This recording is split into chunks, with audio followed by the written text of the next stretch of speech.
you who have read a couple of books on this subject of campaign financing, I think together with CDD Ghana conducted a study understanding how dirty money fuels campaign finance in Ghana. So we'll benefit from his wisdom. It's good to have you, Dr. William Nyako. You're welcome. Also allow me to introduce and welcome Dr. Jamal Musami. Please come and take your seat. Is the Coordinator, Directorate of Strategic Research, Tanzania. You're most welcome. Our next panelist is Chimuka Nachibinga. Chimuka Nachibinga is the Public and Business Integrity Manager, Transparency International Zambia.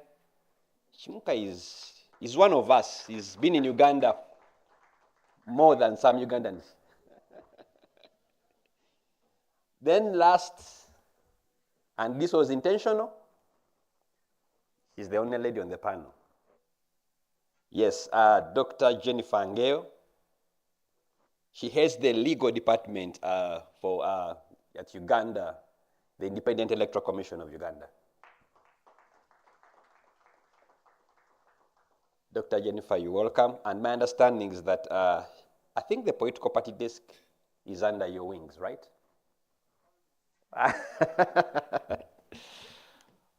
Okay. Now that our panel is constituted, let's get this off the ground. I'm going to give Chimuka, I'll be very strict on time, about 5 to 6 minutes, 6 best case scenario, to just share with us that report that you have, a study on clean money in politics, especially perspectives from the legislators in the Zambia, just to take us off the ground. The technical team, can you please project that study? Oh.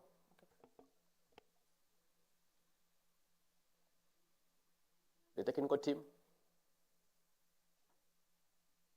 May I ask for the speak from here? Please, the floor is yours.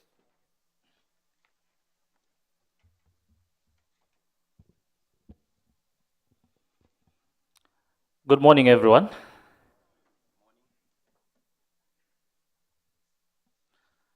Okay, thanks so much. Just to make one correction, I know the last time that I made a presentation, I had the old title that Felix has mentioned, but my new position is that I'm a manager at Transparency International Zambia, in charge of governance and institution strengthening. So quickly, like Felix has mentioned, I will go through the presentation just to give perspectives of what we have done, a study that is called Elections and Money.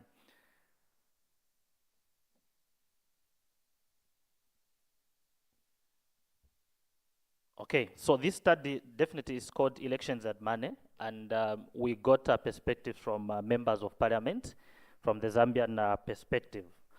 So when we talk of campaign financing in Zambia, we do not have a piece of legislation with that respect. So this implies that political parties are free to source monies from wherever source that they are getting it from. When you look at our amended constitution of 2016, you'll discover that there is a provision in there, Article 60, that talks of establishing of a political parties fund. And there are other provisions in there, of course, that are members of parliament. In terms of disability, majority of the members of parliament, of course, indicated they have got no disability. Only about 4 of them indicated they had, and all these were captured in this study. In terms of income levels, you would understand that majority of those that we sampled indicated that their monthly income is less than 200,000 kwacha, or it's under $10,000 per month. In terms of education, of course, majority of them have degrees and above. Coming to the main stake, which is the findings on the cost of winning an election, you discover that how we did this study is that we broke it down. We were looking at the costs that members of parliament incur at pre-adoption stage, meaning that when you discover that transport, of course, takes the higher amount with that regard. Moving to costs at adoption and nomination stage. So under adoption and nomination stage, you discover that out of the 76 MPs who stood on political party tickets, 96.1% noted that popularity was a key determining factor in their adoption, while 82.2% added that they needed to demonstrate that they had the financial capacity to run for the election. I think this is similar to what somebody said yesterday, I think from Ghana. So in terms of the actual costs at adoption and nomination stage, our study estimated that the average cost expenditure at the adoption and nomination is about 172,910,000 or equivalent to $8,636 during a period of 1 month only. And the cost drivers here, where this money is spent on, is payment of nomination fees, which is a bit expensive, purchase of beer to support the supporters, other costs, purchase of food, cash handouts, transport, support to party official structures, and many others. Others even do contribute to presidential campaigns. Just like somebody asked, said yesterday to say, if you want to stand, the first thing they'll ask you is, are you prepared? And that question is not asking you whether you are mentally prepared or physically. It's about the financial preparation. Okay? Costs at campaign stage. You have now been nominated and adopted. What are the costs under there?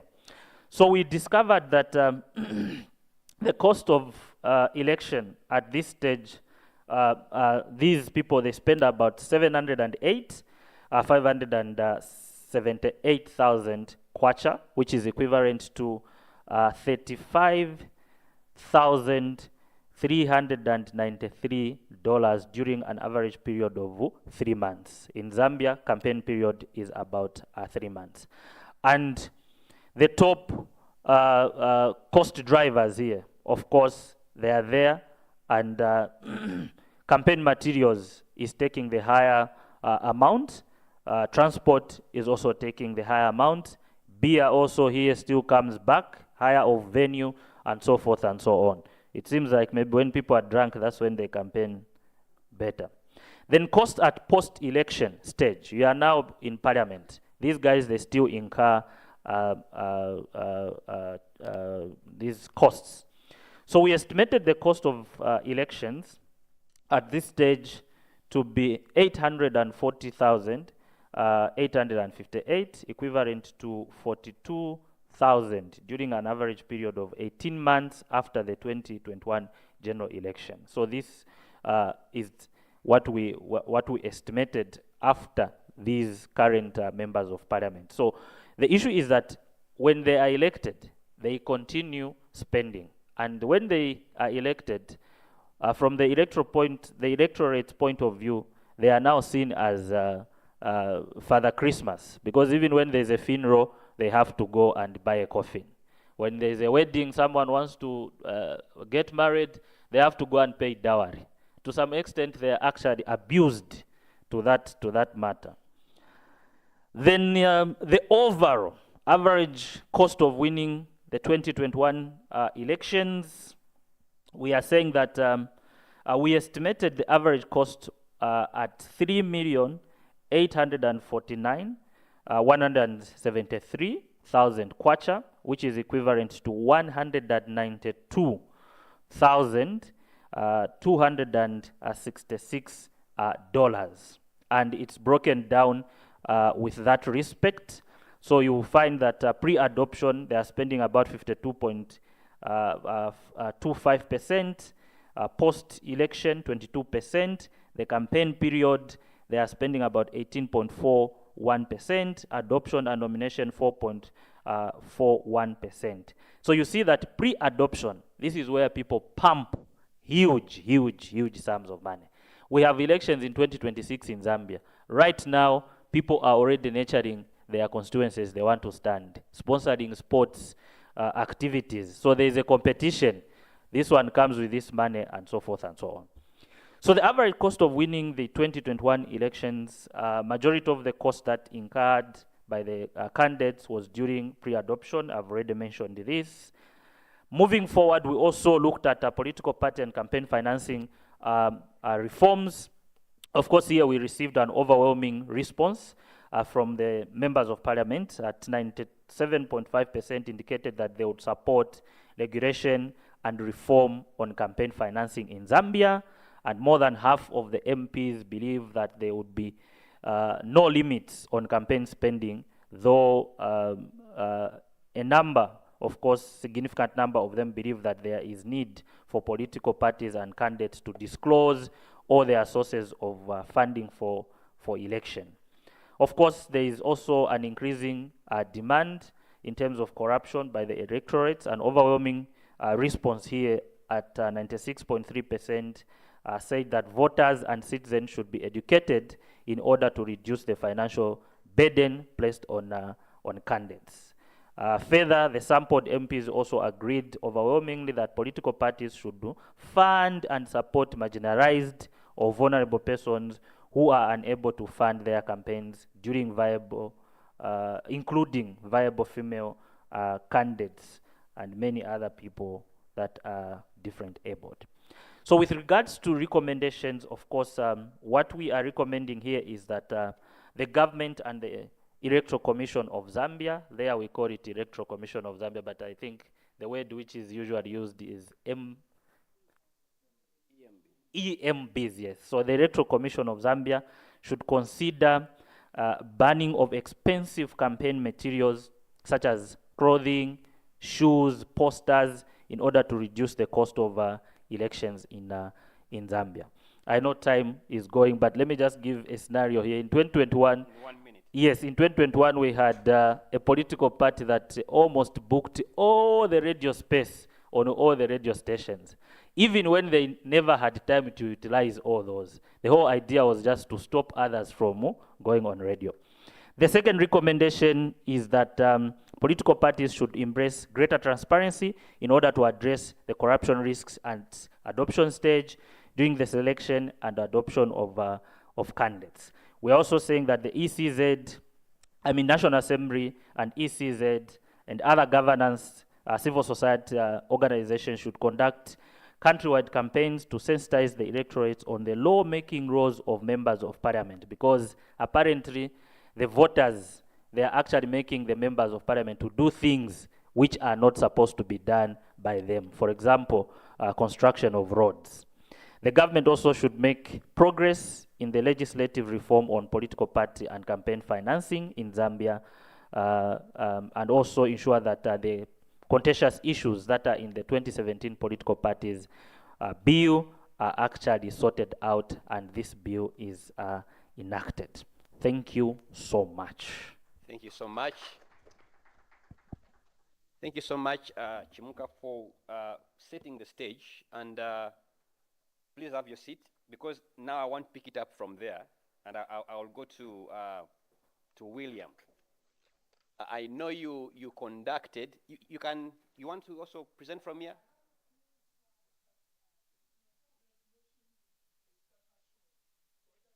I'm really hard pressed on time. Yeah, he flouted the 5 minutes rule.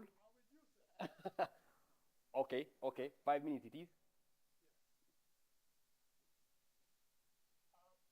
Thank you very much, Afionet, and to NDI for making it possible for me to be here. It's great to be on the stage with my friend Chimuka as he was laying out the findings of the study, some of the things which really caught my attention, and which was some of the things that when we were doing the study, because I was part of it, we kept on asking ourselves, the money spent on food and beer and all of that. I want to highlight a few things here. keep on going. So, I mean, obviously, keep on going. So, I mean, electoral integrity is at the heart of our democracy. You know, how people get elected, the process itself that it takes, who pays for the election.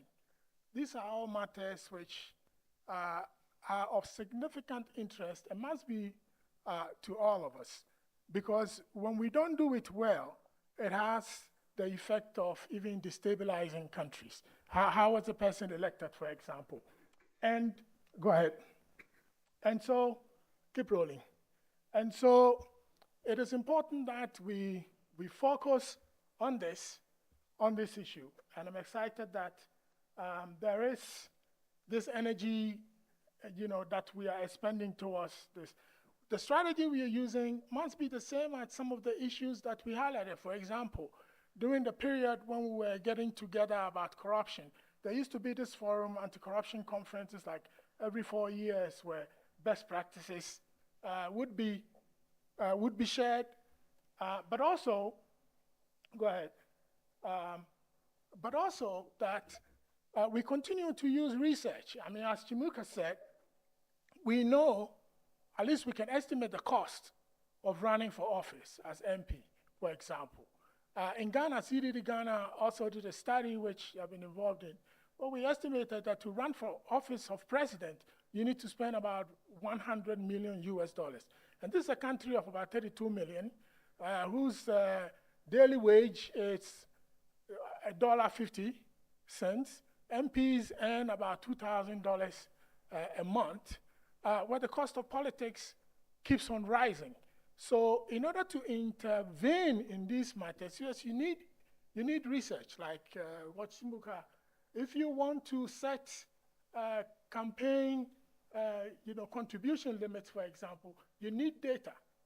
Spending limits, for example, you also need data. And it's important that we demonetize, cost of running for election, because if you don't, you exclude marginalized groups, you exclude women who cannot typically raise as much money as men. You actually also marginalize your youth, persons living with disabilities and all of that. So these are very important things. I want to highlight some of the cost of politics, some of which I think some have mentioned again, over and over. Keep on going. Keep on going. There is, as you can see from these highlights, this is part of the data taken from WFD in Kenya, for example, within up to 343,000 US dollars. In Uganda, I think part of it was mentioned here. Malawi has about the lowest, 36,700. But overall, the impression you get is that the cost of politics keeps on rising. When we did the study for CDD Ghana, we also interrogated the sources of funds. I think what we are trying to get here is what donations should be regulated, right? But to know that, you have to know where the sources of the funds are coming from. And in the CDD Ghana study, the candidates said that these were the sources of their funds. Their personal, they are from savings. They would take loans from the banks. Their friends and family will also give them money. But significantly, the areas, the sources of funds that are of interest are funds coming from special interests and what we call business financiers. Those who fund politics, who fund the cost of running for office, so that they can, and here, how the money is sent to them. It's sent directly to the candidates, and the ones that they get the money directly from the political entrepreneurs, this is where the investment they have to recoup. So if you want to make sure that your donation is, recorded for what you want to get back, you will give it directly to the candidate. And that's one of the gaps that you find. We try to interrogate the financiers, why they do so. And here, there's a few quotes here. We asked, why do you finance candidates? He said, I do so to build contacts and to sustain my business under every government. As a businessman, you finance the party to stay in business under every government. This has engineered friends for me in other parties. So I'm able to get favors everywhere. Another said, yes, I get contracts under all these. He said, apart from the benefit of, as a result of my party finance, I believe the work of my, okay, then he says, one other one, I finance, they provide the finance to make sure that what, they protect the contracts that they receive from the previous government, right?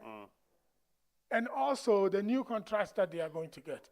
These motivations are very important, and it is only through studies that you find all of these.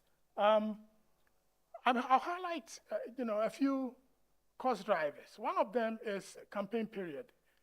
In many African countries, there are no defined campaign periods. They say when you want to woo a woman, you are very active. The man is very active. After winning her over, then they stop campaigning. In politics, where there are no defined campaign periods, it means that the cost of politics will go up. So one of the things you want to do is to make sure that you have a campaign period, defined campaign period. We don't have a defined campaign period, for instance, in Ghana. This is the legislative campaign period. Nigeria has 90, okay? Few other countries. So first, you need to ensure that when you are developing a campaign financing regime, your campaign period must be defined. It cuts down the cost of politics considerably. It's something to consider.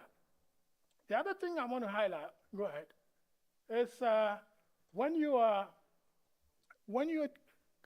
defining or coming up with legislation, in order to ensure that one of the key things you want to deal with is to prevent state capture of the candidates by contributors. So you have to have contribution limits. And that contribution limits will also, go ahead, will also tie in with spending limits, okay? This shows you where in Africa, where there are spending limits or there are no caps. The other thing I want to highlight, go ahead, is foreign donations, for example. We are talking about with donations, how to regulate donations. In many African countries, foreign donations are banned. But when you're developing your campaign finance framework, these are some of the questions you have to ask yourself. Are you going to ban foreign donations? The majority of African countries, foreign donations are banned. There are some countries that allow foreign donations but regulate it. Namibia, for example, allows foreign donations, but they have a cap. And there is a framework within which those donations can be received. With campaign contributions, you have to make sure that one of the key things you are trying to deal with is that there will be no capture. So you have to put your donation limit at very low ends, which means that you should have done studies which show how much it actually costs. It is not good enough to say that an individual should contribute not more than $50,000. That's high. You're going to capture. So those are some of the considerations. The final one is reporting by candidates. Right? Many of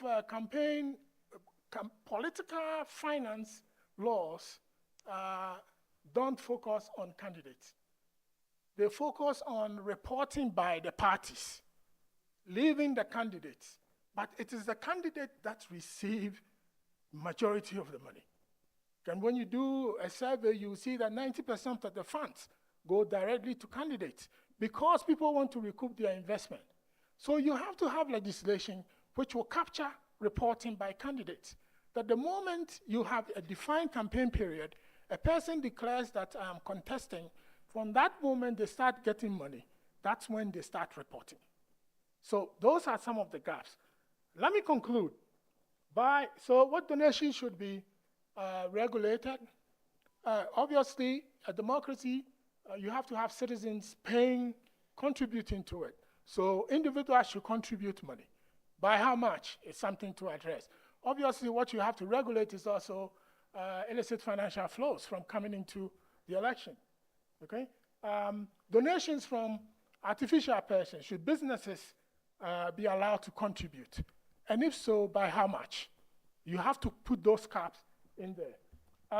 Donations from states. I know that this is not a very popular thing that when we mention state funding of political parties, but it is something to consider.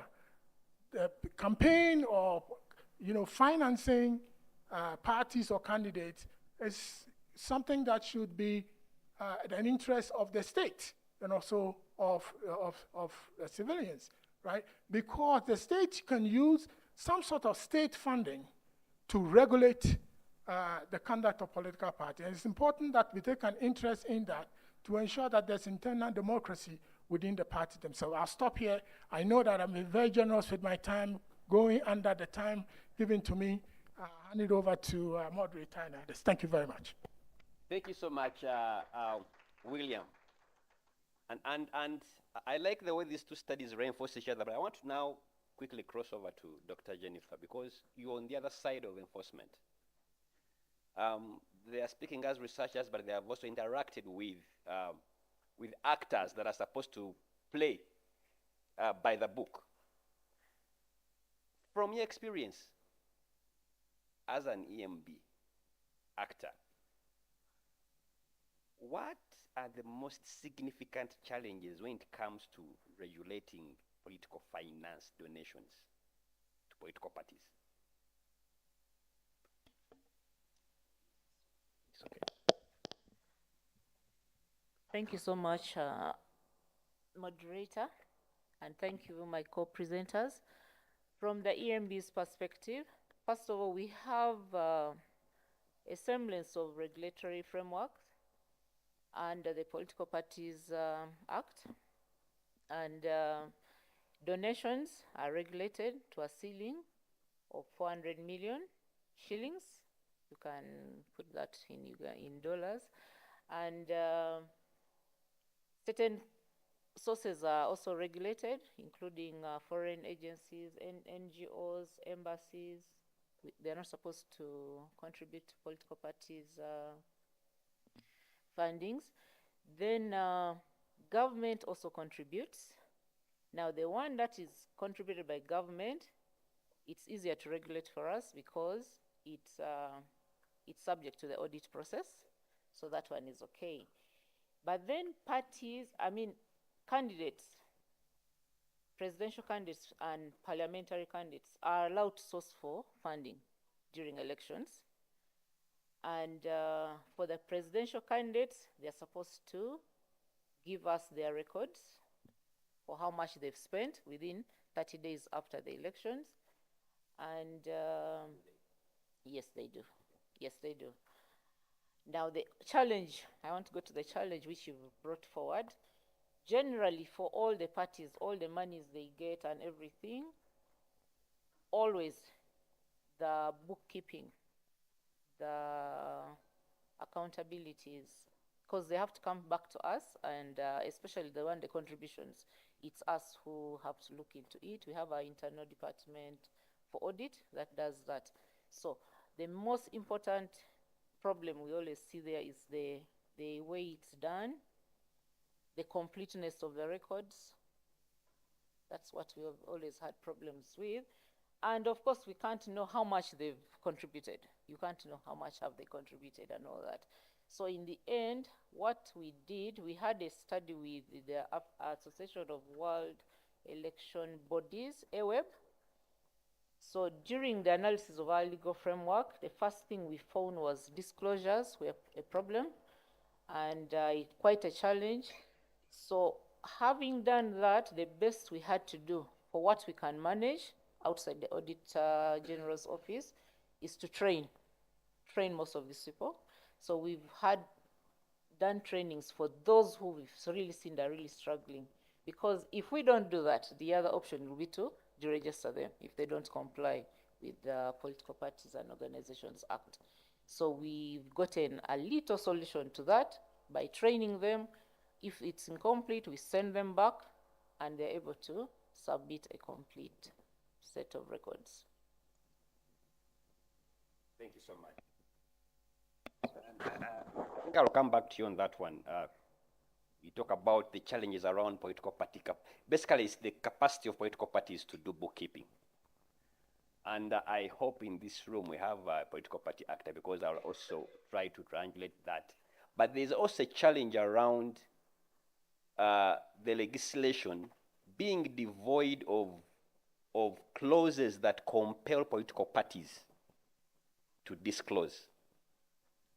Even where there are clauses of disclosure, the issue of compliance is still a challenge. And in situations whereby most political parties are funded by individuals who start the parties, so they have the responsibility to look for the resources and fund political parties. There's also a challenge around political parties that at the same time they are the incumbents.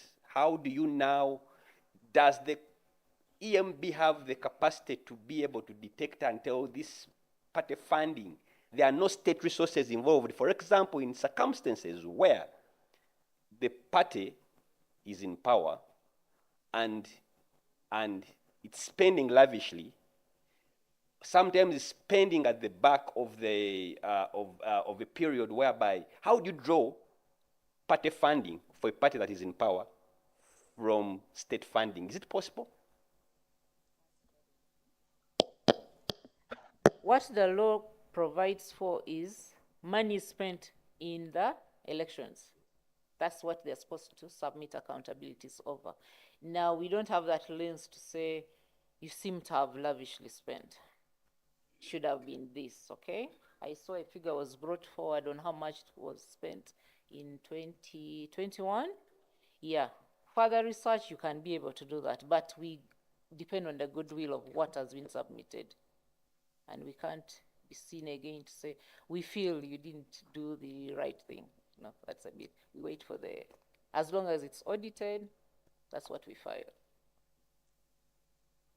Of course, issue of lavish spending is also subjective. But let me come to you, my colleague, Dr. Jamal. You've listened to the two presentations. You've listened to the challenge around regulation and enforcement. But even from yesterday's conversation, it's very clear that across Africa, the legislation on political financing, yesterday it was about campaign financing, is a challenge. What explains that shortage? Why is it that as a continent, we all agree there's a problem here, but we are struggling to really legislate on this question or address, even in countries where we have elements of the law, the enforcement remains a challenge. Why is there no appetite for this kind of law across Africa? Thank you very much for having me. That's a very interesting question. And to an extent, it relates back to the institutionalization of campaigns, institutionalization of political financing, as well as the legislations. One of the easiest things for anyone to do is actually to put up a law, because you only need a House of Parliament and someone to table a motion and for it to be assented into a law. That's fairly easy. The most important aspects of institutionalizing a particular piece of law or rules is actually building up the normative and the cultural cognitive institutions that are supposed to provide the necessary scaffolding for its enforcement and compliance. And unfortunately, that's where we tend to fall short. And these sometimes can be by design, because there are rents to be exploited when it comes to having ambiguities within the rules. There are rents to be exploited when it comes to having discrepancies or differences in the interpretation of what the law says and what the people supposed to be enforcing it are actually translating it in practice. And to an extent, it is the interplay between what the text says and what the actualization of those rules that tends to provide agency to a lot of interested political actors. And also, we also have to factor in the whole reason of why we're in this particular debate concerning money in politics. A lot of it tends to revolve around the failure of state capacity, the ability of the state to actually penetrate society and territory. In this particular instance, the ability of the state to actually go beyond the capitals and the halls of power to actually make sure that people can actually adhere to what has been prescribed in the law. And this goes beyond just having legislations, but also goes towards issues in relation to the very basic functions of the state. When you start talking about money in politics, you also have to ask yourself the question about the push and pull factors. What are the demand? Why is there demand and supply for money? Why is the electorate always asking candidates for what they can do for them? And there's a very simple answer to that. If you cast your mind back to the latest Afrobarometer survey, you find that at least 3 out of 5 Africans are dissatisfied with state performance in the provision of basic social services, be it in education, be it in health, and an even higher percentage of them are dissatisfied when it comes to issues in relation to the provision of jobs or management of the economy. Actually, for those two aspects, the figures goes up to 4 out of 5 Africans. Now, that should be the departure point. It's the gap in the level of satisfaction that are actually fueling this, and at the heart of everything is the failure of state power and state capacities. Interesting. I want to pick it up from there. William, and listening into Dr. Jamal, he raises an issue that is triggering me to ask you this question. Do we have models across that in other regions, for example? I know in some of the countries in Europe, they have tried to cure this by emphasizing that when it comes to parties funding, it is the state. I think Norway has some kind of model like that, a couple of Scandinavian countries. But do we have successful models we can borrow from when it comes to regulating political finance donations that we can contextualize in the case of Africa, where you're looking at the way parties begin in Africa, but looking at the way the citizens interact with political parties, and also looking at the way the things Chimuka was talking about, whereby across every stage, you are basically taking care of welfare, social welfare, and all that. You're spending. Do we have models that can help us circumvent those challenges to bring down this cost that have worked? Thank you. Definitely, across the world, when you do a comparative study, you see different kinds of models. But to adapt it to the African states, you would have to consider a mixed model where there's the state support of political parties and of course, candidates. It breaks down into direct state support and indirect state support. So direct state support would be a certain percentage provided to the party. So if you take the Kenya model, for example, 0.3% of the GDP is allocated to supporting political parties. But some of the gaps that you see in some of these models is that one, even where state is providing support, they use the proportionality model, which is that a party is supported on the basis of the percentage of votes that it got in the election, so previous election. That leaves out the smaller states. A fix to that would be applying both the proportionate level and then equality principle, which is that every party that is found eligible by the EMB gets a certain percentage of the allocated state funding. So you can cap it at about 20%, for example. So in the Kenyan case, for example, if 0.3% of the GDP is allocated to parties, there will be a starting point of, let's say, 20% to all parties, and means that all parties that are legally registered and are regulated and are seen. So that's the starting point. Then that's the equality, applying the equality principle. Then you, on top of that, put the proportionality principle, which is based on percentage of votes that you get from the state. And then you can also use that same model to have policy interventions, such as a party should have a certain percentage of his candidates as women or as youth or as persons who are differently able. So that's one point. The mixed model also has private funding because democracy, we all as citizens will have to pay into it. So you have some level of direct and indirect state support. Indirect state support could be, in the case of state-owned media, for example, that state-owned media will provide equal opportunities to all parties and all of that. That's indirect. The private funding, that's where you need to play within the spectrum of citizens' contributions. How much should a citizen be allowed to contribute? If you allow organizations, private businesses, what percentage maximum can they produce? There are also parastatals. That sometimes, depending on the incumbency, they may use a parastatal to benefit an incumbent government. So you prohibit that because that will be an abuse of incumbency. So yes, there are models that can be adapted to the specific circumstances of the state. But overall, one of the goals should always be that you don't want to have a funding model that really allows individuals who do not even disclose their contributions to capture the state. Because at the end of the day, it is going to be our resources, the state resources, which will be used to pay these political entrepreneurs. And I think one of the MPs or aspiring MPs said yesterday that one of the things we also need to do as we move forward is to frame these issues correctly.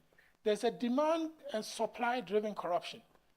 Voters are demanding, sometimes from the promises of the candidates, or sometimes they are coerced by it. So the demand is there from the voters, and then the candidate will have to go and supply, go to people and take money. So that demand and supply conundrum has to be resolved, and depends on how you frame the issues to the citizens that, look, the monies you're demanding from us, it is your money which we will use to pay. It's like you have eggs that can be turned into chicken. When you start eating all your eggs, you have a problem producing the chicken. So a number of things must be done. As you think of funding models, that public education must be a key part. Of course, legislation, but a key part is also that part that the public has to understand that those demands will have to be paid for. And that's why they would ask for ex gratia and all of that and take your money after that. Thank you. Thank you so much. I'm going to come back to Chimuka at some point and Jennifer, but let me open it up for plenary. So I'll take the first set of 5 questions. Okay, someone help me move the microphone. So I'll start from here. So I'm going to count 1, 2, 3. Okay, 3, 4. I hope you get your numbers right. 5, 6, and 7. Let's first take the first 7 questions, and then we'll come back. Please keep the question short and on point. If it is a question, or keep your remark short and on point. So the first hand was with Ndugu One. Yes, can we have a second microphone so that they can, yes, thank you. Thank you, moderator. The question of regulation is very crucial. As one of the panelists has said, it's easy to do the law, but it's another thing to enforce the law or to regulate. The question of regulating financing political parties and campaign is critical, and I think there's a way. Dr. Jamal has mentioned some of them, but my experience of Rwanda last election with regards to regulating political campaign funding is that the government has support for the political parties. Strange though is that the support received after the elections, so you first have to pre-finance your campaign. And when you get at least 5% of the votes, you are entitled to some percentage from government grants. Then 2, political parties are allowed to source funding from private sector, players. The strange thing is that one private sector company cannot finance more than one political party. So if you finance political party X, you cannot go again and give Y also support. And those are also declared, disclosed, so that they can be regulated. External funding is totally prohibited in any form. Any funding coming outside the borders of Rwanda to a political party is not allowed. Then political parties have to depend on their own internal sources, either from members or from their enterprises, if they are running businesses or some form of way they get money. That's their funding sources. The good thing is that it is regulated. I don't know how, but somehow it is regulated. The details of which maybe require some more investigation. So there are models of success in regulating political financing. One of them is Rwanda. It may not be the best, but some element of possibility of regulation. Thank you. Thank you so much. That's quite interesting. Yeah, I think the number 2 was, yeah. Since I have the mic already, can I? And please introduce yourself. My name is Mwanangombe Peter from Zambia. Just a quick question around the issue of electoral justice system, in as far as that also plays a part in the whole electoral process. So for instance, when elections are petitions and there is legal fees that have to be paid, how do we account for those within the political party funding? Because it's all part of the electoral process, if you like. So how do we deal with that factor? Because when Chimuka talked about the expenses post-election, I was thinking that part of that would then look at the question of legal fees post-election in terms of petitions and so on and so forth. So how do we think about that in order for it to make sense within the electoral justice system? Thank you. I think that question, Jennifer, will help us navigate it. There was a third hand. Yeah, I think, yeah. Benson? I want to appreciate, my name again is Benson Ekwiochen. I work with the Public Affairs Center, Uganda.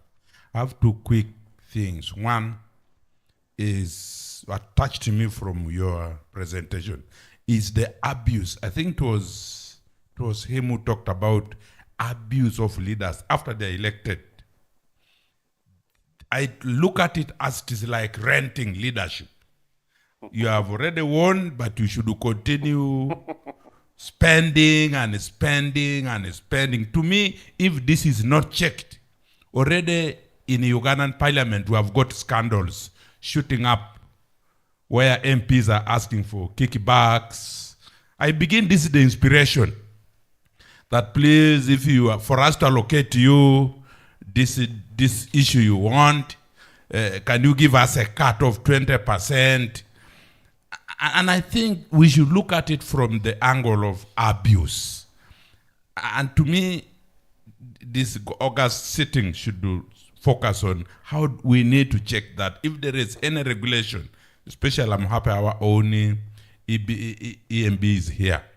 So we need to check that abuse of leadership after is probably what is precipitating and accentuating corruption. The second thing is the weak political party. I was disturbed, especially when the one in charge of the legal affairs at EC said, you know, sometimes you have to close our eyes.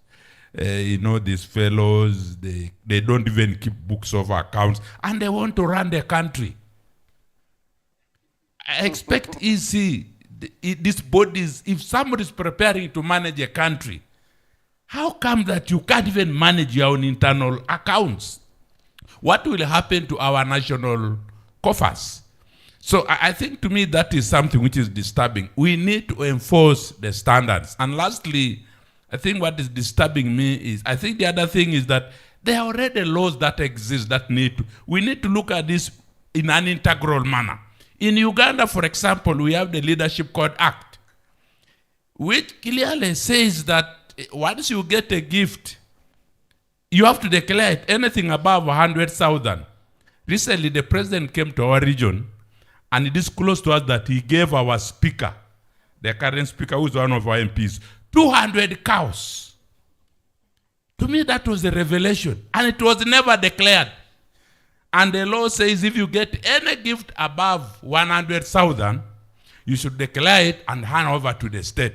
But somebody gets 200 cows, keeps it, even said it has now reached 2,000.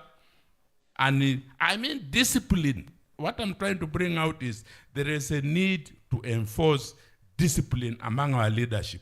Respect to the rule of law. Thank you. Thank you very much. My name is Mar Nyang from Gambia.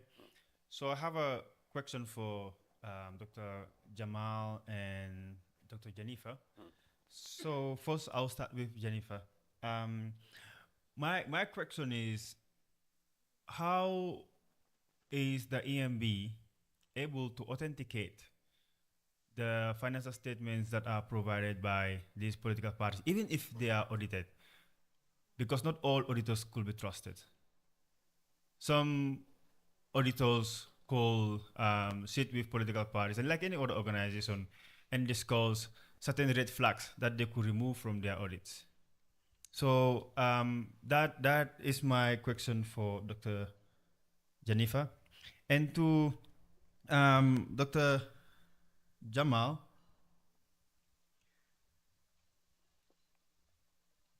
one thing that is intriguing is government.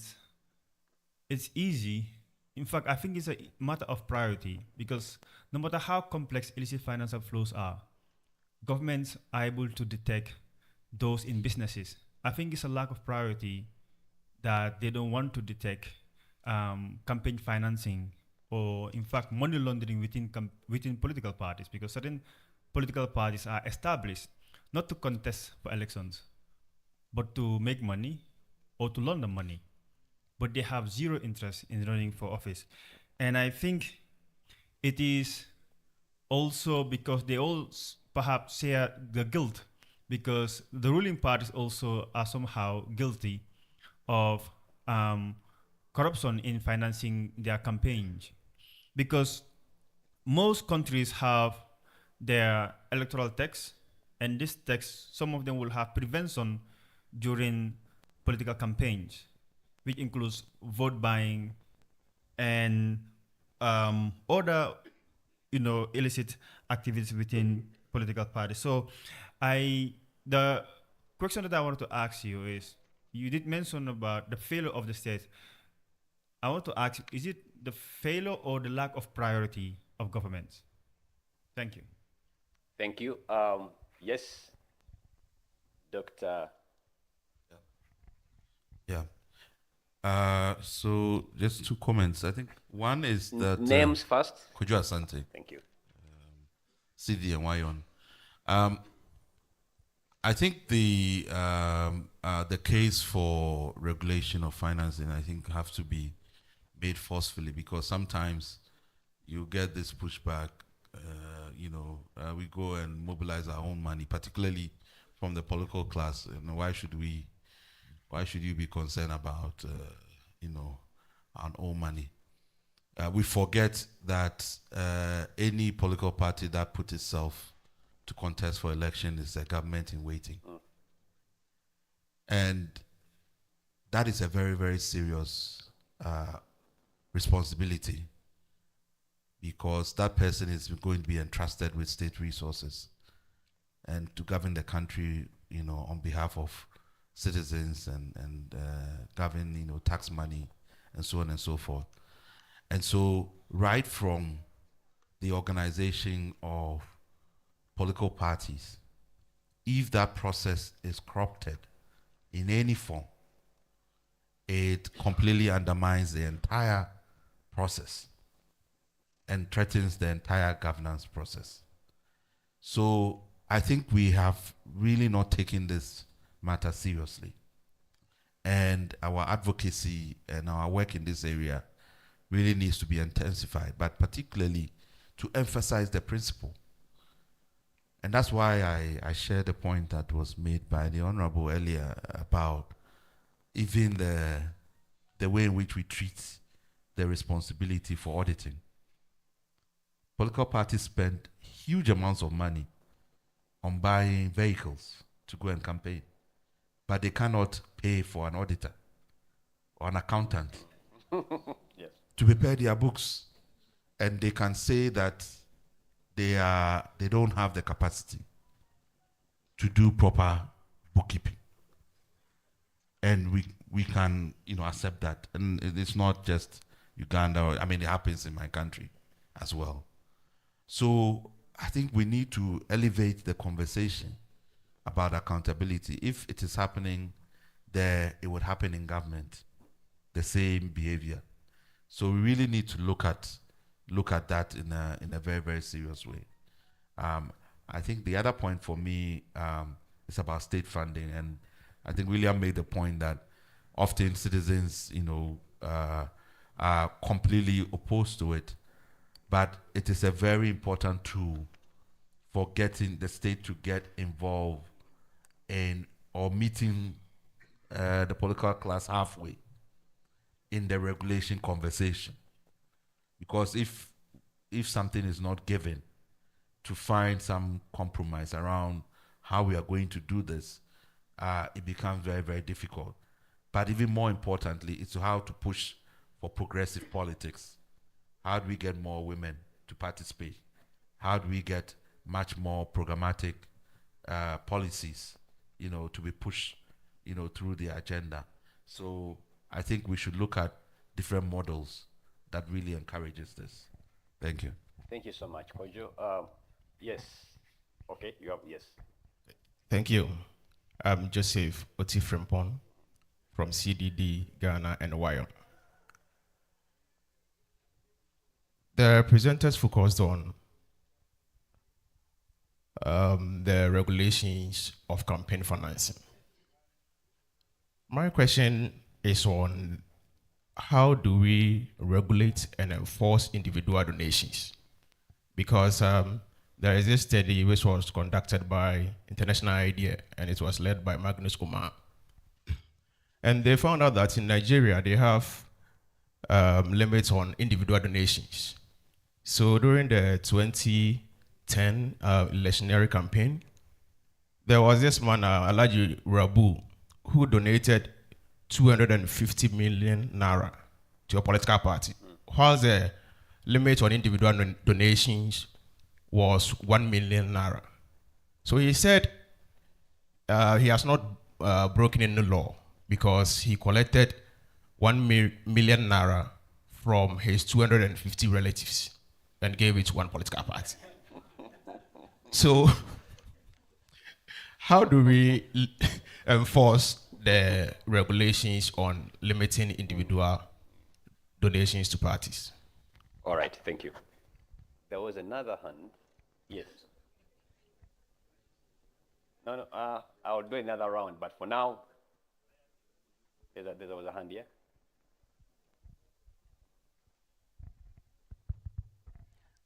Thank you very much, the panelists. My name is Bira Chiwanuka Nasa. I come from Uganda. I have two short concerns. The first one is regarding research as an approach to addressing this continental dilemma now we are discussing. In all the research work, even the one that was presented yesterday and the one today, we seem not to define what is ideal. How I wish we sat and said, for us to appear not to have either spent too much or to spend normally, this is what is ideal, maybe this amount, so that we use it as a baseline, we compare it with the one that has spent more. That is in as far as research is concerned. The second one is for each one of us to challenge ourselves that this question can only be addressed through addressing the leadership crisis that we face as a continent. It is the leaders who understand these dangers that can implement the laws that we want to enact. But before we go there, can we make prototypes? Do we have a situation in any of our countries where someone did not use money I know someone, Ugandans will always refer to Segona, but has won consistently. And what was the magic? Such that this magic, we use it as a baseline or a reference point to the rest of the leadership actors who are campaigning. I submit. Thank you. For starters, there is no way you cannot use money in a political process, but maybe the question is the amounts, but we'll come back to that. Now, I'm really time pressed. I don't know what I'm going to do. I'm going to allow 3 more women, yeah, and these 3 more are women. That's why I'm coming in the gender aspect. I'm done with this side. I want women. You're a woman. I'll have Dr. Sarah. I want ladies. Yes, the third one. Yes, I was looking for you, political party funding. Yes, honorable. So those are the 3 hands I'm taking. If I can borrow additional time, I'll come back to the remaining 2, just 2 golden hands. Okay, in that order. Yeah, thank you very much. I will, Sarah Birete, CCG Uganda Ihon. I will start by protesting the practice of giving women last-minute submissions when we've been putting up our hands. Sarah, you just Yeah, we need equality. we don't want to be seen as, last-minute additions. Sarah, you just entered. Yeah, no. I put up my hand at the beginning of the plenary. Yeah, so I have 2 questions or comments, and they will go to our Ugandan EMB representative, Madam Jennifer. And the first question is, how accessible are political party documents? You as a custodian, can I as a citizen access these documents? Because we've had challenges in research and accessing these documents that would be public documents, even when we follow the Access to Information Act requirements, information is not availed. Is this secret information or it's public information? And can you, as a registrar of parties in Uganda, go digital the way we see URSB, so that there is no hurdle or secrecy in terms of accountability and access to documents of political parties? My second question is on funding for political parties. The Ugandan Political Parties and Organizations Act provides for a 2-regime funding. One is funding during the tenure of parliament, where you follow the numerical strength of representation in parliament. And then the second clause during elections, where the law says equal funding. And you have never followed this. And all we see is that during campaigns, you get 80% of the resources, taxpayers' money, and give it to the ruling party. Is this a conspiracy that you continue to violate the provisions of the law or not? Thank you. Thank you, Sarah. You've actually touched the question I was going to ask her last, but thank you. There was another hand. No, I was, ladies, yes.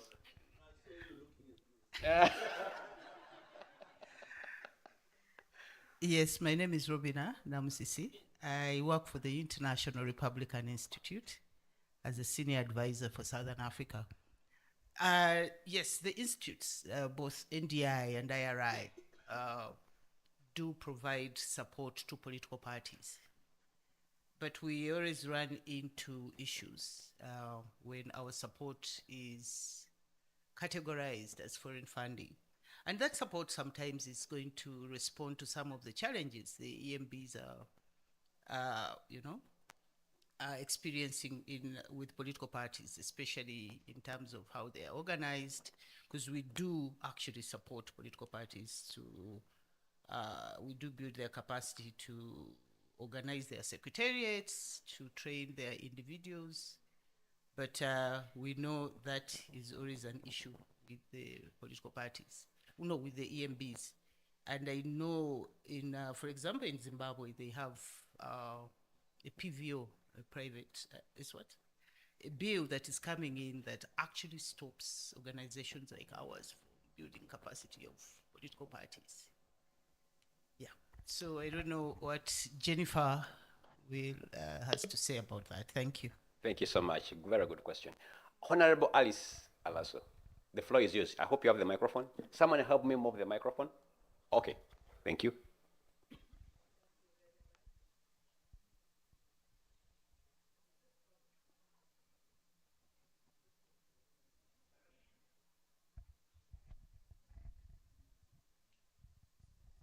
Another microphone can be availed. Thank you very much, moderator. I'm just happy that you are even looking for me. A number of things I have followed, and I think I just want to jump on one, which is a proposal for a start. That I think that the current Uganda model on political party financing really disadvantages the young and the promising and the upcoming. In the case of Uganda, you must have a member of parliament, period. There is no recognition that there is a possibility that you can be in local governments. And yet local governments are a very important fabric in the management of governance, resources, and whatever in this country. So for our case, we lead a local government, actually one of the best performing local governments, the Terego district. We lead it. We lead local governments, LC3s, municipalities, and whatever. We have district councillors and low-level councillors, but we don't get a coin. But there are political parties in Uganda that have only one MP who speaks once in a blue moon and they get money, you know, from the consolidated fund. I think that looking at alternative models for accessing this money is something that we would be happy if it is advanced. That is one. Two, I hope that in looking at the question of declaring where we get our monies, you don't run away from issues raised yesterday, the question of trust. I can tell you we get some little money. Let me even stand up so that Please. You see me properly and what I'm going to say, you know that I am the manager of the political party. I keep wondering, in this Uganda here, that I put your name. I say you gave me 5 million from your business, whether your business will be open the next morning. And we know, as parties in the opposition, that they will come after you. So sometimes when the EC comes, we have to say a few things and leave out some. I'm speaking as a Christian, I'm born again. We leave out some because we don't want people's little businesses closed for supporting a political party, and that's the truth. The high-handedness of the regime does not allow us the luxury of telling them who gave us all this money. And so we'll say what is convenient and what is not safe. We'll keep it to ourselves. But that doesn't mean that we don't want to declare. It's about trust. Because when you're dealing with an authoritarian situation, you also figure out what to do and what not to do. All right. Lastly. Yes. And then I also would like to ask Jennifer, because while you want accountability from us, which we do, I think the EC should also account to us. You know, Electoral Commission, I am one of the people, somebody mentioned costs here. Now I went to court and won at High Court, lost at the appeal. I am the only Ugandan MP who was made to pay costs to your lawyer. Would you please refund my money? Because from the consolidated fund, we pay the lawyers of the Electoral Commission. But they came for my property and I had to pay them again. So is that fair? Is that really fair when you've got money from the consolidated fund? And lastly, let me do a check in the room. Ugandan NGOs, you are here, and I'm very grateful that you invited me. ACFIM, I'm so grateful. How many of you last visited a political party? Let's be honest. And, okay, I have 2 or 3. The rest of you, you've not even visited me in ANT, and you're looking at me and saying I'm not doing any work. Why don't you come? Why don't you come and train me? You have the resources. I use volunteers. We use volunteers. But you don't come. You talk these things here.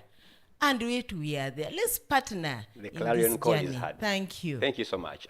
Sorry, there are many hands, but I'm hard pressed with time, and I don't want to extend the next panel. So I'm going to allow a number of questions towards Jennifer, but I'm so sure that the other panelists can also supplement. So I'll start.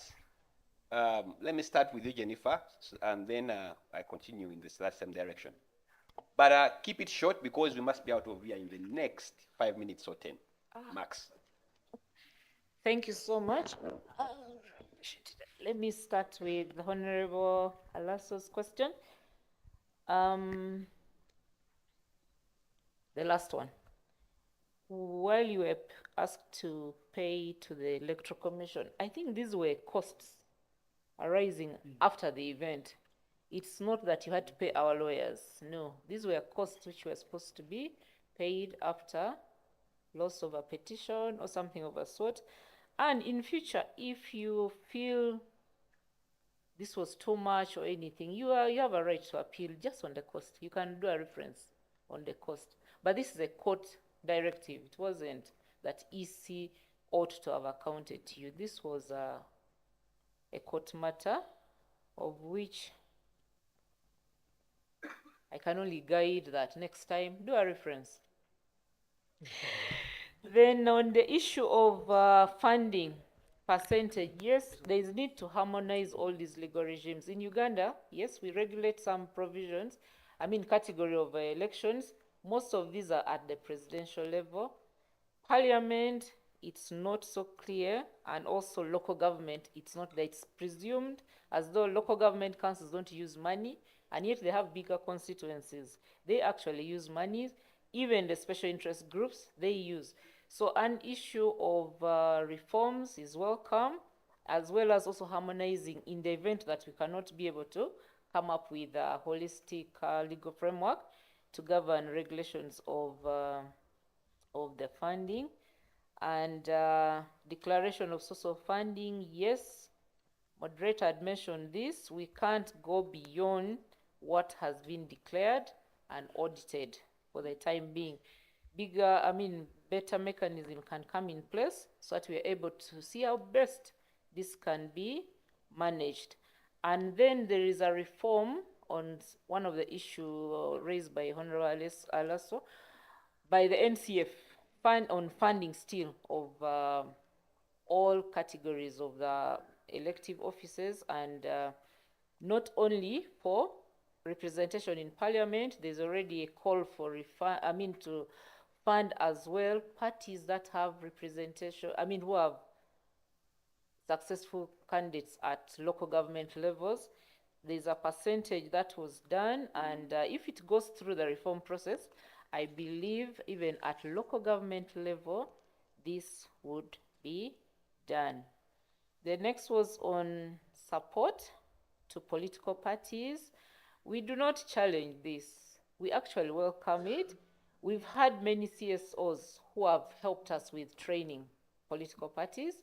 And right now, under the National Consultative Forum, which brings in all representations of the registered political parties in the country, we've had CSOs come on board to train.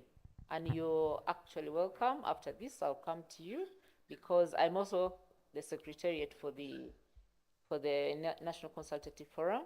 We can be able to engage. They've actually done a lot of training on capacity building, advocacy. Right now, in fact, Thursday, Friday, there's another session that will be conducted it's under the peace processes and conflict mitigation, which is being done by IRI, which is a CSO.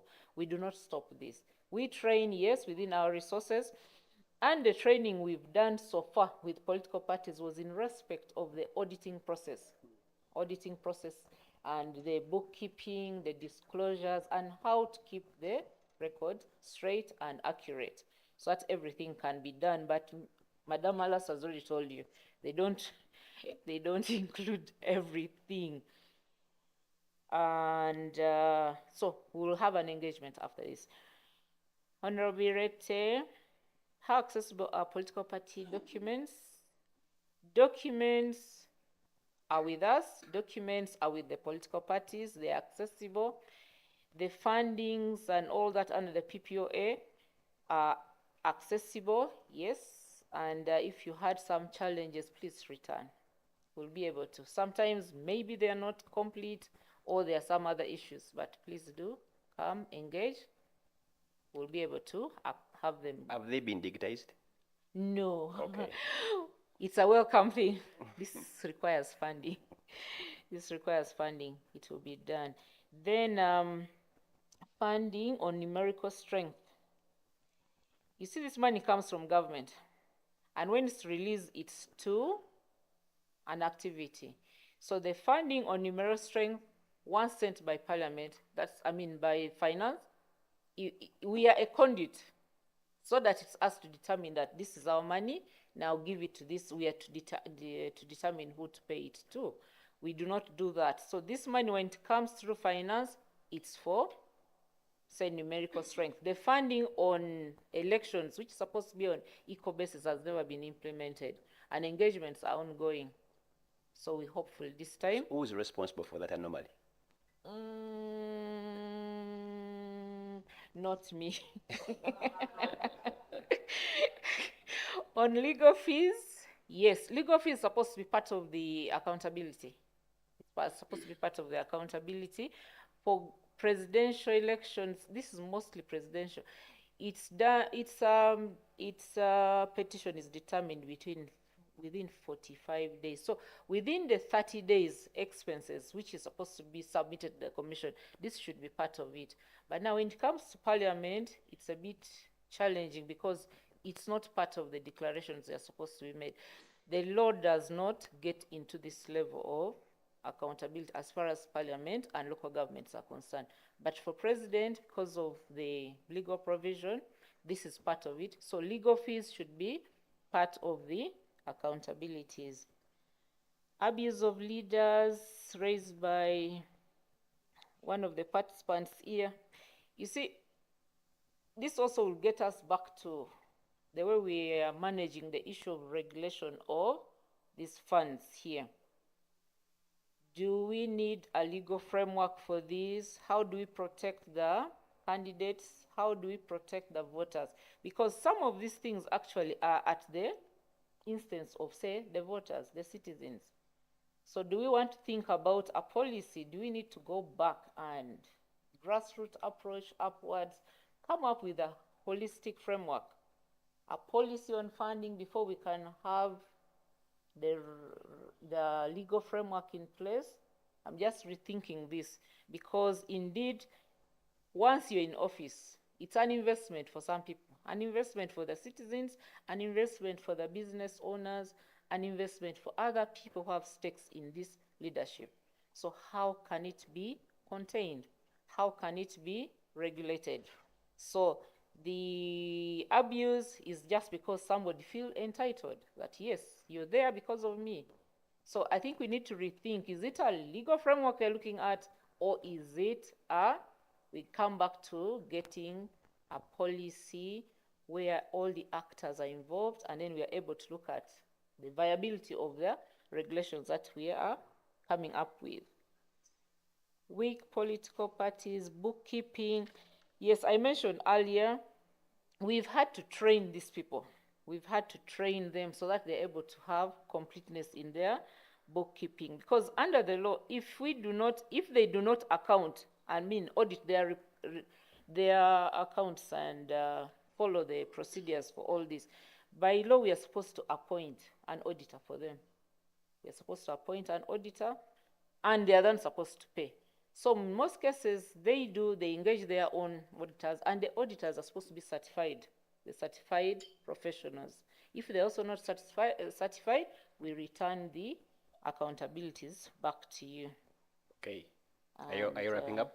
Trying almost. Where did they, Richard? There was one here. All right, thank you. The reason I left is that most of the questions were directed to you, but let me come to you, Chimuka. Very quickly, we are winding up. You have 2 minutes. As we wind up, Anything you want to?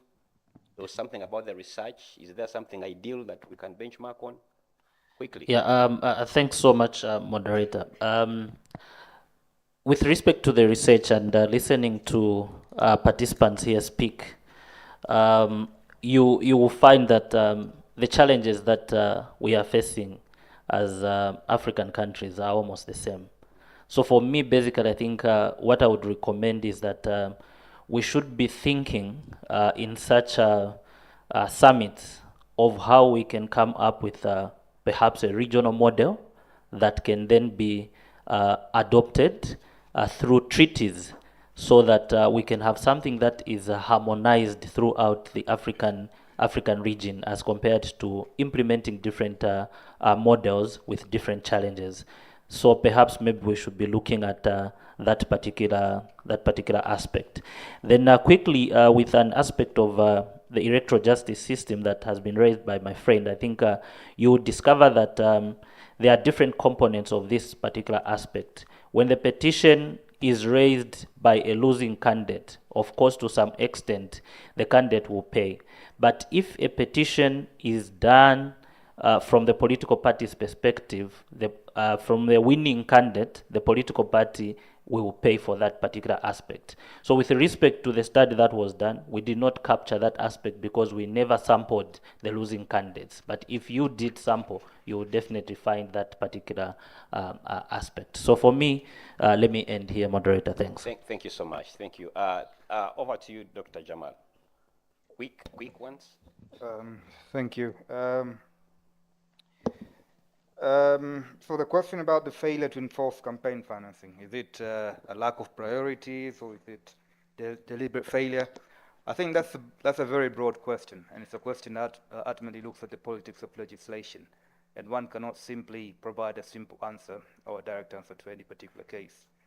But what is quite clear is that from the research that we've conducted, there's a very clear link between taxation and money in politics. In countries that tend to have very, very low tax rates, especially with huge tax gaps, such as here in Uganda or across the region in East Africa, then the question of companies attempting to divert some of what's supposed to be some of the taxes that they're supposed to pay towards financing the campaigns of any individual candidate, then it becomes more profound. So clearly, when one wants to address issues in relation to campaign financing, we also need to take a very broad perspective and also consider the issues in relation to taxation policy, its relative enforcement, and how to address issues in relation to compliance. It's also quite interesting that in most of these countries, compliance rates when it comes to non-direct taxes also tends to be quite low. Another question is there an ideal amount of spending for any particular locality? Well, different countries have actually tried to come up with spending guidelines. In my very own country, Tanzania, there are guidelines that tend to differ from one electoral unit to another, and these tend to be updated right at the start of every election cycle. But what we know is that these guidelines, they're usually merely treated as simply guidelines, as simply wish lists, and the reality tends to be quite different, because there are several different variables that tend to come into being once the campaign season gets underway.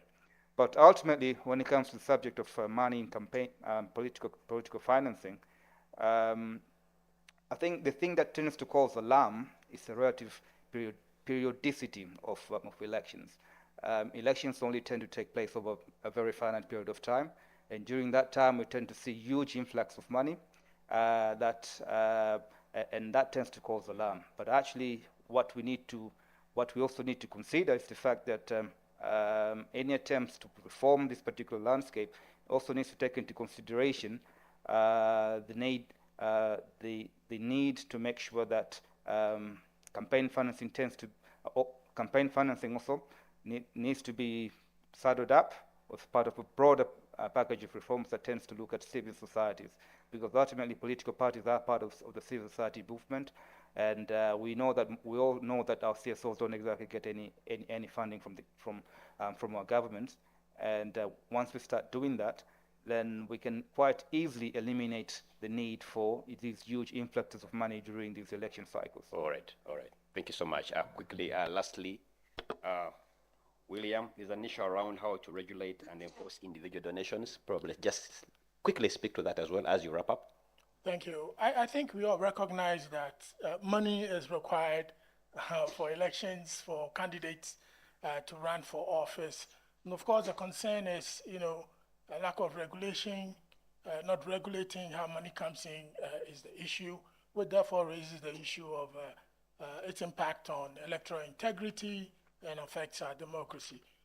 And so in places where there are already existing legislation, you find that a lot of them pertain to political parties. There's a huge gap, is campaign financing. And campaign financing is the raising and spending of money to affect electoral vote. And it's sporadic. It happens, political parties run through the cycle. So in many countries, there are gaps. There are no campaign financing regulations which need to happen.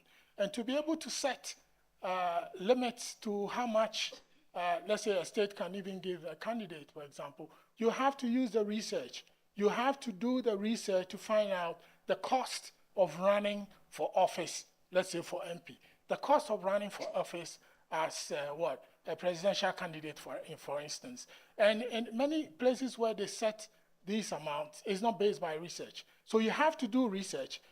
If you do research, you have to also aggregate it to factor in inflation in the future, so that when you're making these percentages of contributions to parties and candidates, you know how much. There's the thing about enforcement, and we all see that there's a challenge with even where you have these regulations, how to enforce. Enforcement is primarily the duty of the state, but it's also supported by non-state actors, that are CSOs and media. And so CSOs need to have capacity in campaign financing and political finance.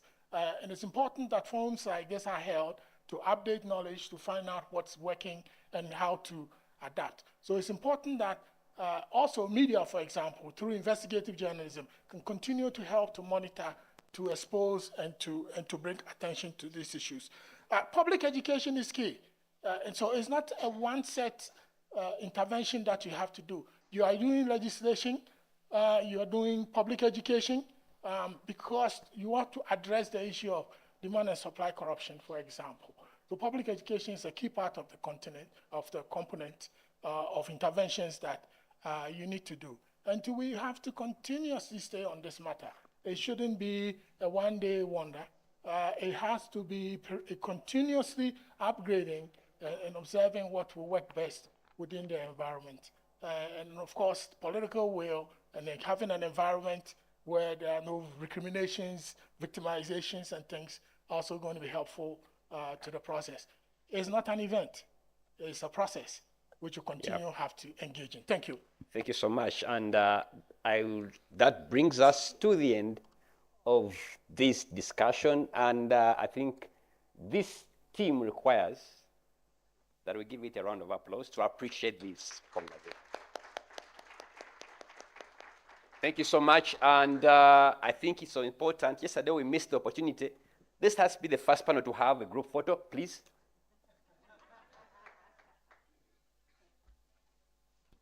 Okay, as they are doing their group photo, this is lost and found. If you are missing your charger, it was left here yesterday.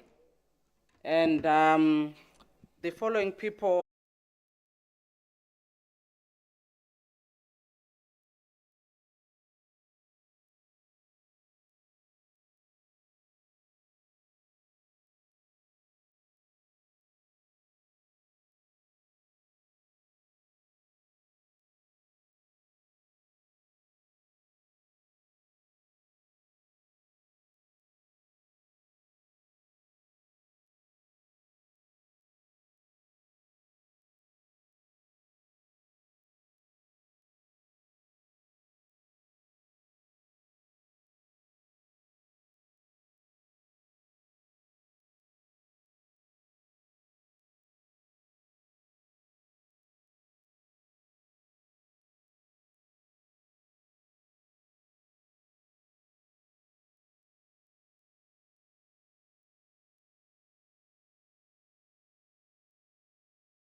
Hello, good morning.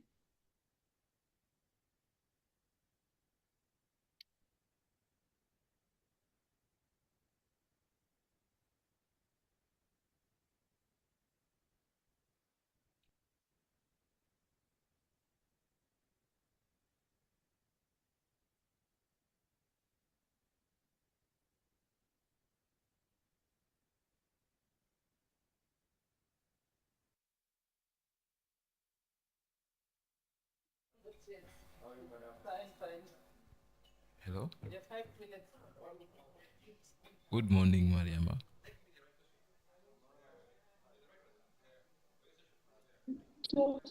Good morning. Can you hear me, please? Hello? John.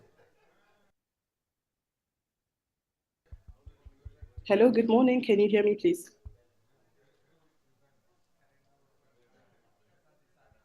Hello?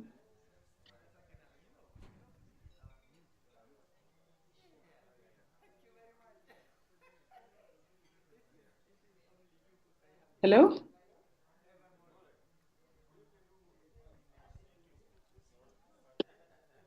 Hello. Can you hear us? Yes. Yes, I can hear you, please. Can you Okay. hear me? Okay. Fine.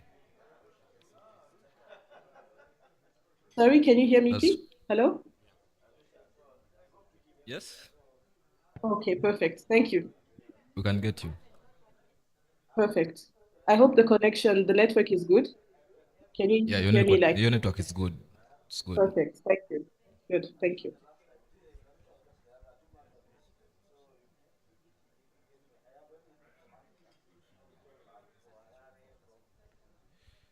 You can as well be in position to share the presentation from your side because you have been made Perfect. co-host. Okay, so that we can save time. So that shortly.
Okay, we need to get started now.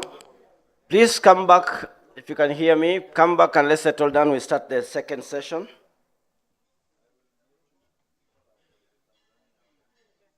Eh? Yes.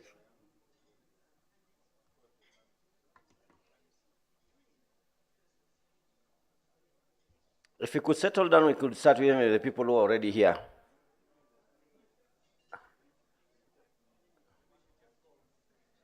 Yes, so because of time, we will start like we did in the morning, where we start with who is available, and then the others will catch up with us.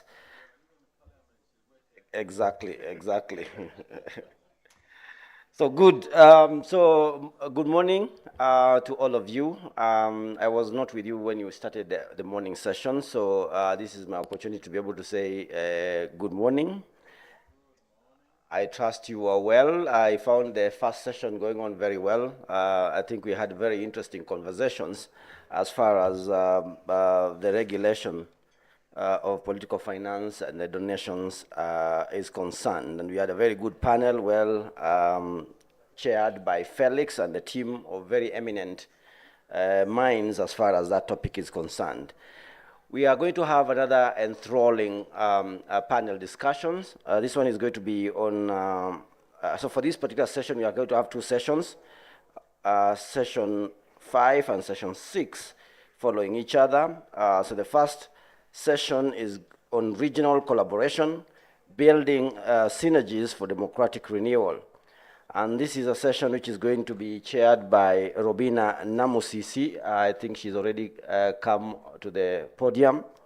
We're going to have a participant, and I'll be guided by the technical team, Felix and others. We'll have a participant. You okay? Good. We'll have Mariana Toure. I understand she's already online. Thank you very much. So you can just, if she's listening to us, then welcome Marian Toure for this particular session. We're also going to have David Onen. He's already on the podium. And see Mama Bolo already again in the podium. And see Isai. Although it's not going to be my job to pronounce the name correctly. Robina will do that for me. But Sai Mama Bolo. And Dr. Lawrence Serwambala. Is he here? So Robin, I don't know whether you have a participant who is not there. Dr. Lawrence, but we can still begin with the ones who are there. So without wasting any further time, let me invite Robina Namosisi, who is a senior advisor, Southern Africa International Republican Institute, IRI, basically, Southern Africa, to be able to take over the session. Welcome. Thank you very much.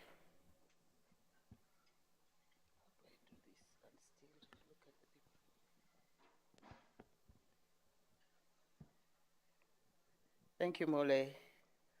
And good morning. Again, my name is Robina Namusisi. I work with IRI. And I'm very happy to be here and to sit on this panel with eminent persons.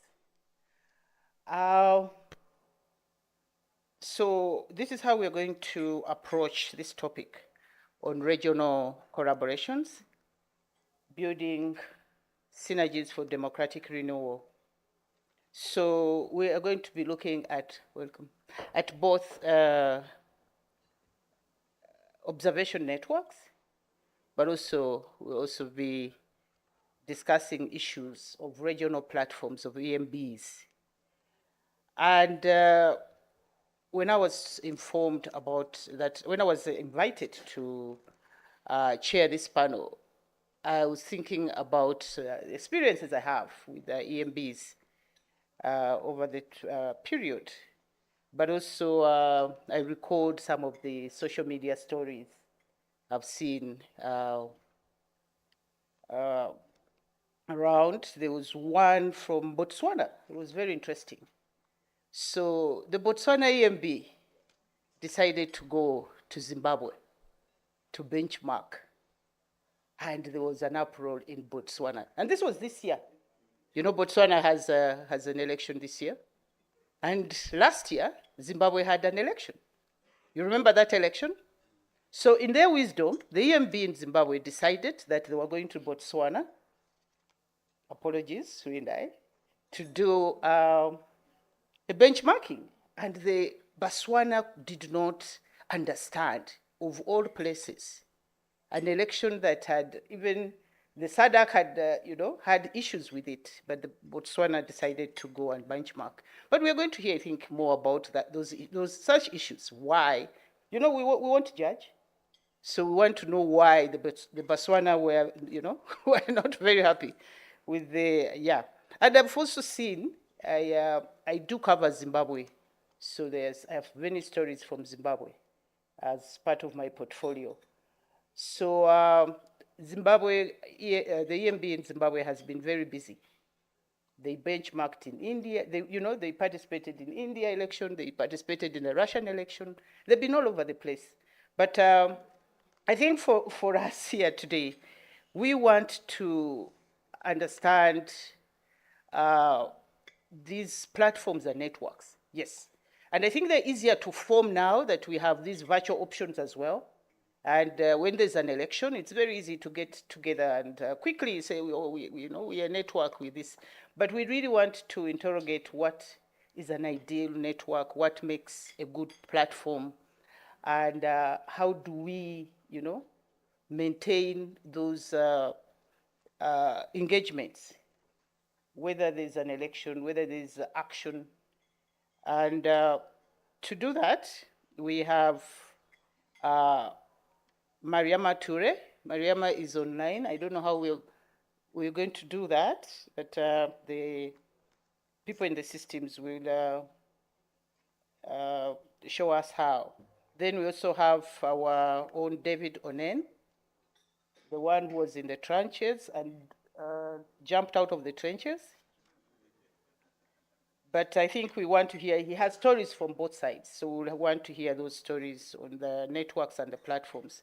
And also, we are honored to have Sai from South Africa. And we also have Dr. Lawrence from the Interparty Organization for Dialogue. So this is how we're going to proceed. I will be requesting our panelists to introduce themselves better than I have done in maybe just a half a minute, but also share some opening remarks to put this into context. So I'll start with our with Mr. David Onen. He has a plane to catch, so we are going to have him do what he has to do and then leave us. Welcome, David. Thank you, Robina and moderator. I'm not sure what you want me to say at this point because maybe I needed more guidance. But after all, one, where I sit as a head of political affairs, these are the common issues that we think about: democratizing East Africa as a region, but also the whole of Africa. And how do we intend to do it?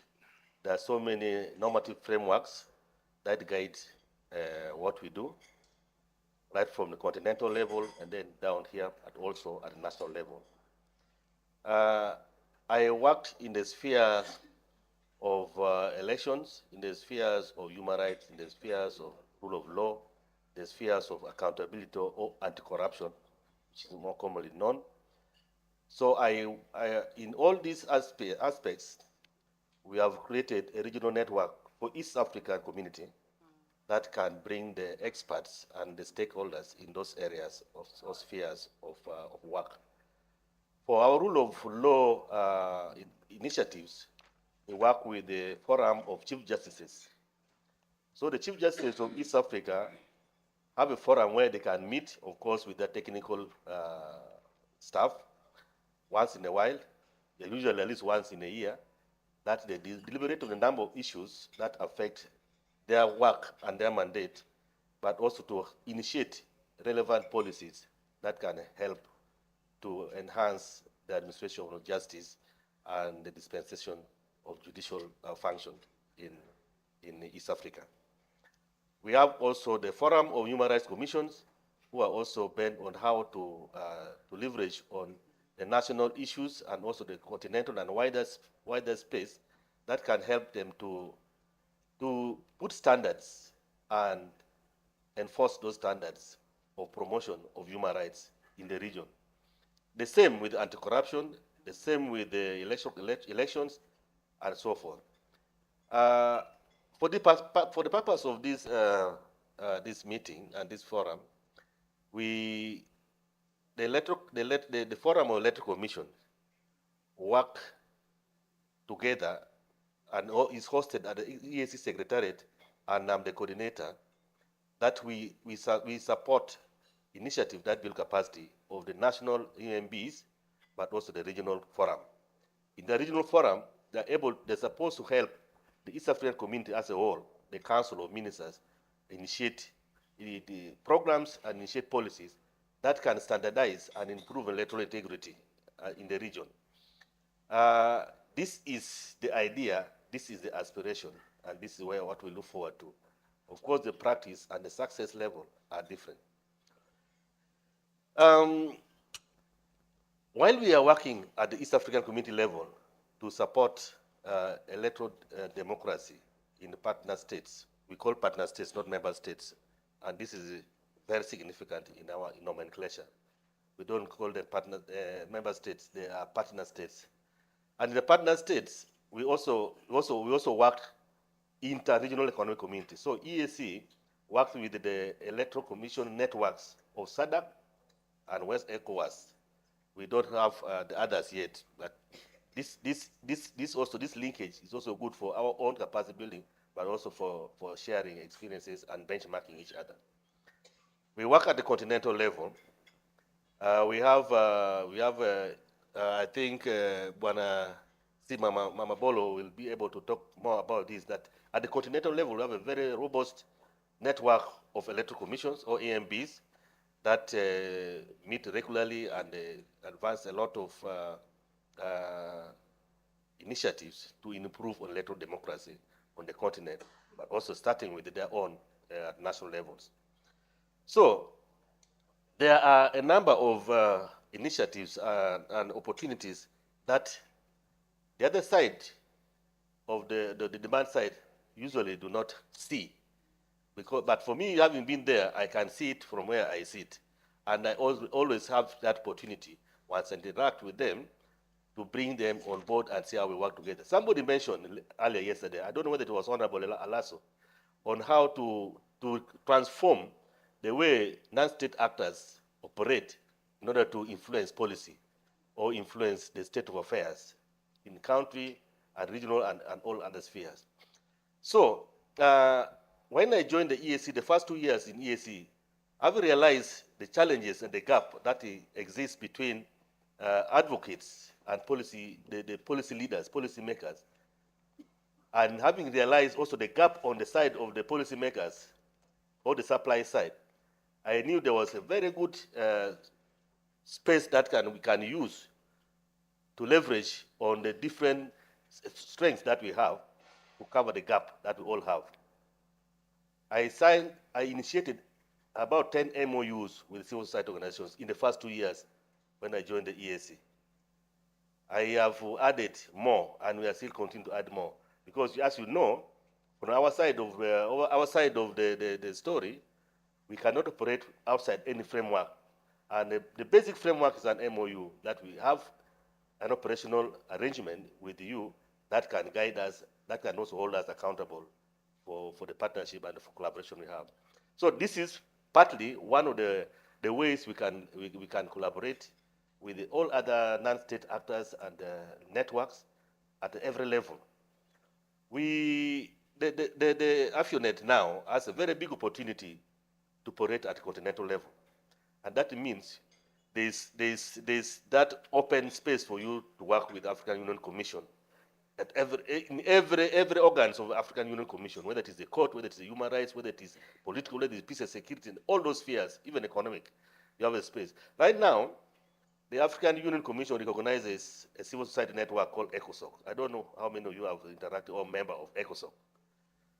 And ECOSOC now sits in the meeting of African Union Commission because as observers, but also as key policy influencers at the African Union Commission. So this is a space which AFIONET and other regional continental networks can use, because all the issues we are talking about have a space at the continental level, but also at the regional level, whether it is SADC or ECOWAS or at EAC.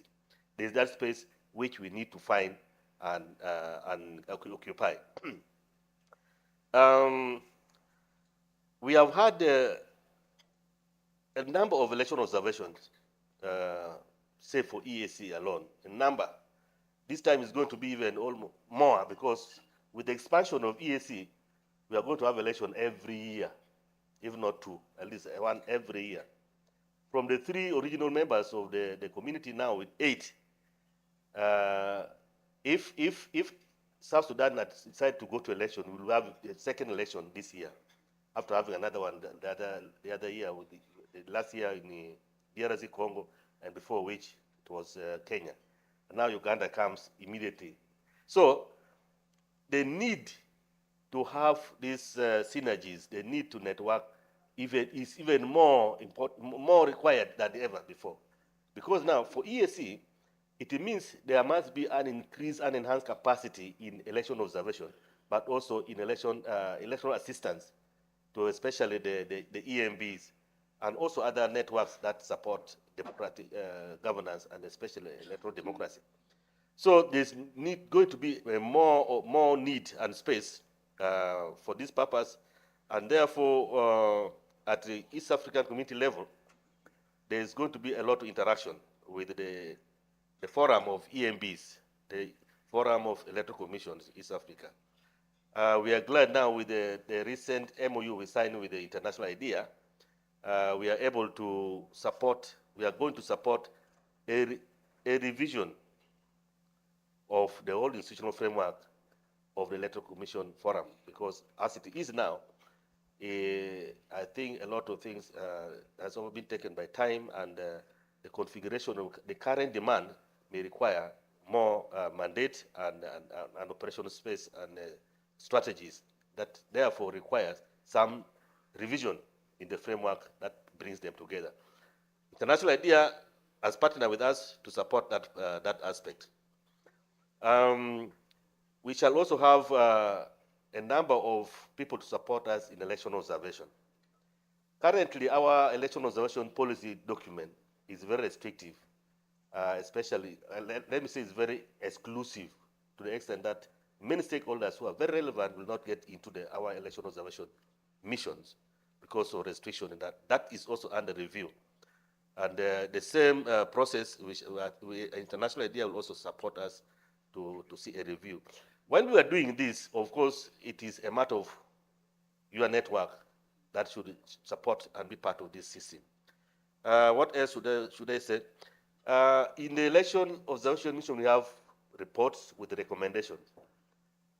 The idea at the EAC level is that the forum of EMBs come together internally to review the recommendations that are given by observers and see how they can translate them into reforms and other policies. This has not happened for so many reasons and for so long. Part of the solution could be the involvement of other partners and networks who have a lot of expertise, but also a lot of space, and also can mobilize resources to support this process. So this is going to be one of the areas that we shall see synergies and collaboration. Lastly, the networks of civil society is a network of citizens. We try as much as possible to see how we can involve citizens directly into the affairs of EAC and informing our processes, integration processes. But usually the network's establishment is weak. and somehow the collaboration frameworks are not there. So for this initiative can also create a very elaborate space for citizens of East Africa, in our case, to take part, to come to the table of policy and make their voices heard and also influence. I think, moderator, for the time being, let me stop here and hear what other things will come up. Thank you. Much.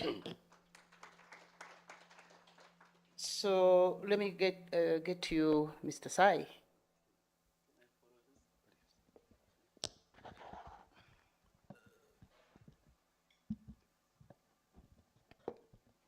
A minute is gone, Yes. Thank you very much. We're very pleased to be part of this August event because it is bringing together people with the greatest knowledge on the continent about various factors at play vis-a-vis electoral integrity. So I'm Sai Mamabolo, I'm the Chief Electoral Officer of the Commission in South Africa, but today I'm representing SADC ECF, Electoral Commission Forum of SADC countries. I'm going to be talking from that vantage point. Now, Madam Chair, I would have preferred to be at the lectern, because when you addressed an occasion as august as this, perhaps there's a shiver. Now, when you are at the lectern, people can't see that you're shivering.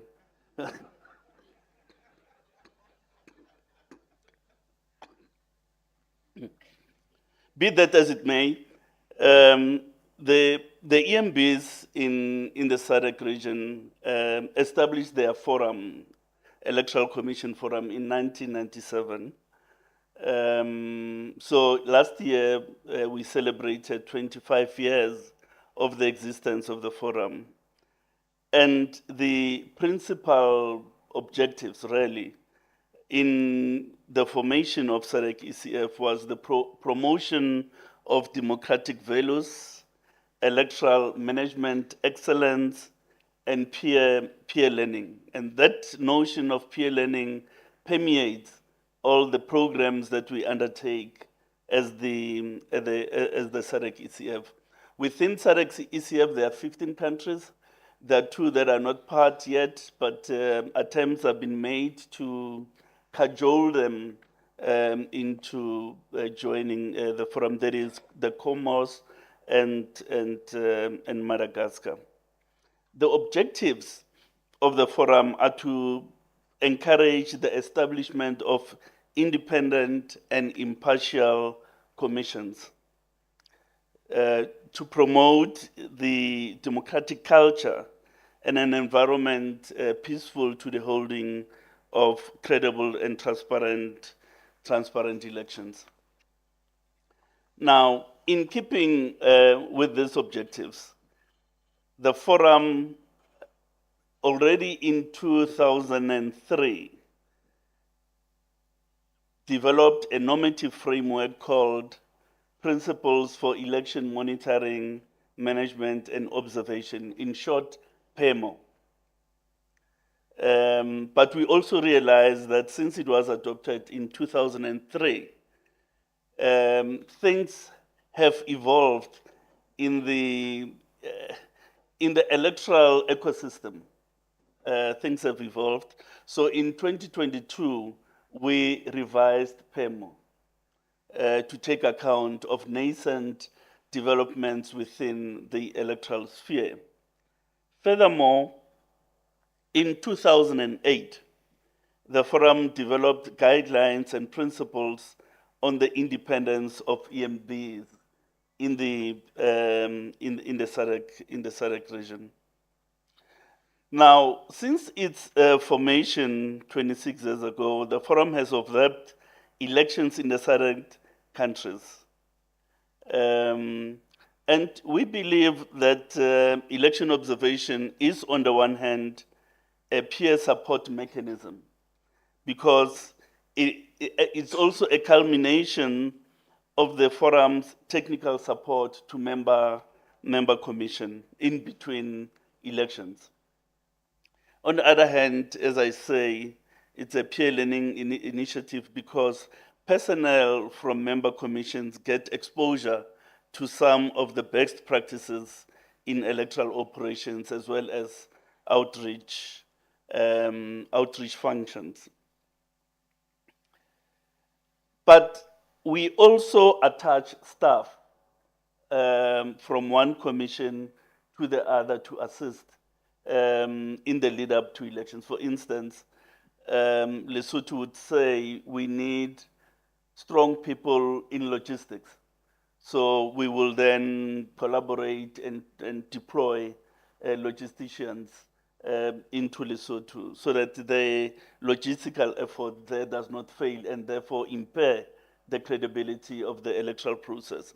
So there are those opportunities that the forum has created for staff exchange.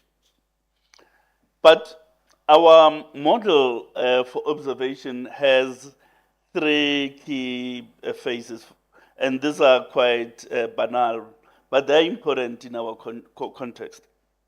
One, the forum deploys a pre-assessment team to assess the environment, to assess the member commission's readiness ahead of every election, and to check whether the recommendations made in the previous election have in fact been implemented. But at times, the pre-assessments have led to the forum supporting that commission with things such as tents, things such as lamps, things such as booths, because the reality of the matter is that not all member commission are financially are in the same financial footing. So sometimes some commissions do not have sufficient budget to provide for all electoral necessities. So as a sister EMB, as part of the pre-assessment mission, we are able to say we're going to need 4,000 lamps. We're going to need so many tents which are not accounted for in the budget. But also the pre-assessment mission also serve as a conflict, potentially, a conflict management mechanism. Because not only do we talk to the EMB, we also talk to the electoral stakeholders. And in that engagement, you could see that there are things that are going to lead to conflict if not addressed. So we will then engage and try to persuade our sister EMB to adopt proactive steps to redress whatever potential problem there may be. And then obviously we deploy short-term observers. And lastly, we also conduct follow-up missions to check if the EMB and other electoral stakeholders are applying the recommendations made. But importantly, we have an annual general conference, normally between November, December. If a country has held an election, it has to provide a report at that AGC, and member commissions engage them on the quality of the elections they've held. Sometimes it gets very ugly because it can be robust. I don't want to mention countries, but it does get robust, and people jettison talking to each other because of that type of engagement. But we think it's important because it's a non-threatening environment. It's a friendly atmosphere, but you still need to account your own sister EMBs on the quality of an election that you have delivered. And one of our programs is to work with other regional EMB networks on the continent so that we can learn from them and they can also learn from our experiences in SADC.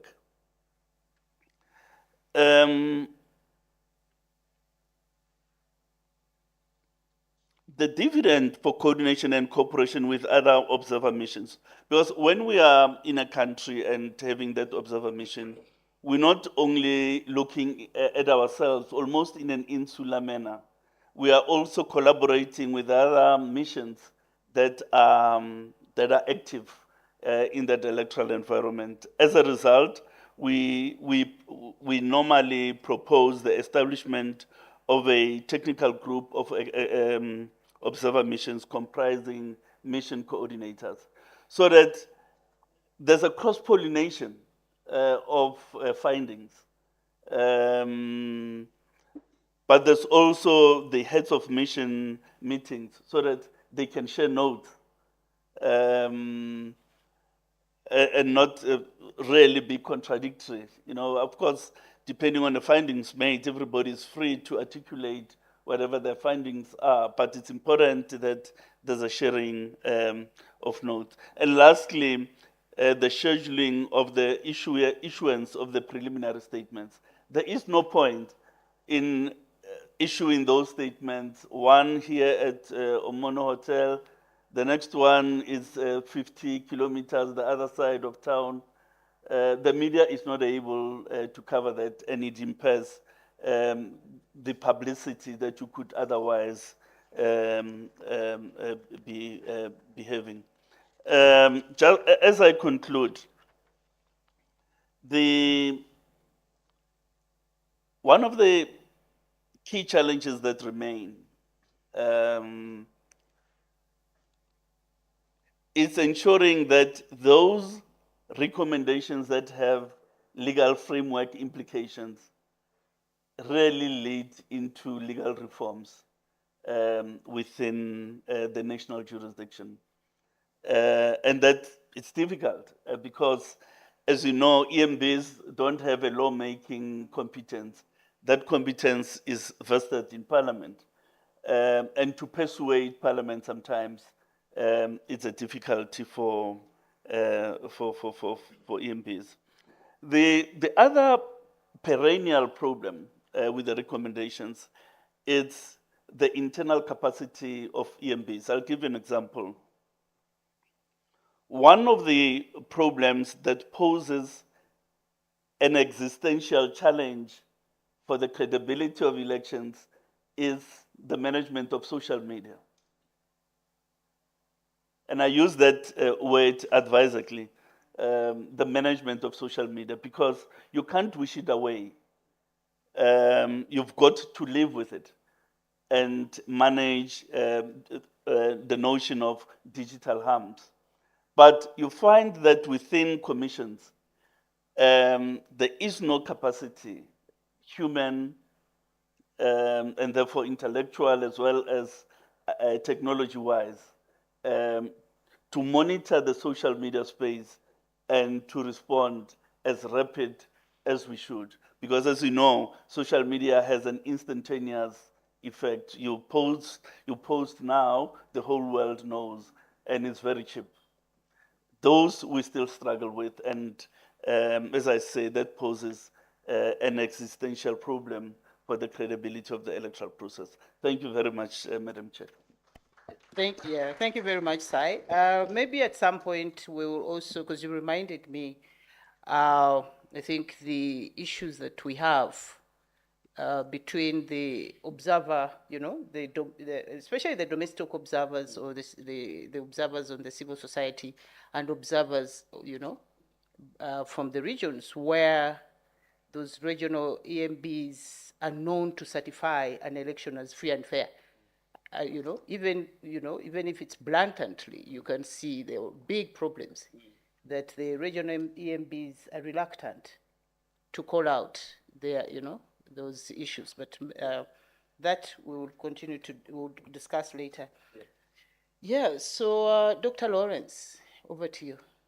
Thank you. Welcome. Please permit the teacher in me to stand.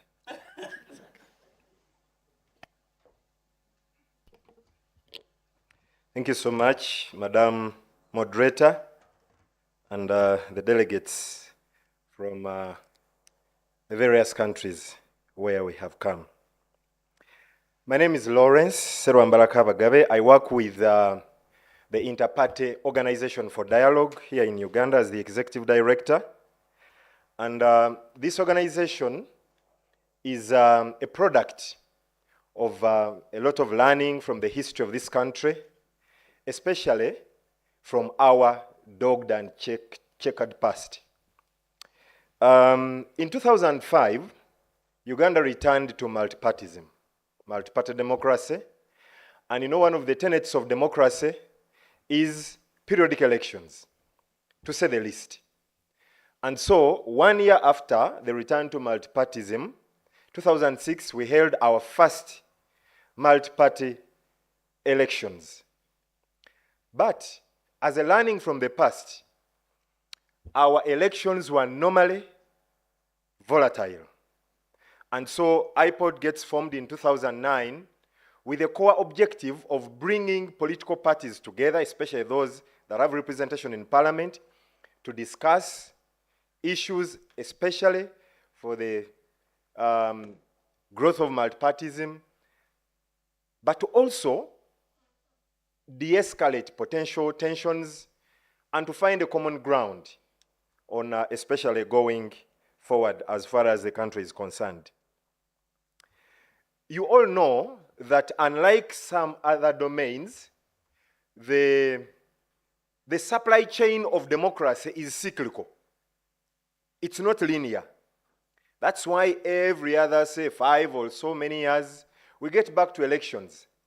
And we begin from where we started. The previous cycle will again begin that way. Get to elections, and then we go back. And so, I am sure that all of us here have identified their niche or where they want to position themselves on the supply chain of democracy in our respective countries and on the continent as well. And so, IPOD, we positioned ourselves on especially that point after elections. That doesn't mean, however, that we don't have a role in the elections. But you and I know here that in Africa, when an election, or when we get to know that the election is on a certain date, there are certain assumptions we make. One of those assumptions is that, and with a 95% confidence interval, is that there is a very high likelihood that there will be electoral violence, right? I think yes. Yes. And so, if we make that assumption, that there is a high likelihood that there will be electoral violence, what next? We have to find ways of sitting to mitigate this potential electoral violence, either pre, during, and after. And that is where, for us, we have positioned ourselves. Now, what we know is that in some countries, and of course IPOD works with several other, we have agencies that we work with at individual country level, but also at the continental level. I think about 3 years back, there is a platform that has been created at the continental level called AIPDN, Africa Inter-Party Dialogue Network. The Africa Inter-Party Dialogue Network has a number of organizations. Of course, IPOD is one. There is Gen Empowerment in South Sudan. We have Uganda Council for Foreign Relations here. Civic Trust for Human Development in Zimbabwe. I hope people from Zimbabwe have heard of it. Then the Horn Center for Democracy in Ethiopia. The Intergovernmental Authority on Development, or IGAD. NDI is one of those that have come in. The Africa Youth Initiative Network. It's also in Uganda. the Entrepreneurial Forum on Peace and Development in Ethiopia, the Africa Bioethics Network, that is both in Tanzania and Kenya, CDD, or the Center for Democratic Development in Ghana, the University of Nairobi, and CMD in Kenya, or the Center for Multi-Party Democracy in Kenya. All these organizations have come together under the umbrella of Africa Inter-Party Dialogue Network with a view to using dialogue, non-confrontational mechanisms of dealing with both political and electoral conflict. And for us, we believe under that most of our countries are devoid of a robust democratic culture. The system is very wanting. I will give you an example. I am sure none of you here in the room has an experience of a Ugandan being under one leader. I think no one. If you look at our democratic system in Uganda, yes, someone may say, well, when you compare it to what is elsewhere, ours is different. And that's why we are able to produce a president who has been around for how many years? Yes, but he's a product of our democratic system. Unless we are saying that we are going to change things, but yes. But we also notice that the values that we espouse as political actors are also wanting. And so, as I wind up, one of the biggest challenges that we realize, somebody talked about it, I think it was whatever from Kenya yesterday. For us, we believe that even as we seek to solve the political and electoral contestations, that is not the premise of the problems that we experience, but we believe they are simply symptoms. The biggest problem is the centering of our political and ethnic dispensations, political and electoral dispensations around ethnic groupings. I thank you. Thank you very much. Now we have our last panelist, but not least, Mariama Ture. Welcome, Mariama.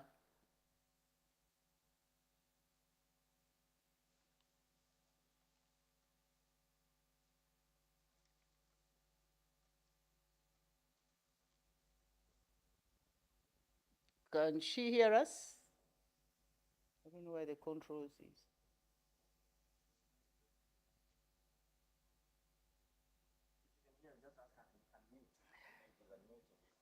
Okay. Mariam.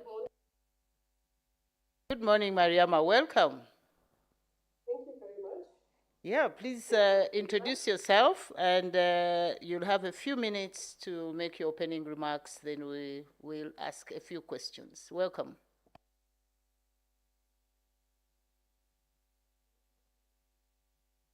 Loud and clear.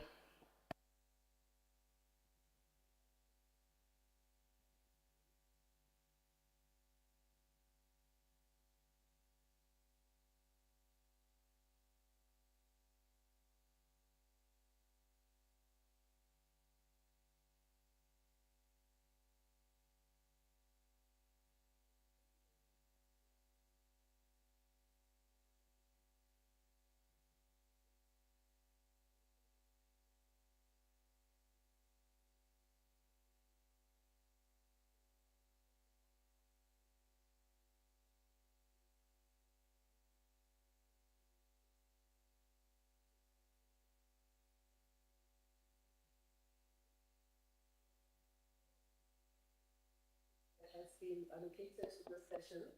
I would like to give some quick facts about Equinec for the participants present who are not too familiar with the EMD network.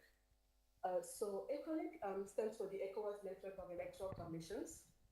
It is the umbrella body of electoral management bodies in West Africa.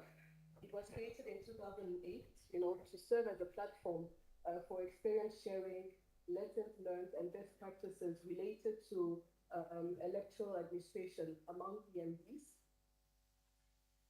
its members are drawn from the 15 member states of the Economic Community of West African States, ECOWAS, and the permanent secretariat is based in Abuja in the Federal Republic of Nigeria. So also, maybe just to give a little, view of the programmatic areas, the network main programmatic areas is, related to training, capacity building, peer support, peer learning, experience sharing. We do research, also staff exchanges, resource pooling, and advocacy. So I think I will stop there maybe for the presentation of ECONEC and dive into the subject that, the topic that was allocated to this session. So here, I'll just maybe, I have a presentation which I'm sharing. I don't know if we are seeing the screen. Yes, we are. So can you, yeah, and we have very few minutes for the presentation. Okay, Yeah. Okay, perfect. So I'll try to go quickly. So just to outline, to give the outline of the presentation, first the background will be given, ECONEC does deploy a post-election follow-up mission, so I'll just give a background to that, how it started, the history behind it. Then the second point is related to ECONEC's post-election follow-up approach. Thirdly, I will present ECONEC's means to building synergies for democratic renewal. In this section, we are touching the core of the topic that has given to this session.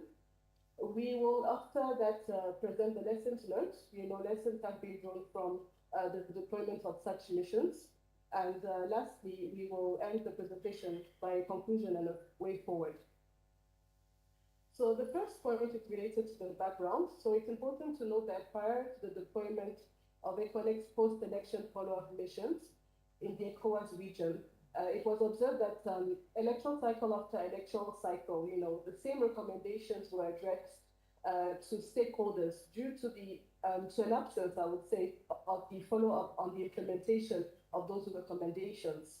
Although ECOWAS' current, election methodology seems to span across the entire electoral cycle, there subsists a gap in ensuring that its dual election assessment and electoral assistance mandates work together to ultimately improve the quality of the elections and ensure democratic consolidation in West Africa.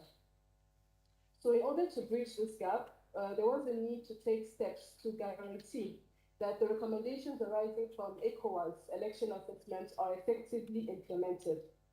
Okay, so it's also for this reason that the ECONEC Permanent Secretariat stepped in starting from 2018 to fill in this gap and initiated the deployment of post-election follow-up missions to member states.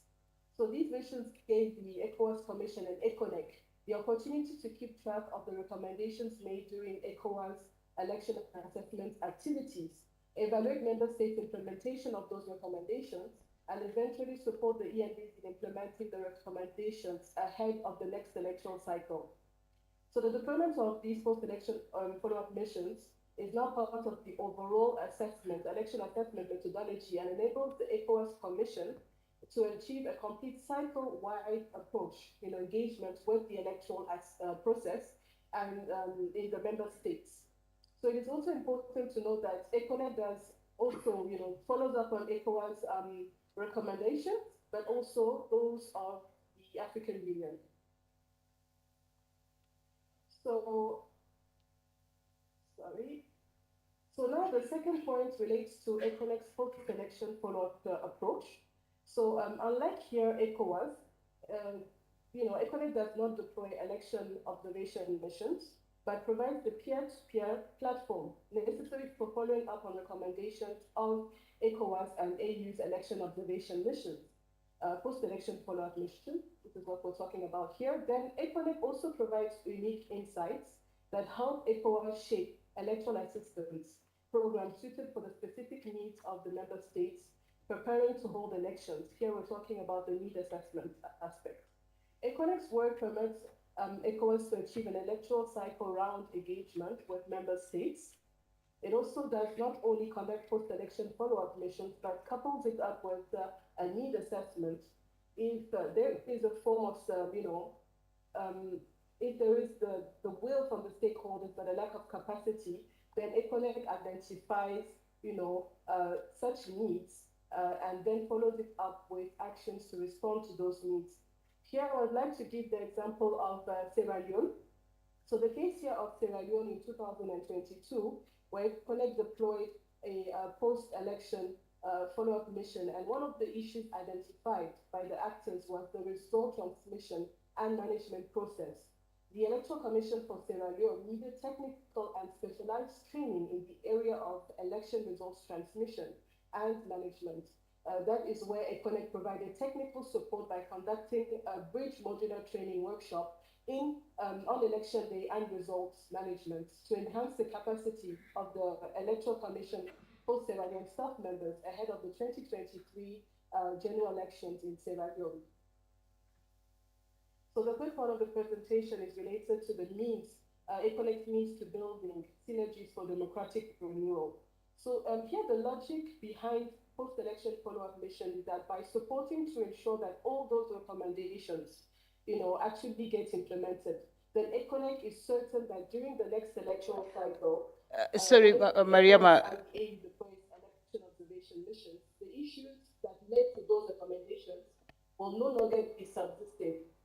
In that way, there is some gradual incremental progress that is being achieved. So, sorry, I wanted to, just to let you know, we have 3 minutes.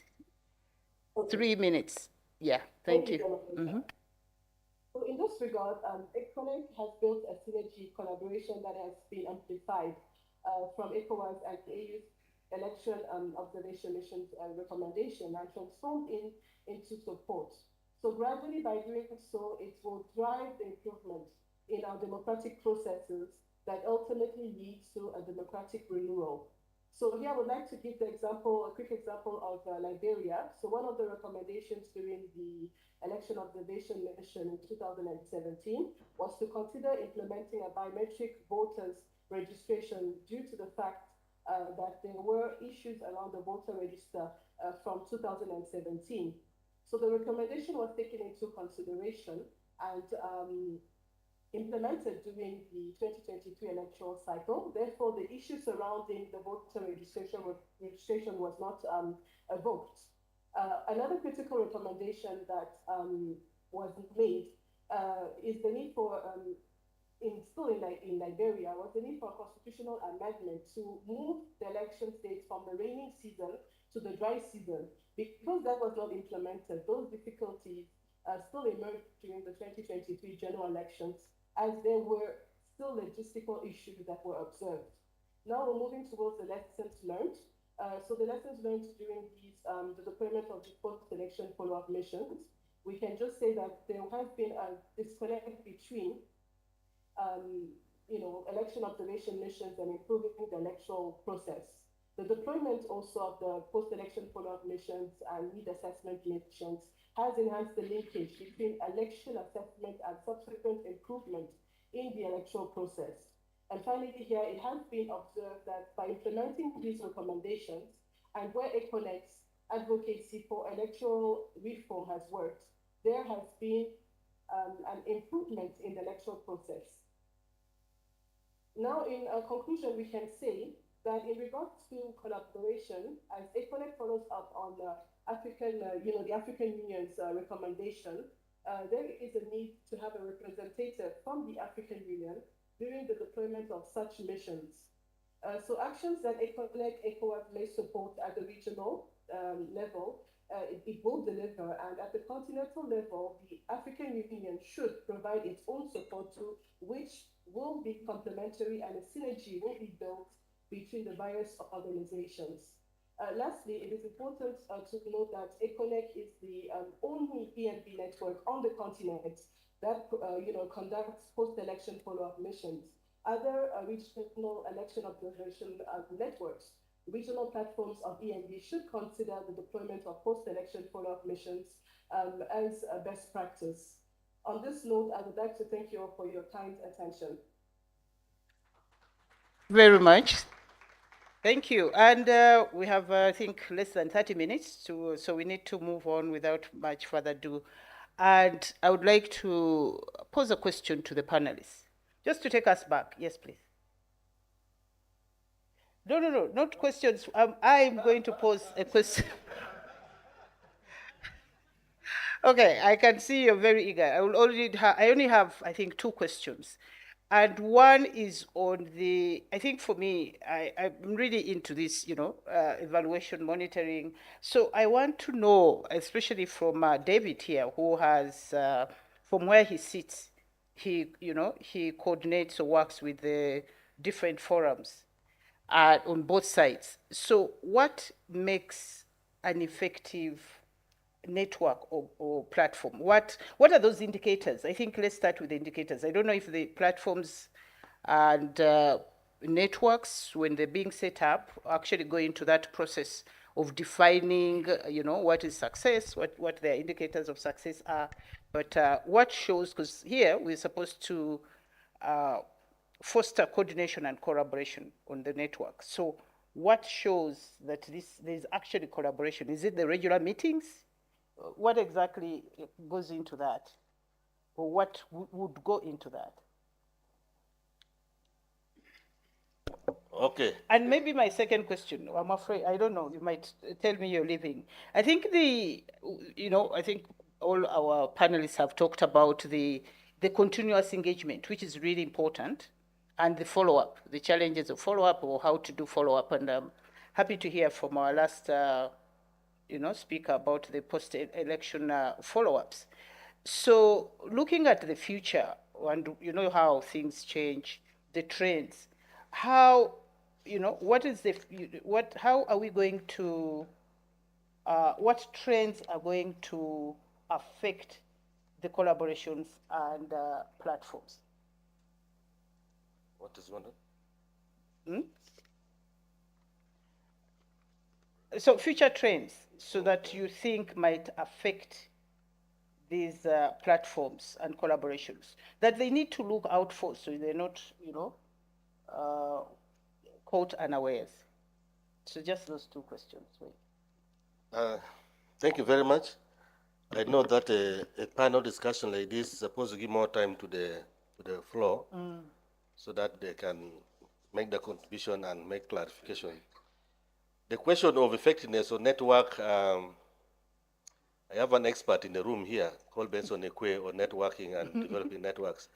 But I've also learned a lot from him on issue network. I have participated in a number of creation of many networks, especially in Uganda here. One of the things that the disease, the cancer in network creation, collaboration, coalition, and other things, usually is we try to copy. We copy what we have seen somewhere, and then sometimes it's driven by self-interest of the initiators, and the rest of the members who later join do not know the real reason why the network is created. And sometimes you think you're a network, but actually you are an organization, not a network. Because network has the members, it's a member space. That members, it's supposed to be driven by members for its sustainability. Members should set the agenda, members should contribute to achieve the objectives. And members have to manage it. Not necessarily directly, but it has to manage. We have seen many networks created. Before the second year, it is dead. Either members have vanished because they have not seen any value addition in joining it or being part of it, or somebody has, we always talk about state capture, but we are not talking about NGO capture and even network capture by a few people. We have a civil society network for East Africa sitting in Arusha. I don't know how many members of civil society organizations in Uganda know even about it, but it calls itself an Apex organization for civil society in East Africa. For me, that one now no longer qualified to be a network. It has transformed from a network to a whole organization of its own, not membership organization at all. So the first thing is we should recognize that the members are the drivers of that network, and they know what they want to achieve in that network. A network does not necessarily have to be perpetual. Once you achieve your goal, you can disband it and maybe start another agenda and move in a different direction. Sometimes we try to force a network to live when it has outlived the purpose of its life. Mm. So for me, basic thing is one, you have an agenda which you want to drive. You have common minds or people of common ideas whose goal and objectives and vision is the same in that direction, and they have the commitment to run it.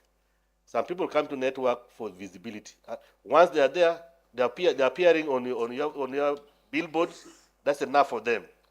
Nothing else they're going to contribute. Some people have capacity to contribute money and so forth. So this mapping of the objective of members to a network has to be clear. So for me, that is more important. And when the network is achieving its goals, it attracts many interests.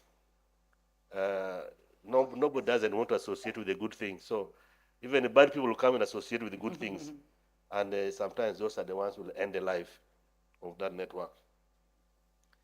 The trends, the world is fast moving these days, very, very fast moving. We used to do strategic planning of 10 years in the early 90s and somewhere in the mid-90s. People do strategic plan of 10 years.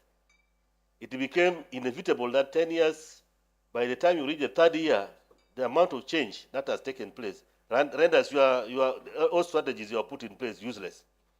So we came down to 5-year strategic plan. Today, people are starting to do 2-year strategic plan. Why? Because of the fast-moving trends driven by so many factors, including technology advancement and of course, other geopolitical factors. So it is very difficult now to predict the world in a long range. Of course, that doesn't stop people from visioning, but the ultimate, if you really want to actualize what you want to do, then sometimes 3 years become a very long period for you to plan. So in short, I'm saying it is not easy to predict the trends, but overall we can see that where technology is driving us, where geopolitics is driving us, whether it is America, whether it is Europe that is driving our politics, that politics will eventually affect our platforms and networks in many ways, including funding. Including that the shrinking space that we have, civil space that we have, is partly also because of the geopolitical dynamics, global, and also that cascade to our local level. And that comes down to resource allocation priorities for the actors in this dynamics. And that trend is supposed to be forecast. That are we going to have the necessary resources we need to drive our platform? Are we going to have the necessary allies? Do you have the necessary? How about what we are focusing on doing now? You know, today you say you are working on this subject matter. Before you know it, it has become irrelevant in the next year. So the next year has come with another priority, global priority, that now everybody has focused there. You are becoming relevant. So for me, these are some of the things that we have to keep an eye on, and keep on reflecting every time and move with the moving trends for us to be relevant and catch up. Thank you. Thank you very much. Thank you so much. And Sai, anything to add? I think Sai and Mariama to add on from the side of EMBs. We will still need indicators of an effective platform. EMBs, yes. You see, ultimately, the outcome indicator has to be whether the election held can be subject to judicial review, and that there are established factors that could lead to a successful review and set aside of that election. That's the ultimate indicator. Now, the number of meetings and how well meetings are run and so on, those are just inputs. But ultimately, you want to have a situation where every electoral stakeholder is satisfied that, on the whole, an election conforms to normative standards established for the continent and in terms of the electoral framework of the specific country. I think I want to leave it there for now. Okay, thank you. And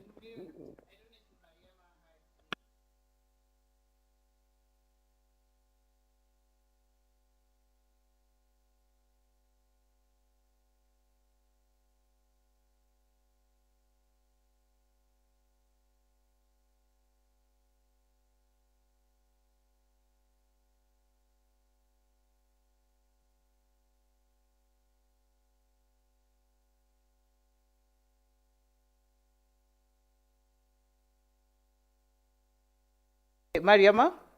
Sorry. Mariama, yes, can you hear me? Did you hear the question?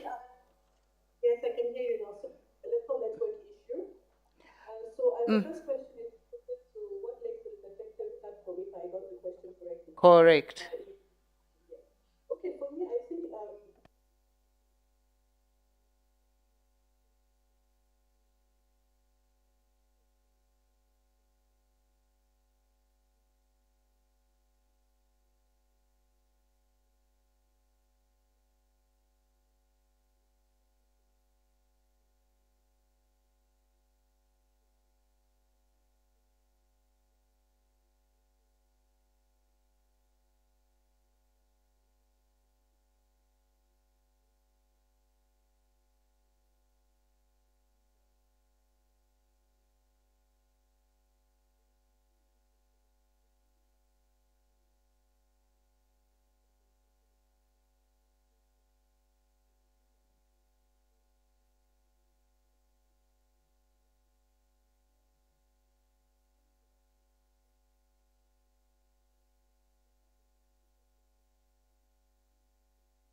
general elections in Sierra Leone.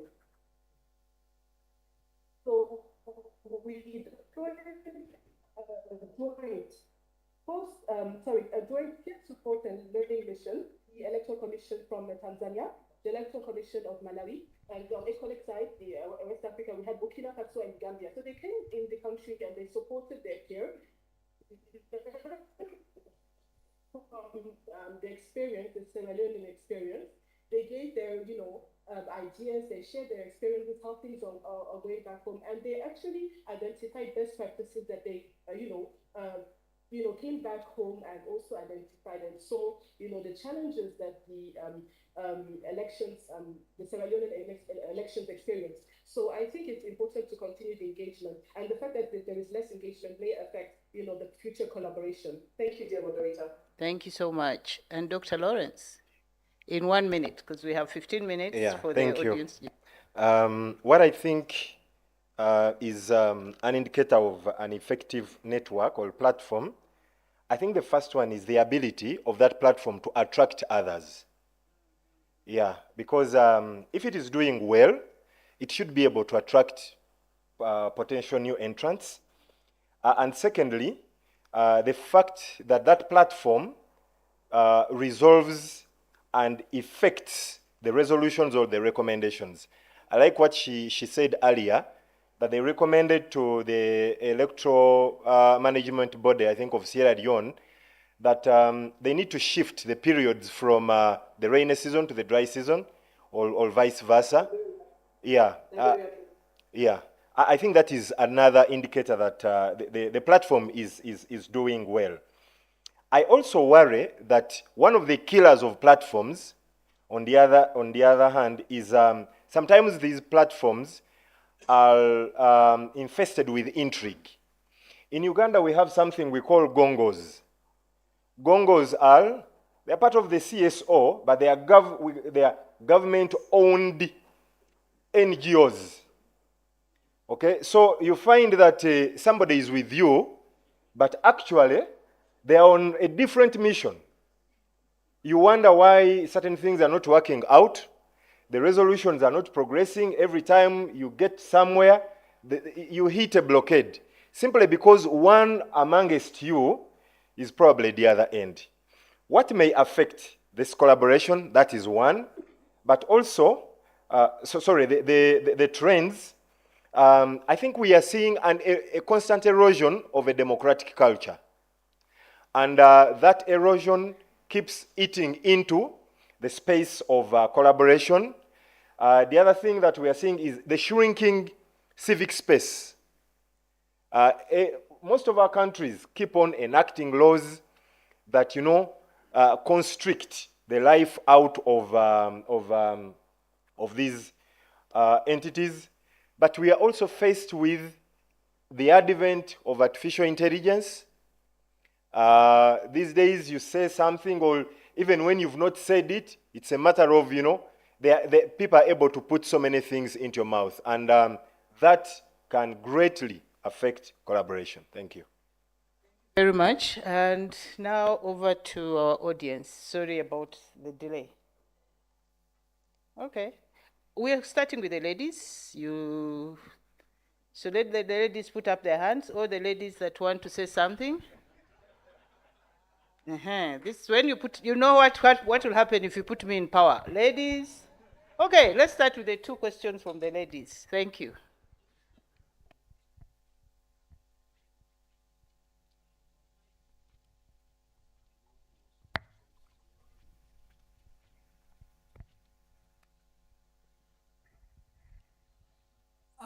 Thank you very much.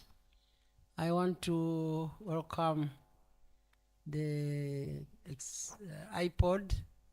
The questions will be 40 seconds long.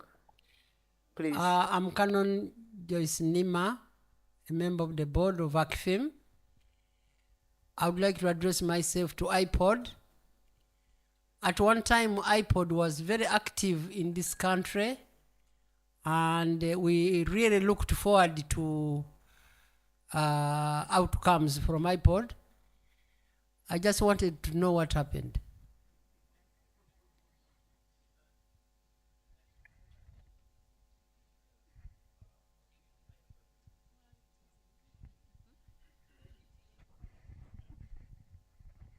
I hope my 40 seconds are not part of the mic movement. My question goes to Mariama. I would like to know what lessons can we learn from the way a region organization like SADC, mitigated the contested elections in Zimbabwe and DRC. What lessons can we learn from that? And what do you think were the wins or takeaways for SADC? Thank you. I think that was Zimbabwe and Sierra Leone. Even DRC in 2019. Zimbabwe yes. And DRC are the most recent. And Sierra Leone. Yeah. Okay, so the list of the participants. Yes. There's a lady. Yes. Thank you, and the panelists, especially Mariam. I'm very impressed with her presentation. But my question goes to Mr. Onen. Usually when you deploy election observers, you come up with a statement, the election has been very peaceful. It's like as if it's common. I can tell, even if before you even actually read your statement, I know that statement is going to come out. So do you always refer to election day or election process? Thank you. Okay. Thank you. Okay. So number 1, 2, 3, 4, 5, 6. So number 1, please. Thank you very much. My name is James Lahai. I am the National Coordinator for National Election Watch in Sierra Leone. And I am also the chairman for the West Africa Election Observers Network. And I appreciate the contribution of Mariama and the purpose for which ECONEC was set up. I want to know from Mariama what collaborative efforts or mapping ECONEC has done about regional observer networks to ensure that credible elections take place in West Africa. And my second question is around support for each of the entities, the citizen observer networks, and the work of ECONEC. What criteria do you have in the appointment or election of ECONEC chair? Because the Sierra Leone election, from every indication from international as well as credible local observer missions, raised concerns. But then just after that election, and when the Electoral Commission has refused to publish polling station results in evidence of the results that they announced, ECONEC elected that chairman as chairman of ECONEC, which he is using now as evidence for a good work that he has done. I don't know if it's fair to Mariama, but we'll see what she can do. Yes, number 2. Thank you very much. My name is Eddie Kainda. I want to raise a question on the neutrality of the election observers networks. In the face of managing or observing elections in countries where the incumbency is not only strong but brutal, do we have scenarios where we put out statements that do not reflect what we have observed, but statements that are taken to be politically correct? Thank you. Who do you want to answer that question?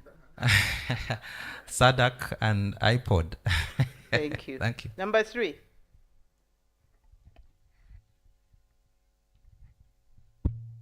Thank you very much. My name is Masoud and I come from Ethiopia. Thank you all the panelists. Mine is not specific to one panelist, but any of you could respond.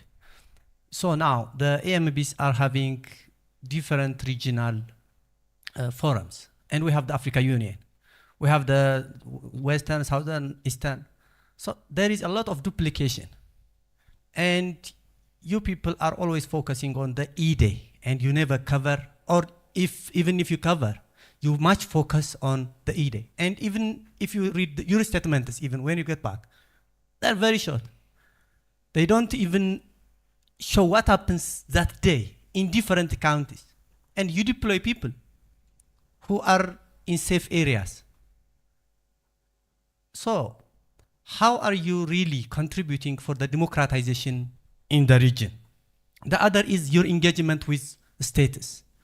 So now we know the AMBs are state funded, but they are always challenged with resource, very limited resource, because of lack of commitment of incumbents to strengthen these institutions. As the incumbents usually fear when these institutions are strong, that the status quo would be changed. This is in many parts of the country.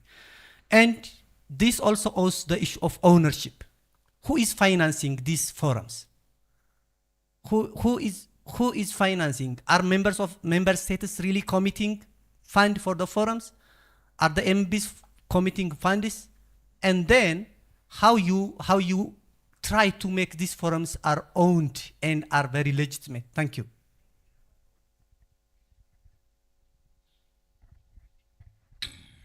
My name is again Benson Ekwiochen, work with the Public Affairs Center Uganda. I just have 2 quick questions to the panelists. One is, how do these networks you have created navigate the power dynamics within their operating context?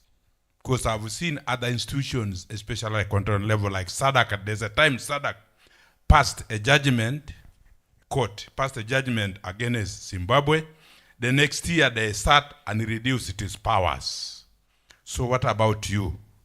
So, and the same fate could be with you. So those power dynamics vested on the political undercurrents, if not managed well, will render all your beautiful intentions unachievable.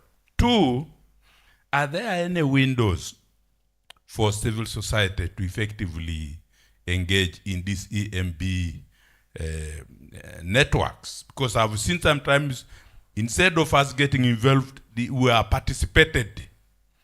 I remember the case of East Africa, what Onen was alluding to, when it was being formed, each party state was asked to recommend members. In Uganda, a different team was taken.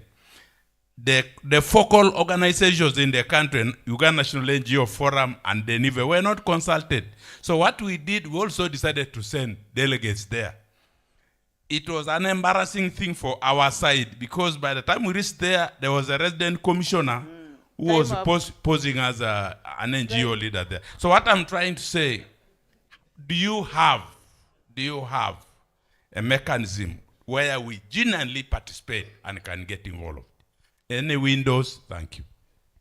I think David did, on the East African side, I think he provided some entry points, but we'll add on that. Yes, number 5. Thank you. My name is Jimbo from Angola. So I just would like to add on the last question and to follow up the Mr. David to confirm. Yes, the African Union has a good improvement in way to engage civil society expertise. Just to know that African Union annually starts to have a review commitment of all recommendations of the country that bring civil society expertise, professors, university to look up on their own recommendation and to discuss about technical assistance. I think that I would like to hear from each of the networking, how this space, how this ahead Africa, from now, from today, we can commit to be engaged on these different levels of this discussion. What kind of African we need to move on, how to support our recommendation. I know that in SADC, we need to improve on that. And SADC, I am from SADC. Unfortunately, I don't have this space on SADC, but I have this space in African Union. So I think this is opportunity to come up with this kind of commitment, how we go to this step. Thank you.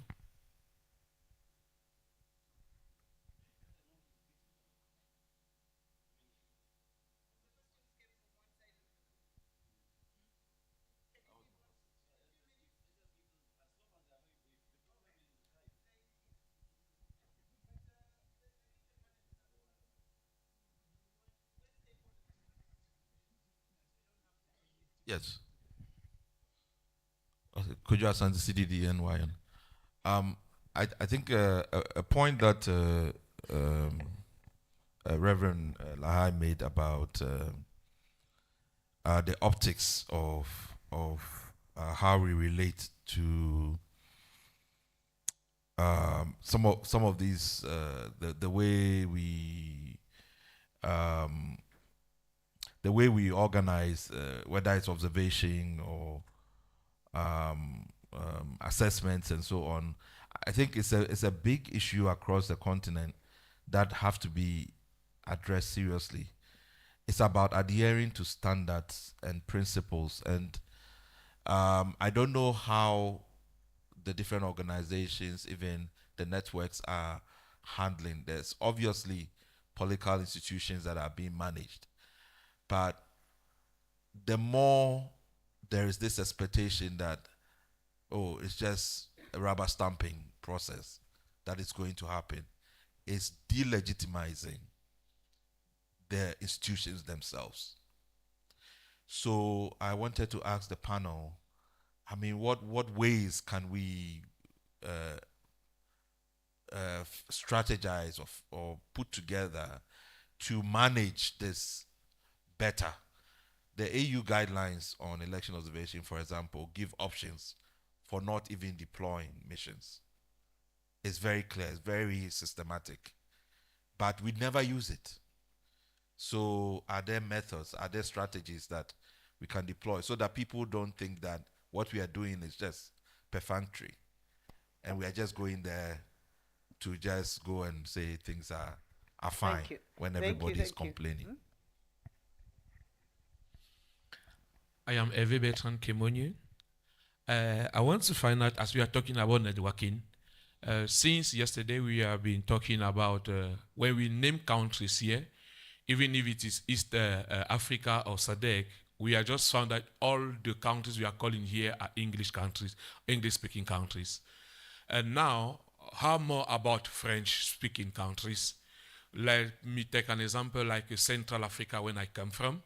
In Central Africa, we are having the oldest president and seat.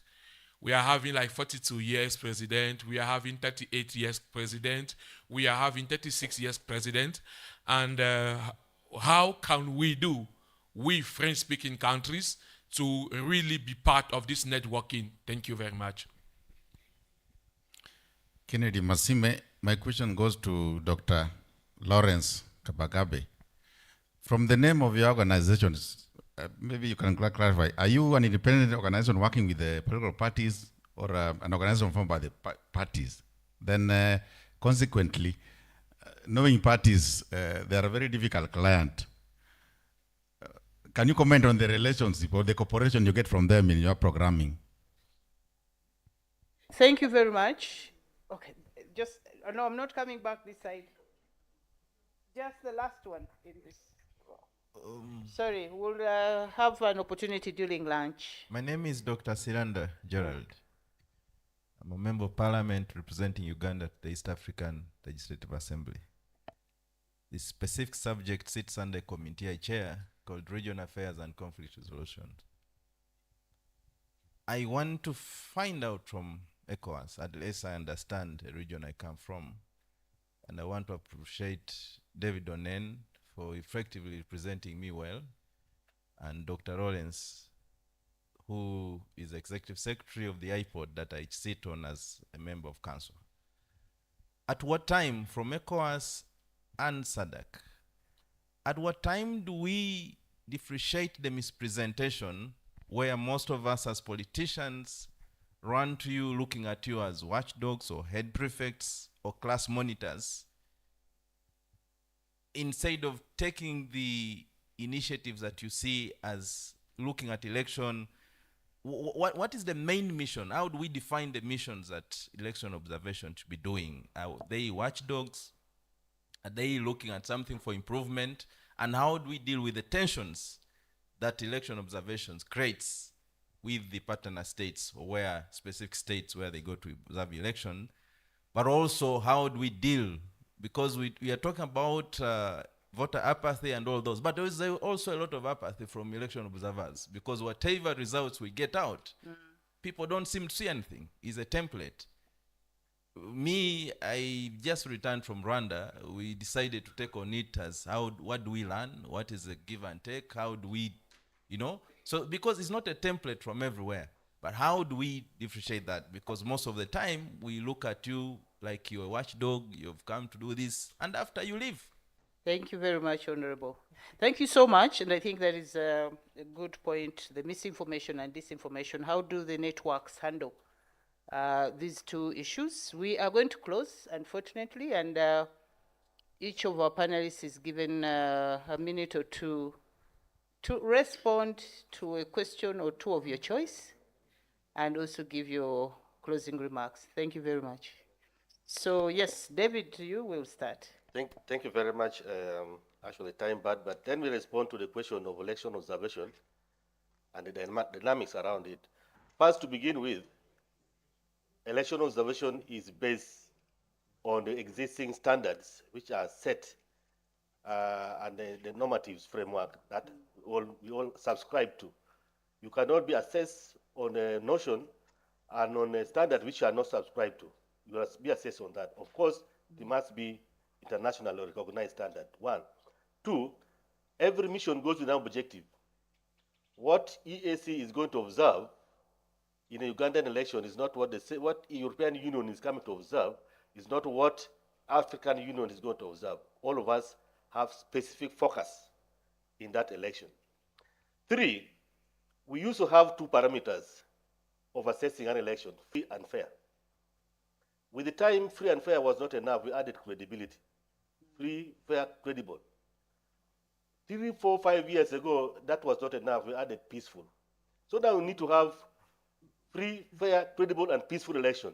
Those are the new parameters. We never know next year we have another parameters. Given the IA, the AI syndrome now, you may have another parameter of election observation. But by and large, there are some people also who go for monitoring election, not observing election.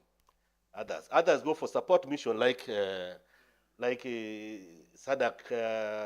Forum of Electoral Commissions, what Simba Mabolo was just talking about. So, but how many people know the difference about who is observing what? Many people don't know.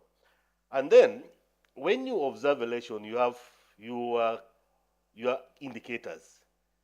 For EAC, we have indicators which is not, okay, there's a broad standard indicators, but nitty-gritty which is contextual to any particular election. Every time we have to introduce new indicators for a particular election because of the new dynamics or the context that we find in that country. You introduce a new parameter, indicator to assess. And this may not be the same with another observer mission. So in short, we are observing different things. But when we say election is free and fair, doesn't mean it is 100% perfect. But as it delivered on the, at least on the basis of 1 to 10, as it delivered maybe above 50. If it has delivered about 50, possibly we can say it is free and fair. And then two, the last point, you remember the Solomonic wisdom of the Bible about the two women who were claiming a baby, and how Solomon decided to find who was actually the mother of the baby. And we have those two women in an election. Even observers can be the two women, the two mothers. You can put the election observer, international observers, in those two women. Who is the owner of the baby? Who is the mother of the baby? If you're not the mother of the baby, you don't care whether the baby dies or not. But if you are the mother, whether you take care of the baby or not, let it be alive. Thank you. Thank you very much. Sai. Thank you, moderator, and thanks for very tough questions indeed. But I think the starting point is really an acknowledgement of the fact that observer missions should not be conceived in monolithic terms. They are all different and they serve different purposes. As regards the electoral commissions or the EMB's networks, they are really a support mechanism to the hosting EMB. There may be other observer missions that are political in nature, who must express a political view on the quality of their election. Civil society and other foundations, they have explicit mandates vis-a-vis that. So I think we're going to need to have an appreciation that there's a diversity of the nature of observation missions. Secondly, I think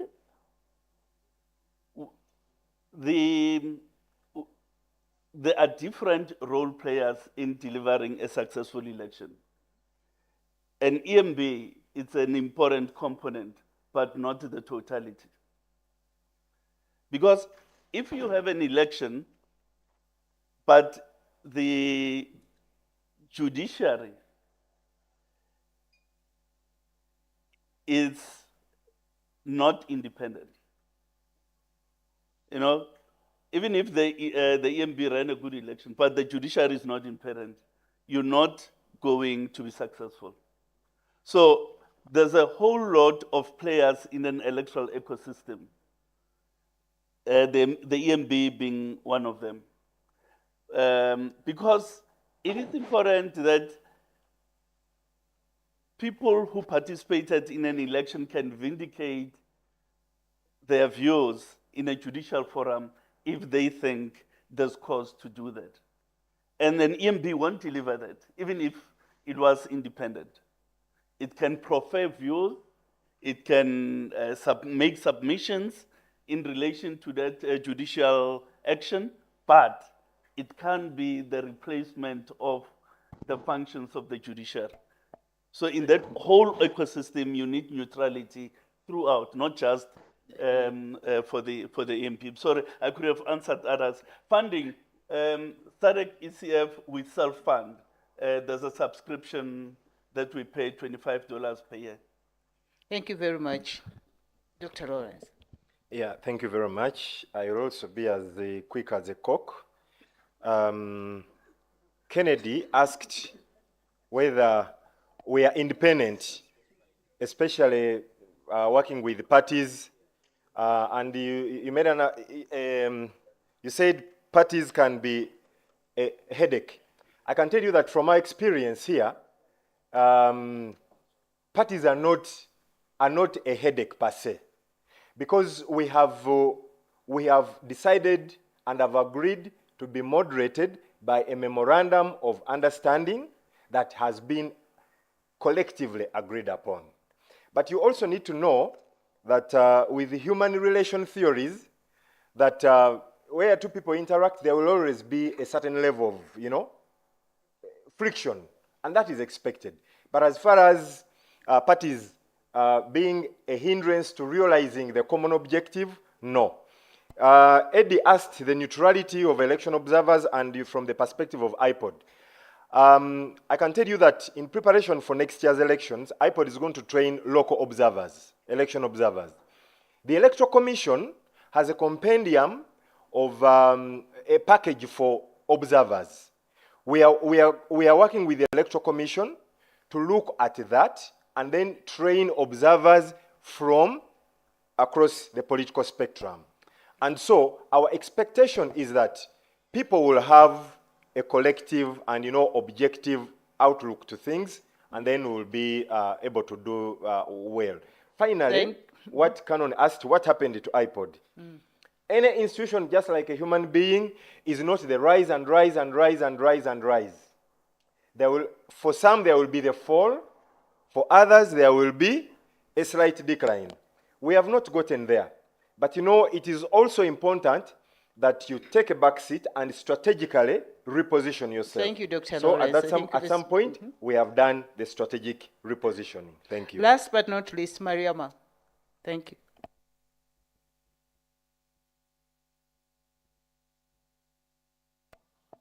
Hello? Yes, we can hear you, Mariama. Go ahead. Thank you very much. Thank you for all the questions that have been addressed directly to me. I'll try to summarize due to time constraints. Maybe just the first question was related to the lessons learned from the Zimbabwean and the Sierra Leone elections from the for ECF SADC, I think, if I'm getting it correctly. Well, the lessons learned here is just to maybe identify the challenges that the electoral process has encountered, and to see how to follow up on the recommendations that were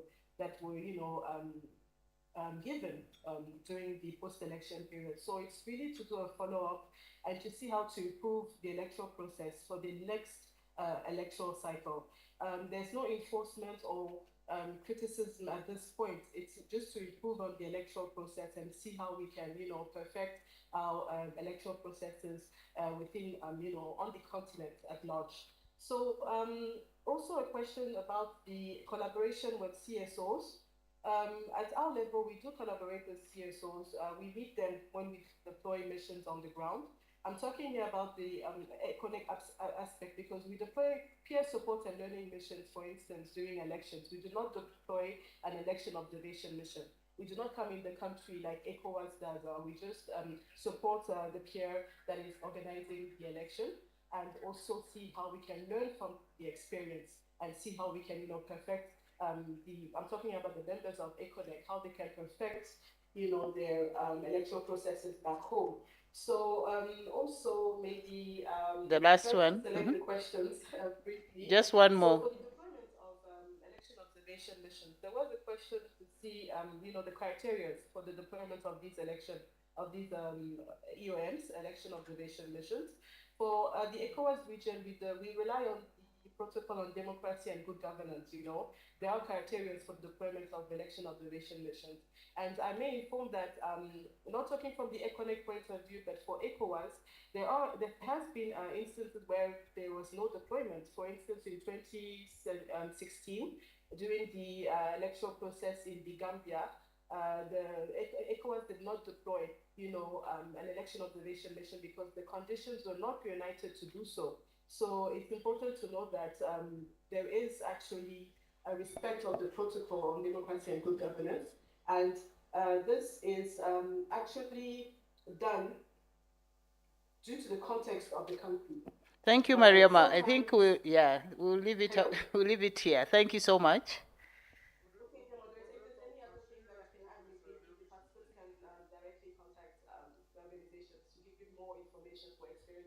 Thank you so much. Reverend specifically has requested a response to the Sierra Leone issue. Do you have?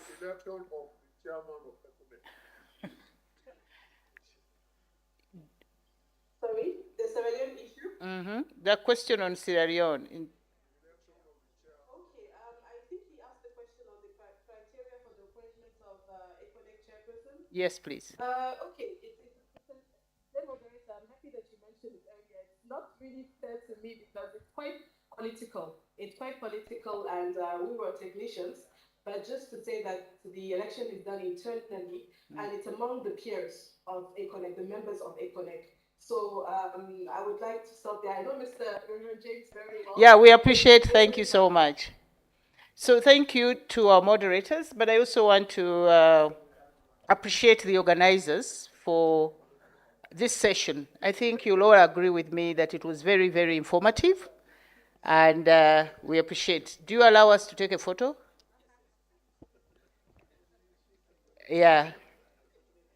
Mariama, Mariama, please put Mariama's, yeah, so let's take the photo. Thank you.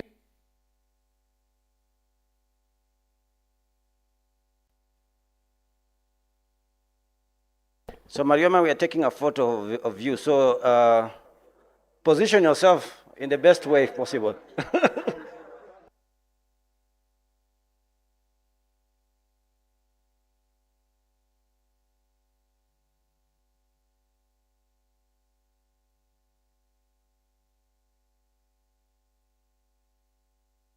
Thank you very much, Mariana. Thank you very much, Mariana, for that. And we want to thank the panelists, led by the chair, Rosina. I think you did a wonderful job. Let's give them another round of applause. It's very evident that these conversations cannot be able to end in just one panel. And I'm very sure there are very many questions that we all have and conversations that we can be able to have. But if you see Samson Itodo and Dr. Kojo and others and James Lahai, they'll tell you there is a formula to how you can have conversations even deep into the night. Ways in which you can be able to have very serious conversations. So yes, because we are here and we are interacting, we're coming from different places, I think it is important that we try to find time or spare some time to be able to interact with the minds and the intellectuals that we have around in some of these issues. We cannot be able to converse and finish within the given tabulated timelines that we have for purposes of this. So we'll be moving very quickly to the next session so that they also don't delay us on the other very important aspect, which is lunch. But before I do that, the town who is going to be chairing a session later on has requested that I think over lunchtime or when they get time that his panel members, that is Samson Itodo, Christopher Okidi, Stephen Edoru, and Amadou Dione, to have some time with him at some point. I think either lunchtime or after the last session that we're going to be having today. They want to have a tete-a-tete before tomorrow's session. So let me invite now Marcus Genga from Kenya to introduce the next panel that will be discussing the implementing and monitoring election observation recommendations. Marcus works with election observation in Kenya. He's the man in charge of the programs of ELOG, and I think he can be able to really well handle this particular session. So Marcus, please welcome. The floor is yours. You have up to 1:30. We'll try to push ourselves up to 1:30, but you know, if you get beyond that point, it will be between you and these people. So you need to work out a method to ensure that you finish on time, but we also get very quality conversations around the issue. Thank you very much.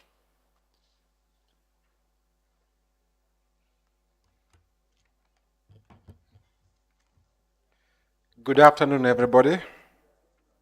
Good afternoon. How are you?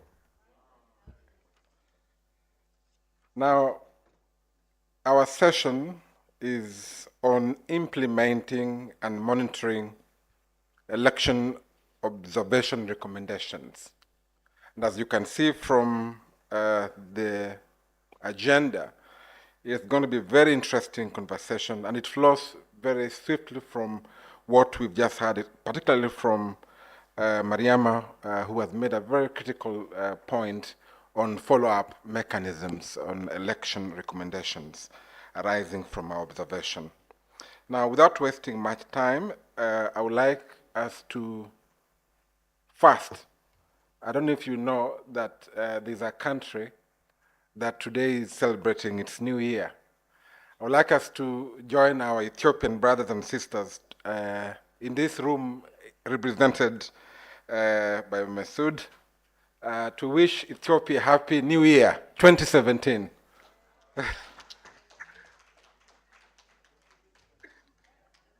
So Ethiopia is Happy New Year today in Ethiopia. They are in 2017, I was informed, 2017. So to help in unpacking the topic that we have lined up today, we have Luis Jimbo. If I call your name, you can get to the podium. Luis Jimbo, if he's around.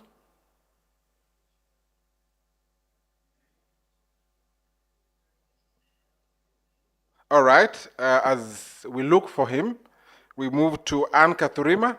Anne Katurima is from Kenya. Jimbo, please. No problem.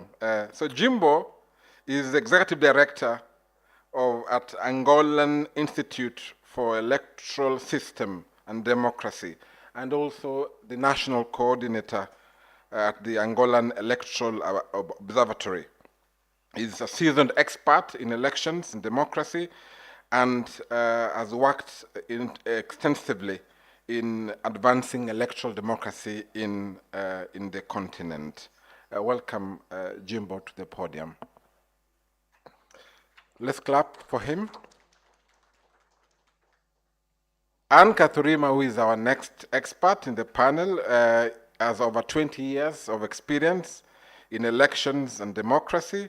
She has observed and consulted in the area of elections for over 30 countries, and has an immense knowledge in the topic that we're discussing today, having observed these elections throughout the continent. Welcome, Anne Katurima from Kenya. We also are being joined by Adiva Peter.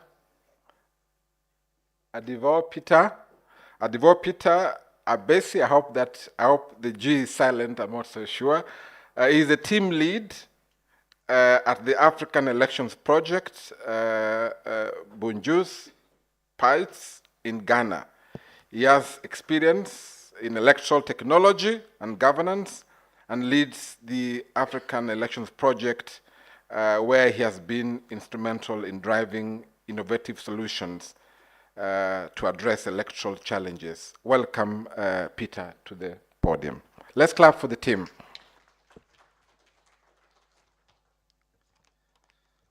Now, I'll talk here and then go that side. So let me provide a context, which I think is important. Oh, one more person, I forgot.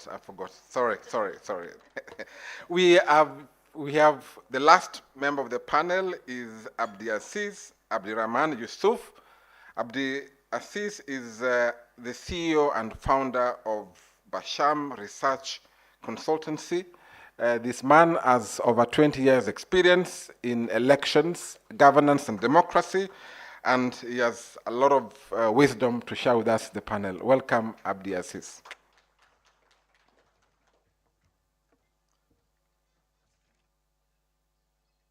So as a way of putting to context the discussion that we are having today, and just once again, I'm reminding our readers that, our listeners, that we are discussing a session on implementing and monitoring election observation recommendation.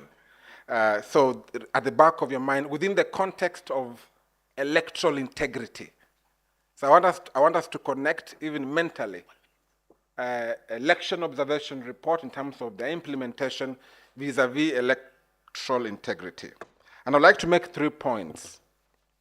The first point is that at the heart, and of course, as Rinda yesterday reminded us, at the heart, at the core of electoral integrity are elections that are conducted within the framework of democratic principles of universal suffrage, political equality, that are essentially in conformity with international and national legal instruments that govern elections. So at the core of that topic we are discussing are elections that conform to those principles.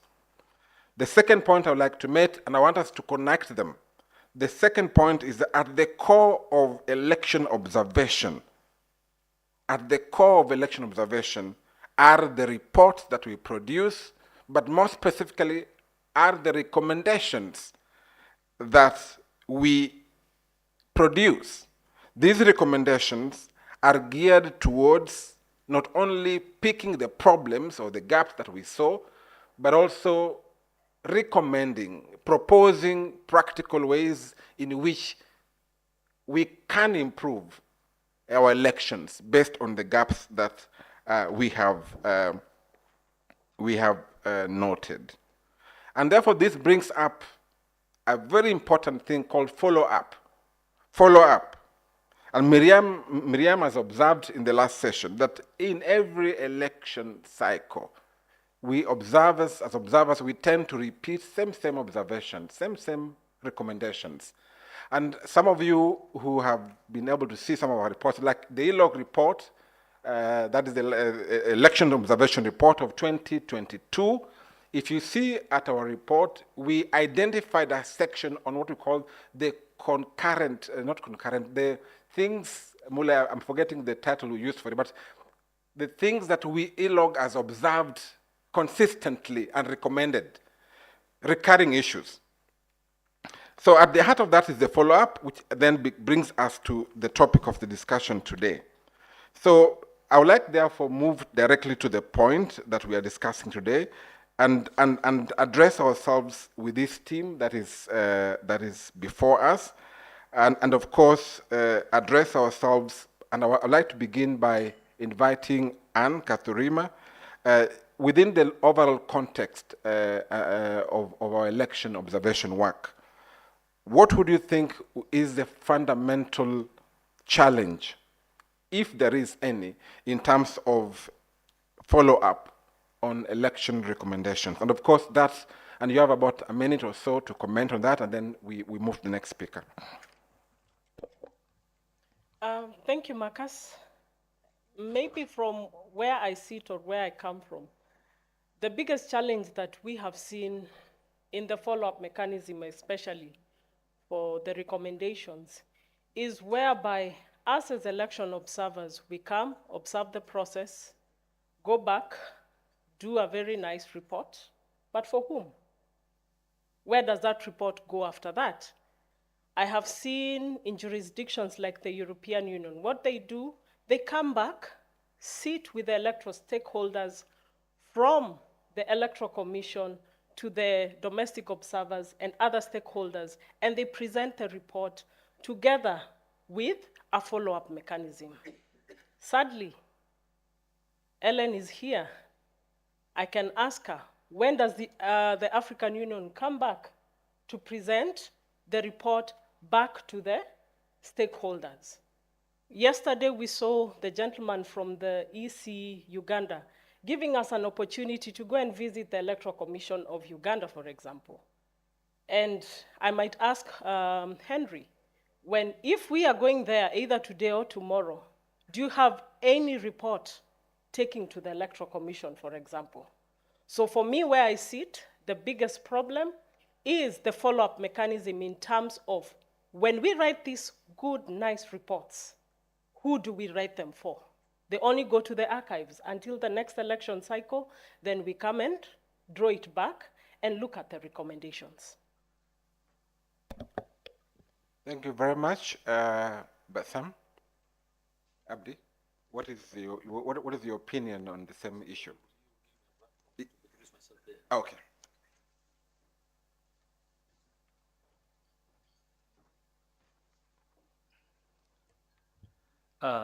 Sorry for, since I actually represent someone that has been was not there and I was forgotten, I decided to introduce myself and actually highlight of my experience to the audience. And I request some minutes for this important. First of all, I would like to good afternoon or good morning to everyone. It's an honor to be here today, and I would like to extend my gratitude to the organizers, those who invited me, the AFUNET, and the co-organizers for this important summit. I would like to also acknowledge the presence of different teams that in the continent that are gathered here. My name is Abdulaziz Abdurrahman Yusuf, and I have been involved in election observation for over a number of years and election processes. I rose from the state up to the continent. For instance, I was part of the technical team that worked the election model processes of Somalia during the hectic time where the election was not clear in 2020, the discussion between the federal member state and the federal government. Later on, I was appointed to become among the federal election implementation team of Somalia that led the election of 2022. It was an indirect election, but one of the longest indirect election that started from 2020 September to 2022 May. It was a very difficult journey, actually. And with that, I want to give you a small summary.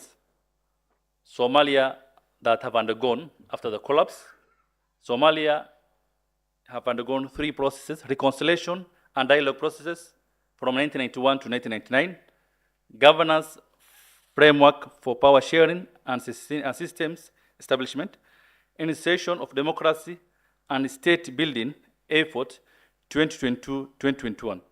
After 2 decades of military rule, the 10 years of civil war, and nearly 12 years of weak democracy and institution, the establishment of natural election establishment was put in place in 2015. Now, this system, when the National Electoral Election Commission was put in place in 2015, what happened is that the government was very weak, and it requires inclusivity to the federal member state president. Therefore, the government was unable to hold one person, one vote. Due to that, they form what we call national forum that is made up of the federal member state and the federal government, together with the international partners who are there. And through that, they put aside for the constitutional, the election body that was put in place, and established and agreed election management bodies that conduct the seasonal during the election period. And after the election, they will go. That one, the election was conducted, and the election of President Formaggio came. The President Formaggio wanted to continue the universal suffrage, but still the challenge was there. And later on, we had a very long discussions and very challenging. Then later on, these new electoral management bodies made up of federal member election management bodies, and also dispute electoral management bodies, and also the state management bodies. And it was very actually challenging to conduct an election like that. And I was one of them and experiences those challenges.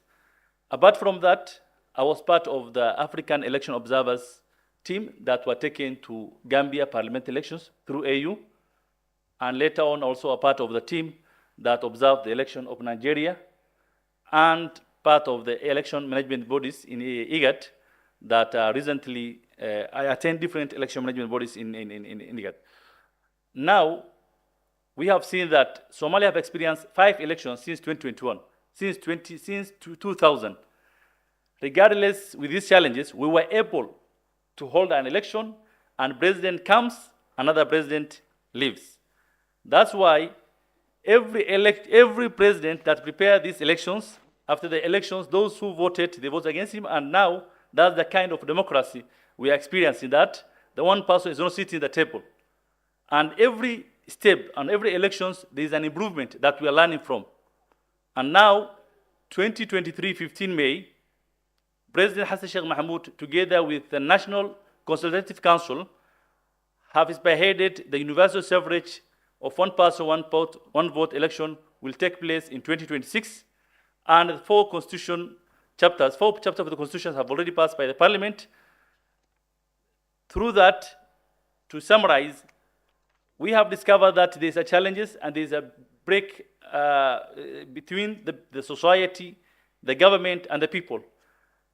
Myself plus other experts of elections, we established this research, this organization that is actually spearheading this Institute for Sustainable Democracy, Fostering Democracy and Good Governance. And our main theme was to promote credible election, citizen participation, and strengthening of public institutions, whereby we will engage with all stakeholders. Thank you, and try to find out the gaps. Thank you so much. Yes, thank you. I would like then to move to Peter, in terms of just your general overview of one of the greatest challenges that continue to impact on the implementation of reforms from election observers. Just one. Okay, so in my experience and from Ghana, one of the major issues is the interest of citizens. Civil society is a small group, and when it comes to election recommendations, these are recommendations that can translate into reforms that can help the whole population. But then what we experience is that after the elections, civil society in Ghana, we have CODEO, the Coalition of Domestic Electoral Observers, put together reports, and then it's left onto only them to push for reforms and make sure that the recommendations are implemented and come to fruition. And this is a very difficult task because civil society has a lot of work. As we are here today, we are all wearing the caps of electoral observers. When we leave here, we have other duties and other thematic areas that we have to focus on. And until the whole population, like in some countries, we have a lot of voters, in Ghana as well. Currently, we have about a register of about 18 million voters. If we all participate in making sure that, okay, in terms of recommendations on accessibility, they want to make polling stations accessible to everybody, we all push for it. In terms of numbers, queues, how can we reduce queues at polling stations? If citizens, we don't get to the point where citizens can rise up and join civil society to push for these changes, because at the end of the day, they are the ones, all of us are the ones that suffer. Because if the lines are long, the EC doesn't do anything about it, you are the one who is going to line up from 4 a.m., 3 a.m., 5 a.m. to make sure that you vote. So for me, the major challenge that I think is that the lack of interest or involvement from the general voter population to join civil society in pushing for these reforms. I think that civil society have been doing their best, but then we need more people to come up. We need the media to join in for this so that we don't have to wait the next 4 years. We bring up the same issues the next 4 years, we put it in the reports, and nothing changes. Thank you. Thanks, Peter. I think we'll come back to the point you've raised about the apparent disconnect between the observation groups in terms of the reports vis-a-vis the citizen agency in terms of combining effort and pushing for these reforms. But let me come to you, Luis. What is the experience in Angola in terms of recommendations and the implementations? Okay, thank you. Just say greetings for all colleagues that's here. And I want to realize from that, we are here because we are professionals. Most of us, we have 20 years doing those things. We are professional. This is the challenge. This is not a discussion about a watchdog or no. This is talking about we are professional. If our working as a professional has given improvement on a system of a democracy. So I want just to share with you how we move forward in Angola through this challenge. And I have just my bullet point I would like to share as I am just talking, as I'm just presenting here. So, the challenge is about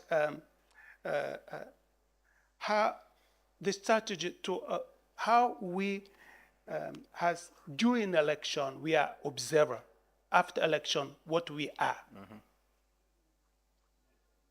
We are public service, but to achieve this level as a public server to deputies, to parliamentarians, to governmental on technical assistance, our work during observers need to be very, very, very professional way. Based first, and the point that you have mentioned, follows the standards. The standard is already there. African Union has standards, SADC has standards. Our country has a legal framework. But we, I am just put those just to remember that we use in a methodology during this election period. That is, again, we need to collecting all those information and analysis that we always doing during election in a way that in a post-election can be offered as a solution, as a product, knowledge product. And the challenge is here, and this room has a political party represent. During the election, they are candidates, we are with them. After election, they are president, they are parliamentary. How can it be difficult to continue to be with them? Because in a way that we collecting information, in a way that we giving those products, those recommendations to them is become on this flight. How you are watchdog, or you are just see what is negative, or you are, you are not help me. And why? And all the time, and in Angola, and my organization is providing a technical assistance for international NGOs. Why? Because we recognize we are professional.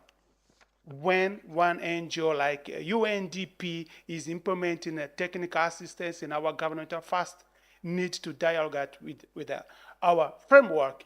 Do we have this capacity to do that? Yes. If we do, we have this capacity, must be we Angolan to do that as a technical, local technical partner. With the governmental and the parliamentary, they are in a debate about the reform of local election. We have a recommendation from last election, a lot of finding about the electoral system. We come up with a knowledge product because we have knowledge. And the parliamentary, the deputies like that. They see that we are offer solution. So those recommendations don't are in a file, because in a way that we continue working in a post-electoral assistance, we continue offer solution.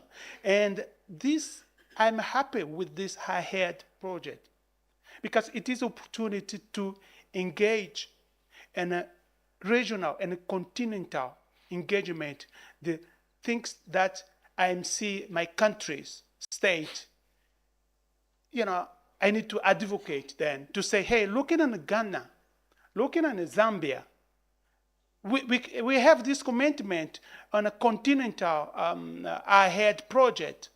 So I will continue use those kind of commitment to improve my knowledge product, my recommendation. And please, let's focus on a relationship approach. Let's give them negative aspect, but also, you have a positive way to engage in a negative challenge.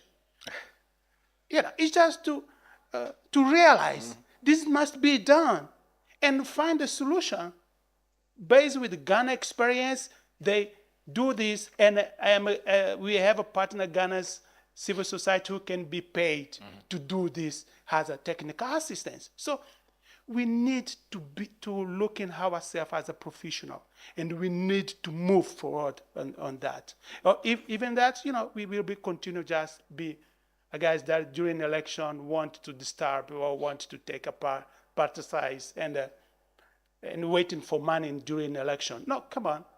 We need to move. We have a respect, and we need to. This is my commitment. Thank you very much, Luis. I think that's important, and you've begun that very well in terms of what are some of the approaches and strategies that we should employ to have these recommendations implemented. And I want to come back to you, and even as you prepare that, Peter, you are an expert in technology, and I'm just asking myself loudly, are there, in terms from your experience, are there certain technological tools that observers and other stakeholders can employ towards ensuring that recommendations are implemented within the appropriate times, from your experience?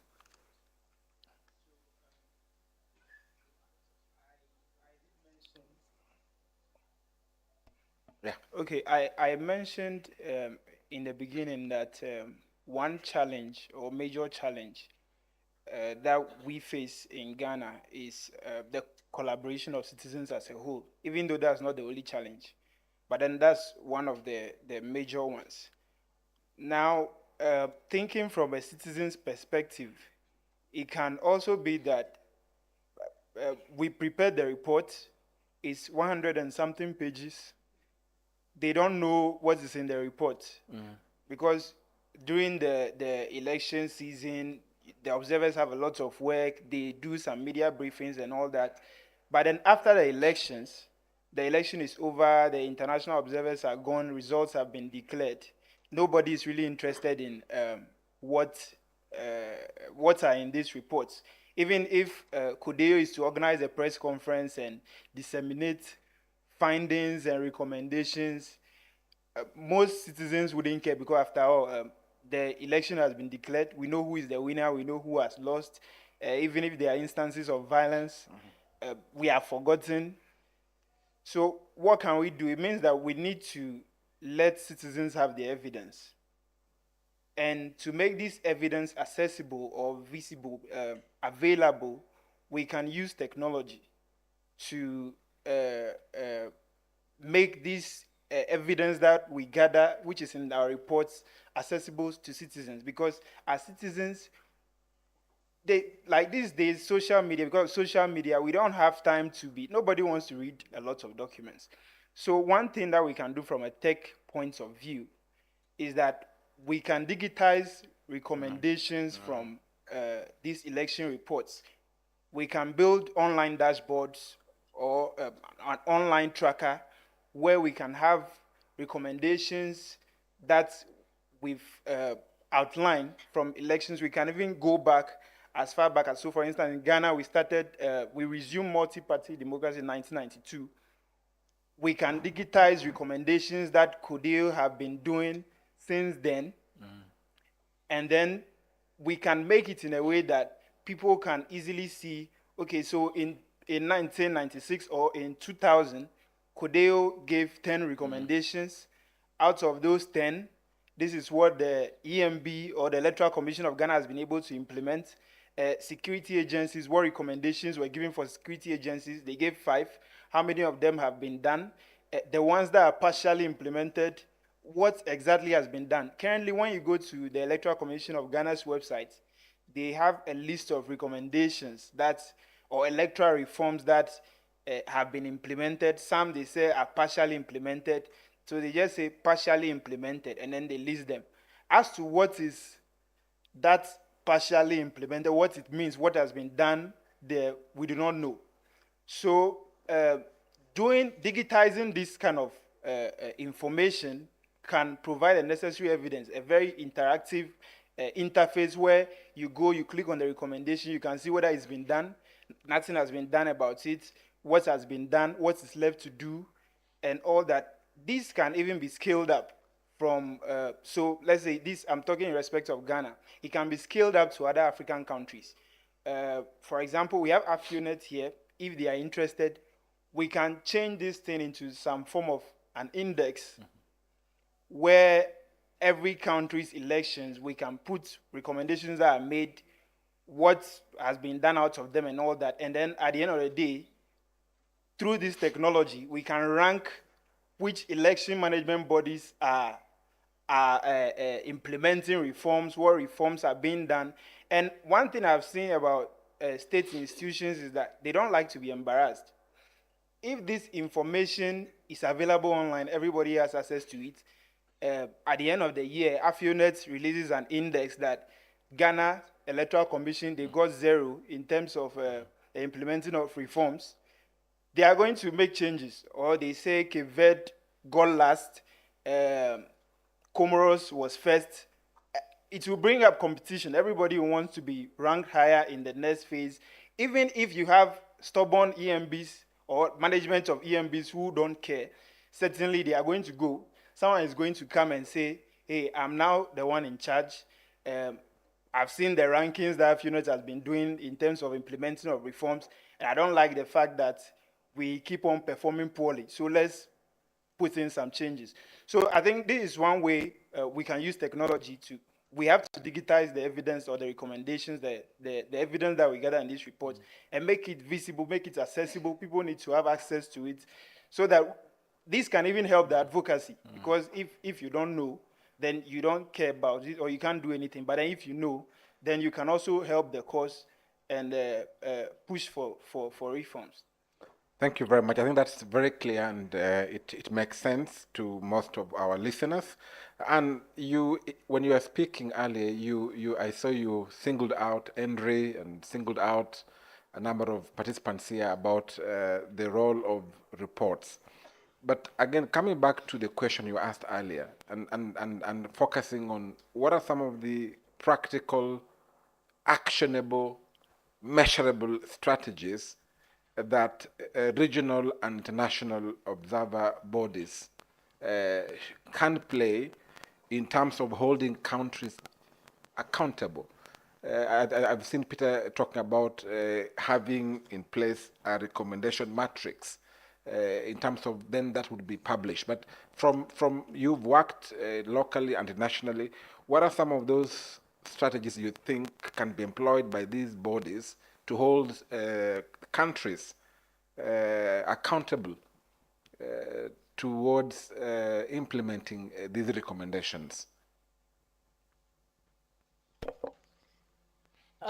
Maybe a good place to start is once those reports are ready and the election stakeholders or the authors of these reports, we can begin by having conversations with the EMBs, the duty bearers, and other stakeholders who are involved in elections, for example. And how do you do this? If I take, and let me use either the ELOG report or the AU report, you have this report with a set of recommendations, and you go to some of these office bearers. But before that, you spoke about the matrix, and I've seen ELOG do this in terms of having actionable matrix on the 7 facets of elections. That is from the legal framework to voter education to the election management, and you come up with set of recommendations that are in these different reports, for example. Then once you have these actionable recommendations, you can now have or come up with a program on having the implementation of it between having short-term and long-term goals in how they're going to be achieved. Because we have seen that most of these recommendations find themselves in the next election cycle, as it were. If we look at one of the examples, the good recommendation that came from the AU report on having a certain number of voters per polling station. Remember in Kenya, for example, we had over 1,000.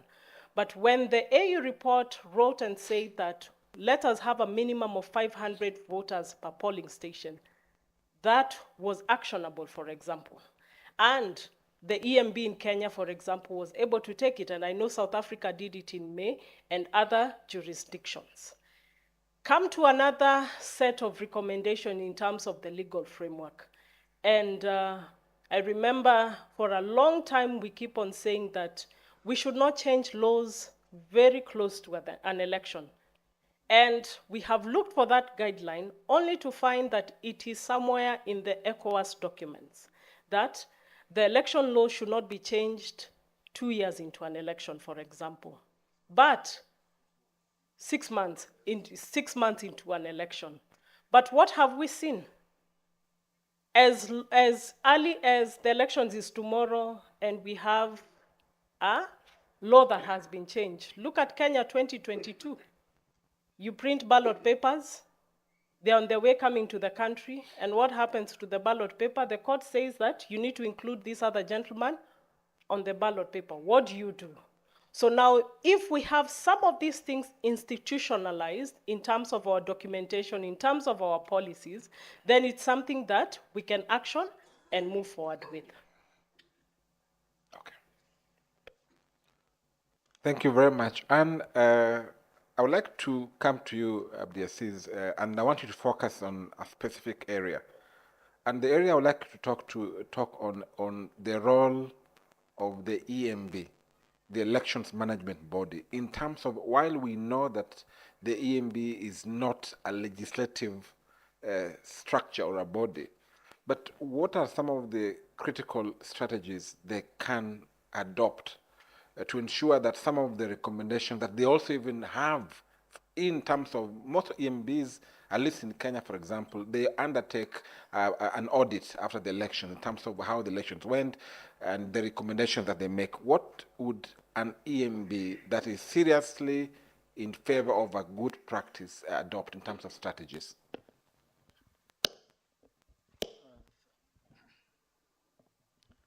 Thank you for the question. It's a very critical question. First of all, the election managed bodies, it actually is the key body that's responsible for conducting the elections during the election, after the election, and the pre-election period.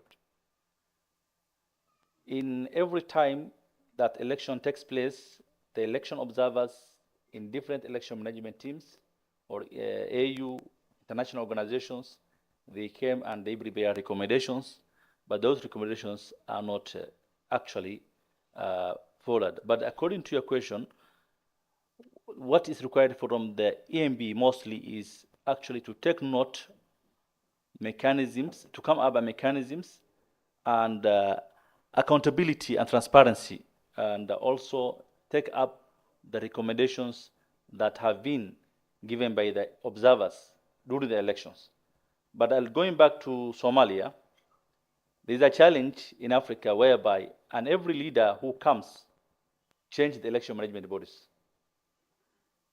Like Somalia 2015, the election management bodies were put in place. They were trained well. A lot of money was spent. They were capacitated. They have taken different international or organizations. They have learned a lot. But when the time of election comes, the sitting president wanted to continue with them, but the federal member states say that they are not trusting these election management bodies and the chair. That forced him to move from the constitutional independent body and move to indirect body. And these leaders, they want to know the result before the election. That's the problem that African leaders mostly want. So that one has affected the development and the progress and all those things that has been set aside for during that time. The same thing happened 2020, and that's why I came from through indirect system. And now, when this president came, he abolished, he removed the team, the chair, and the commissions who are in place. Now the government is searching the electoral management bodies, the commissions will take over the position of the previous. And based on, every leader wants to know the result. So he look for the people that he favors, that he knows that they cannot go against him. But that is the problem that most of the African leaders are facing. Now, we are trying to move from this 4.5 system challenge, and based on the last 2023, 15 May, the National Consultative Council, they have agreed that we must move from the 4.5 system and move to the universal suffrage. And I hope this one will happen. But going back to your question, election management bodies should take seriously what have been observed and the recommendation they have received during the election time. And also the leaders who took the positions or come to the office should also take seriously about those recommendations to improve the coming election. Thank you. Thank you very much, Abdelaziz. I think those are very critical points. And I would like someone to have the mics ready before I come to the plenary. But over to you, Luis. There's something that you mentioned earlier on when you started, the need for us to be proactive, the need for us to blend and be innovative in terms of follow-up. But more specifically, I would like you to address, because I'm looking at the work that you do, the experience that you have in terms of leading a 64-member structure is huge. But from that experience of managing and working together with these many institutions, what are some of the critical strategies that you think civil society organizations should adopt to ensure that critical reforms that are coming from the observation work are implemented within a given time frame?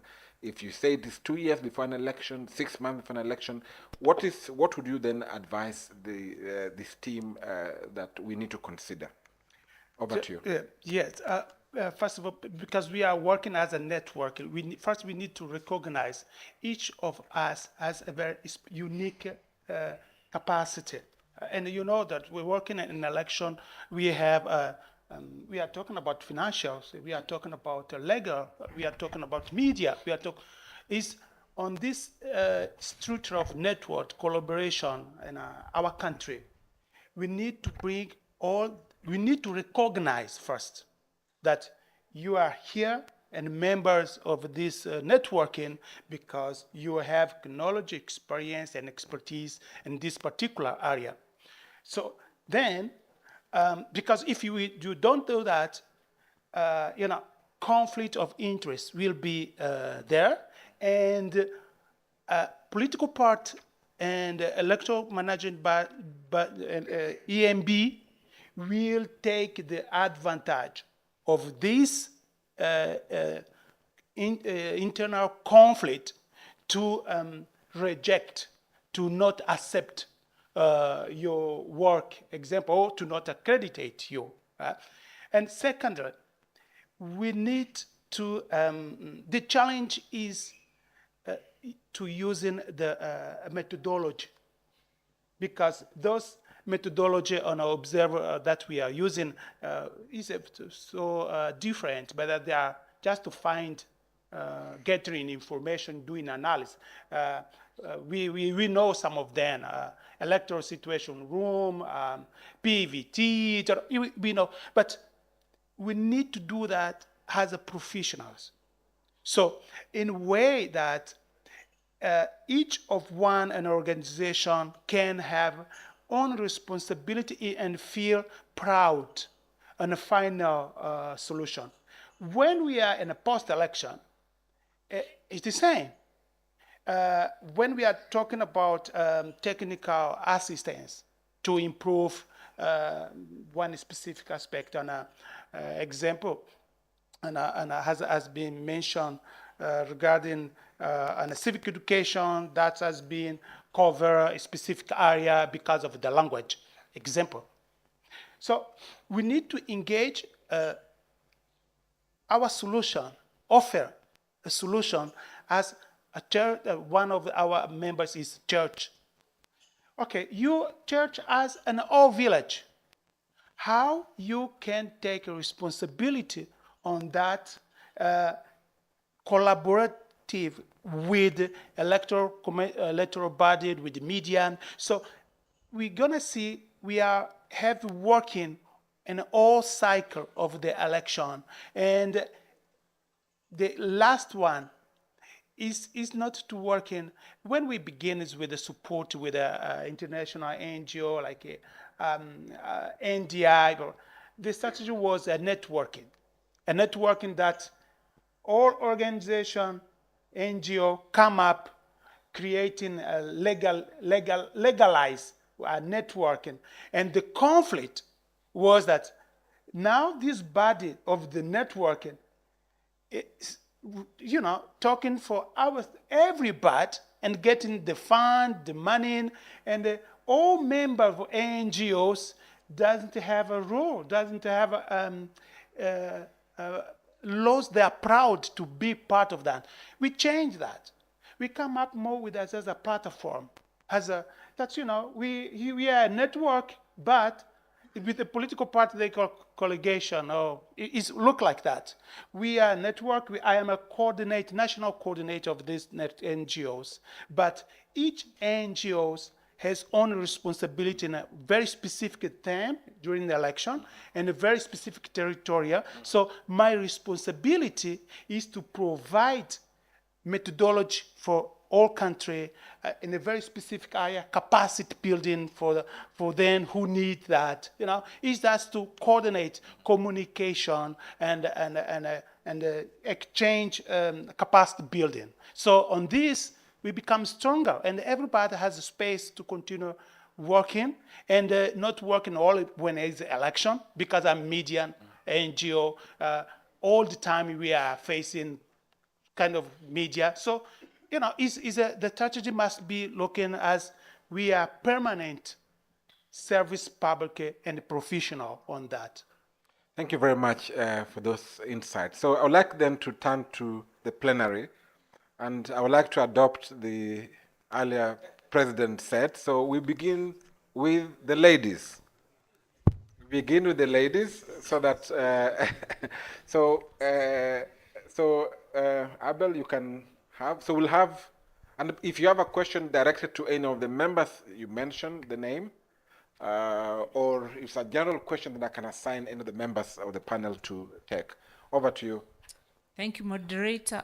This is just a comment, and I wish to just give some highlights on how we manage recommendations from observer missions. First of all, we know it's a source of area for reform. So when you make your recommendations, the structure is in such a way that there are those for the Electoral Commission, then other actors and all that. So the ones which come to the commission is what we pick, all right? But then you can also work with other CSOs. We've worked with some CSOs. They come up with these areas for reforms. Then you get time to meet the Electoral Commission. And then it's taken through the line ministry. So it's one way, yes, direct through that, but then also through the other actors. And it has worked very well for us because in all our planning effort, always observer missions, then our evaluation exercise post-election, those are the sources where we pick reforms. So yes, we don't implement the laws, but we submit recommendations before any cycle of elections happen. Thank you. Thank you very much. And just before I pick the next, it can be a question, it can be an addition, it can be just comment. And I'd like to say, yes. Thank you. Very Darule. I think I'm just going to use a whole minute or 1 minute and a half because I feel that I need to add something to the conversation. First of all, it's one about the strategies. UONET is a women organization in Uganda. They came up with a recommendation on how to include gender statistics in the results, and the Electoral Commission has picked it. When you look at the declaration forms, they advocated for it, and have actually, the Electoral Commission, I think it is in their means, so they tried to implement it. And when you look at the declaration forms, you would see that they have that segregated data for women and men. And when you go into detail and you engage the technical people, you will see that they have a lot of information which is disaggregated. The youth in Kampala, for example, how many voters are in Kampala, youth, women, and so on and so forth. But it was because of the recommendation from the observation network. Then when we also we need also to try to engage both the EMB and Parliament. As SEDU, we try to create friends of SEDU. And that is after getting the recommendations from our observation reports, we realize that for us to move, we need to come up with reforms. So when we said, okay, we need to find the friends of SEDU to help us do this in Parliament. So we identified some MPs who are going to push for it. And we would not only end at that, we also went ahead and realized that government is tricky. So we got someone in Parliament from the legal department to help us draft that deal and use the language that government will actually understand. So that is why they actually found it so hard to throw away our bills. So they had to pick a few issues from our bill, and when they were trying to draft the reforms, when they're trying to discuss the reforms and the recommendations from the Supreme Court, so you see they could speak some languages. When you read their bills that government presented, some of the language picked from our bills. So we also have to engage the political parties.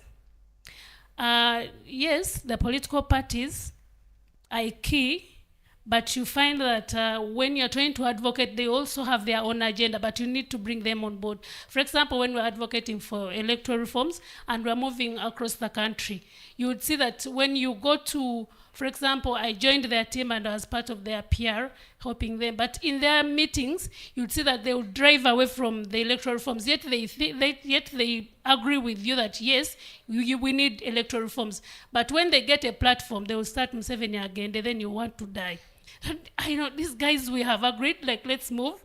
And then the person, instead of advocating for the reforms, then they will start saying, we want Museveni to go. It's like, no, we want to bring the citizens on board to understand why we want these reforms.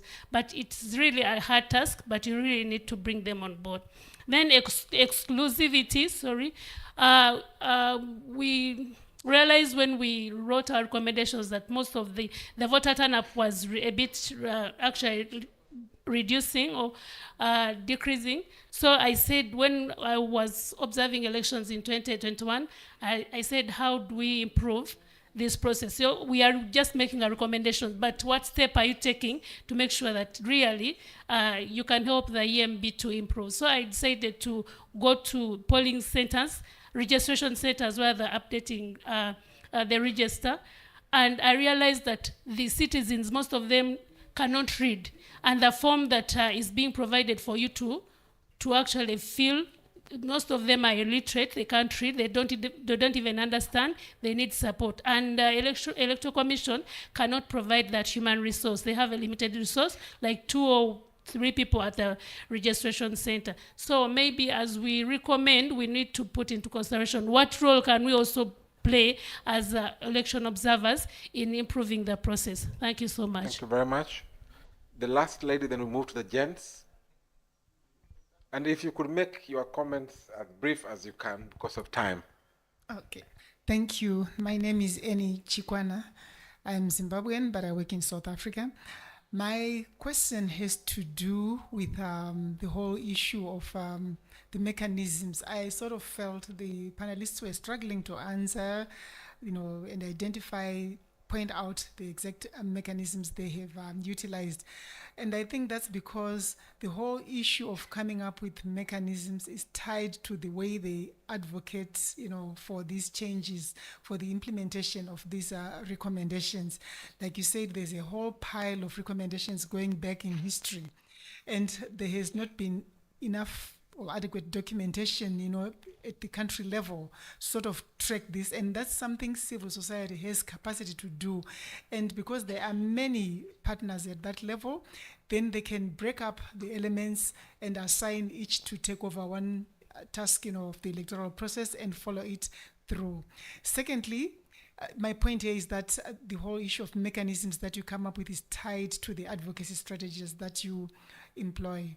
And then, if you look at how the APRM country reviews are done, for every recommendation that you make, you have to identify the institution that will pick it up and follow with it through to implementation.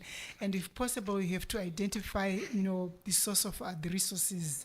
And I think the same thing applies to electoral recommendations, because sometimes you find, like, look at my own country, everything, there's a recommendation on everything, and it's very overwhelming. You cannot expect even a government or the EMB to manage it, because it's way too much.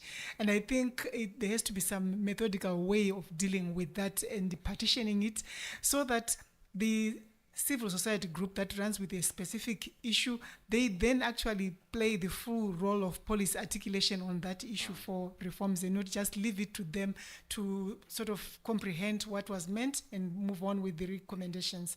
So I think civil society needs to brace up and go through with the entire policy articulation process.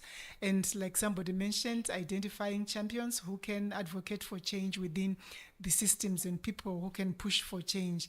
But at the end of the day, you need a tracker, a system like that young gentleman in the middle pointed out, that we have the social media tracking system.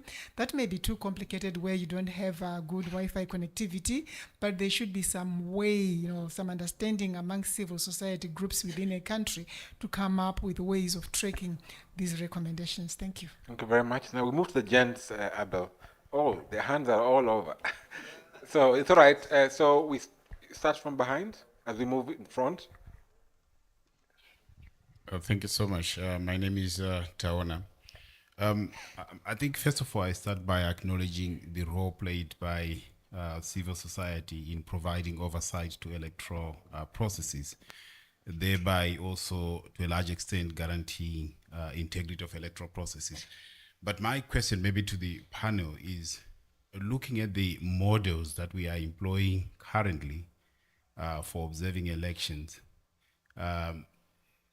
do you think that they are providing that oversight mechanism that is required to ensure integrity of electoral process? I say so because you get, for instance, where observer missions or local observers deploy, results are declared, and the models that are used for observation at times give credence to otherwise flawed processes or elections that lack the integrity that you would want them to have.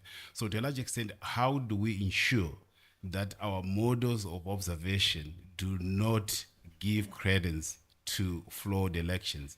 And of course, I mean, we have seen a plethora of observation models, methods that are coming out. And I speak for, say, for my country, we actually had the last elections where we had one group advocating for crowdsourcing for observation, to the extent to which when they announced their results, they were actually giving credence to flawed electoral processes. So to a large extent, my question rests with, how do we ensure that our models of observation do not in any way give credence to otherwise questionable electoral processes as election observation groups? Thank you very much. Samson Itodo from Nigeria. Just 3 quick points. The first one deals with reporting templates. And because we're having an ecosystem conversation, I think it's important that we as election observers rethink how we structure our reports. I think that for the most part, all the reports sound somewhat monotonous. They adopt a different format. And so sometimes when the reports are being released, you kind of know exactly what structure. And for policymakers, it becomes very boring. And I think the point made about thinking about this as a very professional endeavor or enterprise is one that we need to take seriously. And to also deal with this dilemma about the way we structure recommendations, whether we want to make generic or specific recommendations. I know observer groups grapple with this a lot, but I think it's a big discussion that we need to have about how we structure our reports and the clarity of the recommendations. I know that the big boys and the big girls in election observation have evolved with the templates for reporting, but there's a vast majority of observer groups on the continent that needs to update their sort of template for reporting. The second deals with the big elephant in the room. So when we make references to other institutions that conduct follow-up missions and follow-up activities, we forget that those missions are well-resourced. So if we want election observer groups to conduct follow-up missions, there's a great deal to also have the conversation about what will be the funding instrument for conducting those follow-up missions. I know we're discussing last night, like Mule talked about, one of our partner organizations who conducted or observed elections, till this moment is waiting for approval from its partner, to conduct follow-up elections. So I think there's a great conversation that needs to be held about the funding. And I think the last bit deals with citizens' participation. And this, not to sound very provocative, post-election reform work is about citizens, and it's no longer about election observer groups.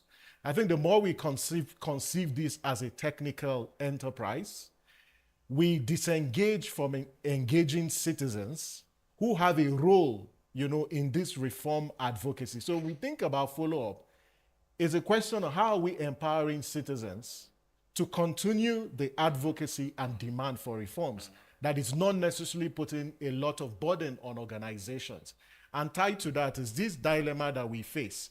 Because when observer groups make announcements or assessment on elections, there are people who do not like your faces when you make statements on elections, especially the EMBs. And those are the same people who you want to speak with post-election and advocate for reforms. So sometimes the positions that we hold impact on post-election reform engagements. And one way to deal with that is to abdicate that responsibility either to other groups or to citizens to carry on the advocacy. And you don't have to be the face of the post-election advocacy effort. Thank you.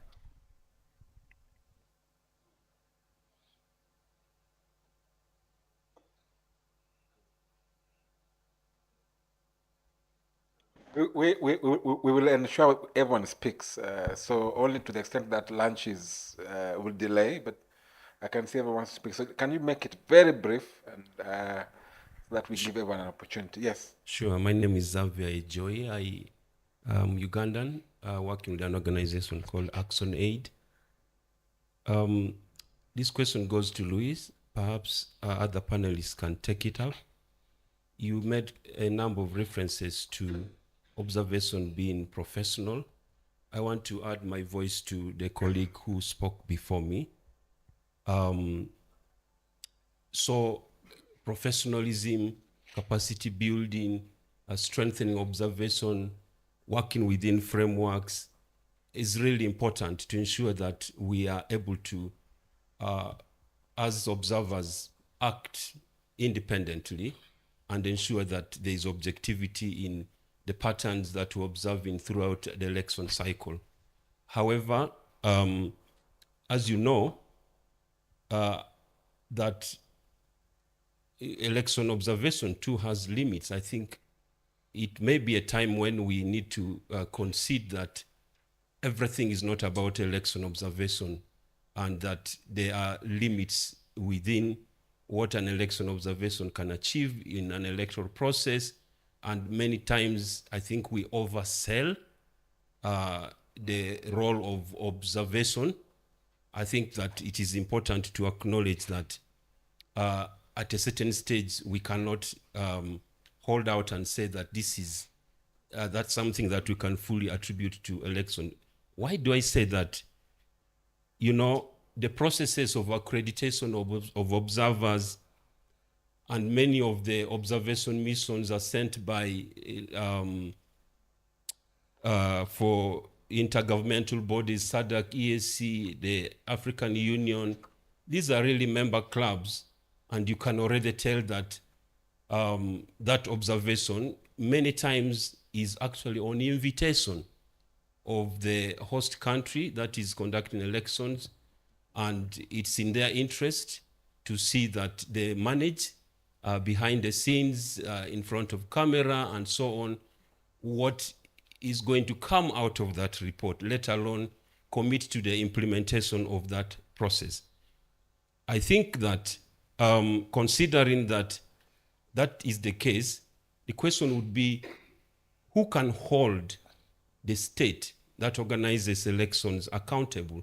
Who can hold the EMB, the security forces, parliament that does legislation, the judiciary that arbitrates in election contests and so on? Who can hold them accountable?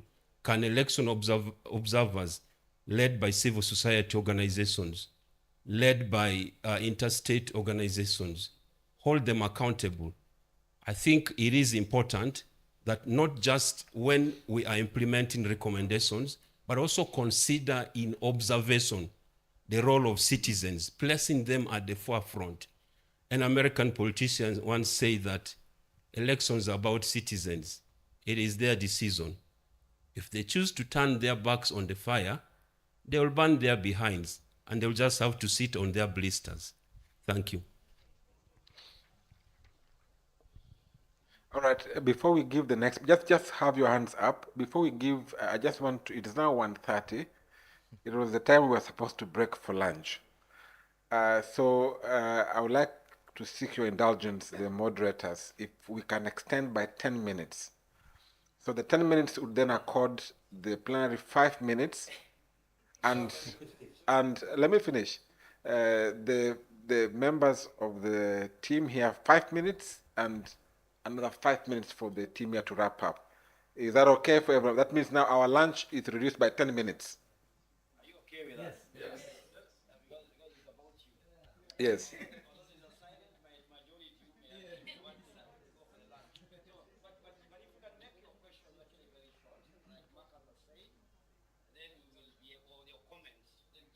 Yeah. All right, thanks. Abel, can you move with the mic this way? Okay. Okay, thank you very much. I put it, I thought you give me first. So thank you very much for the compliment and for the New Year wish. I put some note on the Afronet group, and our day starts at 6 a.m., not midnight. So we have a lot of new things. But mine is to compliment. Mine is to compliment, and then who should take the next level? And I say, we civil societies should be representing voters, and especially on issue-based issues. For instance, one instance that we did on the issue of IDP. Before the 2021 election, we don't have any legal for the participation of IDPs. Then we did research. We come to the election management body with the support of NDI. Thank you, Franklin, who is here. And then we pushed for election day observation on IDP polling stations. And then they didn't establish. And then we can't use the money. Then we continue after the election. We conducted post-election accountability programs, and we did research on the inclusion of IDPs. And still, after that, there have been referendums. And then finally, we have special polling stations at IDP camps. We never stopped there. Taking the recommendations given during the elections, we use different mechanisms. For instance, the UPR mechanism. Our UPR is this year, and the last August, there was appreciation, and we sent a separate report on IDP inclusion in the political process, including elections, national dialogue, and TJ processes. And now we sent those agendas to the National Dialogue Commission for consideration of IDP agendas. So unless we do specifically very thematic kinds of engagement with MBs and other key stakeholders, then the recommendations would be on the air. That's the problem. That's why I raised the recommendation from Africa Union, different regional bodies who always come on the E-Day and they disappear. At least we don't see them. They may not disappear. They may have doing some soft advocacies. So we need to seriously take the recommendations so that everybody know what's happening. And then until people who have the responsibility to respond are accountable and the reforms are practically done. Thank you. Thank you very much. Yes. Otima Ivan is my name. I work for the African Youth Development Link. I also coordinate the Youth Coalition for Electoral Democracy. For me, from the perspective of the election observation, maybe I'll ask Louis. Like I've come to learn that many of these networks, regional networks of observers, are legalized entities. And from the approach that in Uganda, in the last election, we tried to have an informal network, which was NUU, which was disbanded by the government. So the question could be, what are the lessons in there that we can be able to pick on from? But also on the other aspect that I'll just give a key recommendation, like other speakers have been able to speak on the issue. If we have election observation missions, the question could be, what are the desirable outcomes that we are looking out for and not problematize approaches? Why am I saying that? That most times we set out observer missions to go and look out for fault lines. And that means that even in the post-election engagement, we are going to have difficulty in engaging. But for me, from the approach that if we're looking out for critical issues that we can be able to push for, then we can have a sustained engagement. In the last election, I was able to constitute a 300 youth election observer mission, and I was happy to be the designated head of mission.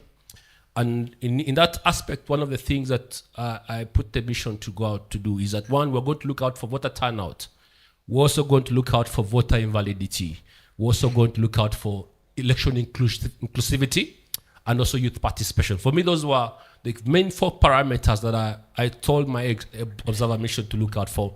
And many of the issues that we found out, we found the election observer report, and thus an engagement with the commission. And I can say from the disability inclusion, many of the recommendations that we put forward, Electoral Commission in Uganda is willing to put some of those into consideration. Thank you very much. Can we move fast, please, and be very, very brief? Thank you very much. One fact I know is, whether you like it or not, constructive citizen election observation of the electoral circle activities attract public expectation from the observer network. And so sticking to just observing and reporting can be a disappointment to the public because there is the question of what's next? And so acknowledging that approaches to follow up on election observer mission recommendations can be country contextual specific.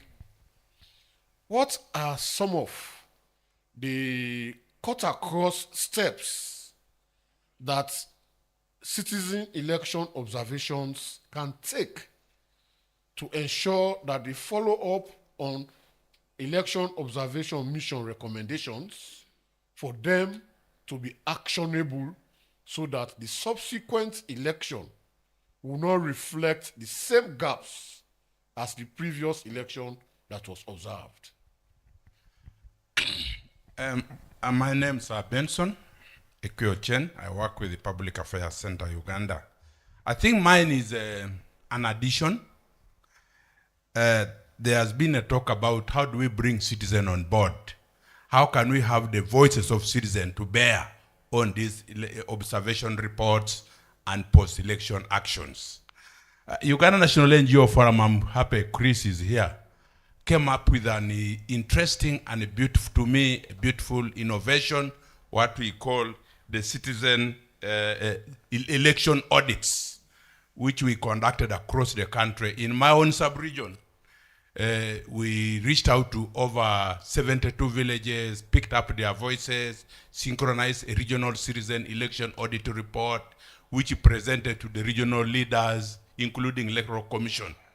And these are the same, interestingly, what was in the observation reports actually came out from the citizens' voices.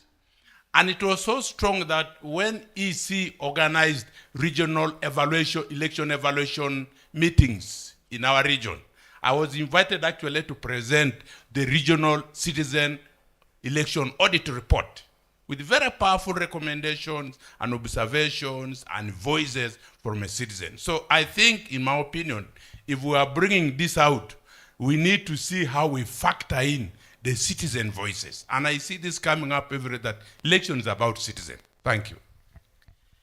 Thank you very much. My name is Eddie Kainda, lady from Kenya. How do we contextualize post-election activities to reflect the voices of the citizens in Africa? Because we have, the Kenyan experience tells us that when the voices of the citizens are raised, government listens.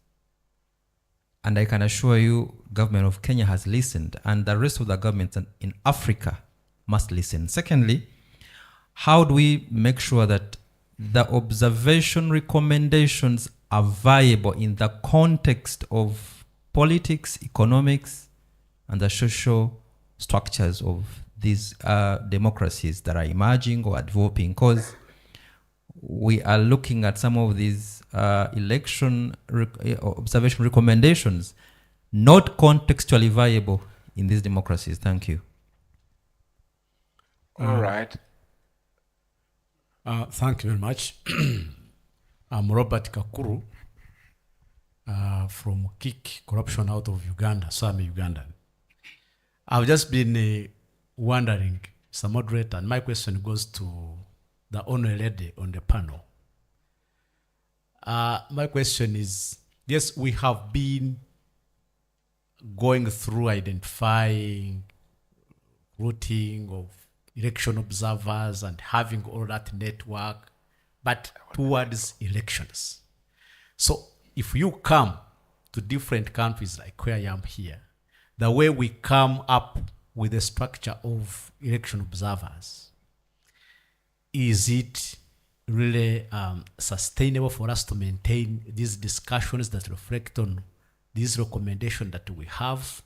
Do we need some other approach of coming up with such a structure that contributes a lot to such a process?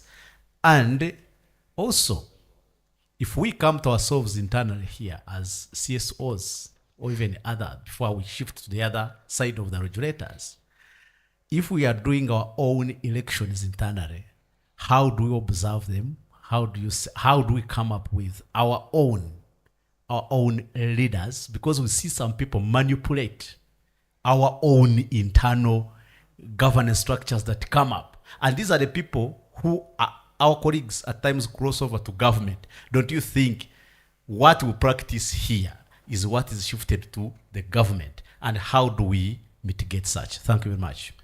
Thank you very much. I think I would like to end here. Yes, because of the hotel says that we need to have our lunch in a few minutes. So permit me to then give the panelists a minute each. You conclude, and if there was a question that was addressed to you, you respond to it. Please, if you could stick to 1 minute each, I would be very, very grateful. We start with you. So thank you. Now my conclusion will be regarding with the role question as be arise, because this is the process to learn and share. With Tawana, who we are given a credit in our methodology. That was a question that we raised a long time ago in a symposium like that. You know, in the beginning, who is giving you the money? The point was from that. Always see who is funding the observers. Through this, everything you said will be, you know, just accepting, will be assumption that you are say that because of this, these donors give you the money. So, but that was in the beginning. But right now, I want to provide you a very specific example that is linking with the question regarding with the experience working and networking and legacy. You know that the election commission body and across of Africa, they like legalization. They say that, okay, the NGO to be accredited must be registered. And our kind of platform don't go to registrate. But how we face that?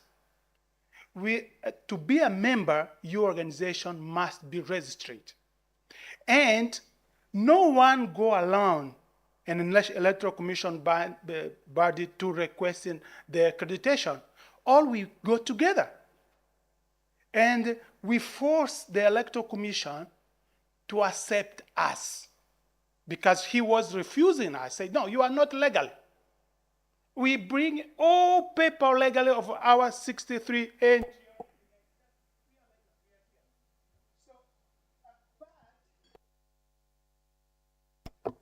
But and in the other end, regarding with the comment of the commissioner who is here present, electoral commission, but we need, and linking with the credit, who we are giving credit. The African Union and SADC, they have an instrument that can help on that. It's a pre-assessment working. I am just come from Mozambique as in the African Union. We find a lot of negative and positive thing. In that time, we are just offer solution. We are not coming on the media and to say, hey, you know, this thing will be, no. We just find a solution. Because election commission body and the political party, they don't change. They need to be our alliance. They need to see that we are offer as a solution capacity building. We are, you know, if we see this in this way, we're going to continue. And finally, the last one is regarding with who will account the electorate if we come up as a service. We need to separate we are talking on a post-electoral assistant to provide the service. During the election, we need to keep in how we are. We are good during the election. But I want to give you an example, and others. We are talking about financial. Who is giving credit on the financial issues? Is the accountability. They provide service to electoral commission body, to political party there, and they have, why? Because they have this clausula, I don't know how to say in English, is clausula? That is, they not mention public, is reservate clausula, because it's just to say, to bring confidence. So we need to have a space of confidence with the stakeholder to offer solution and to change our way that we are face the democracy and the election. Thank you very much, Luis. Anne, over to you. Maybe I can begin on the mechanisms for recommendation that was raised by my sister. Where do we begin? If I look, and I'll give a good example for ELOG. ELOG, I have seen the way they come up with the matrix, and they look at all the facets of election in terms of the themes that come up with elections and how they can, and how each recommendation and who is the duty bearer tied to it. So this is one of the ways that we can, maybe, I can recommend for that. Then my brother Taona, he spoke about the giving credence to flawed processes, and I'll take him back to the Guinea election of 2020, where the constitution was changed in March and elections is in October. And the AU pre-election assessment mission spoke about that we are going to have a problem if that election came about. And indeed, there was a problem, because now we have an incumbent who has changed the constitution, and they have given themselves a third term. So what do you expect of election observers when they come into a country?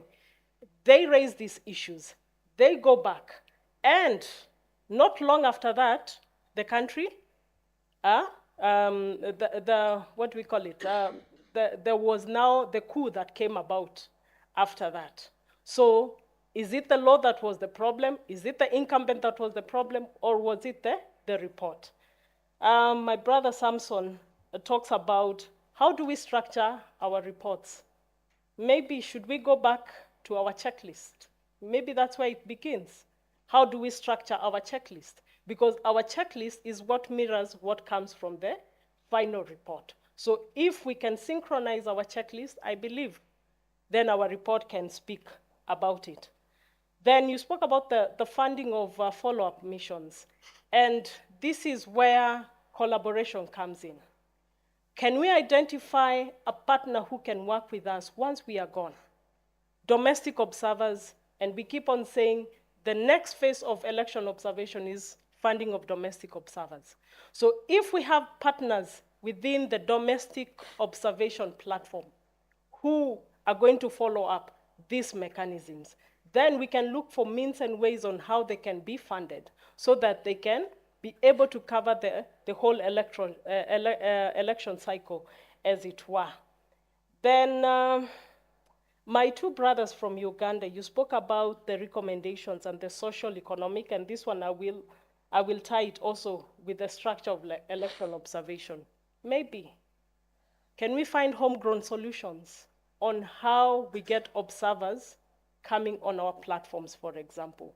Because these are our sisters, our brothers who work with us in the grassroots.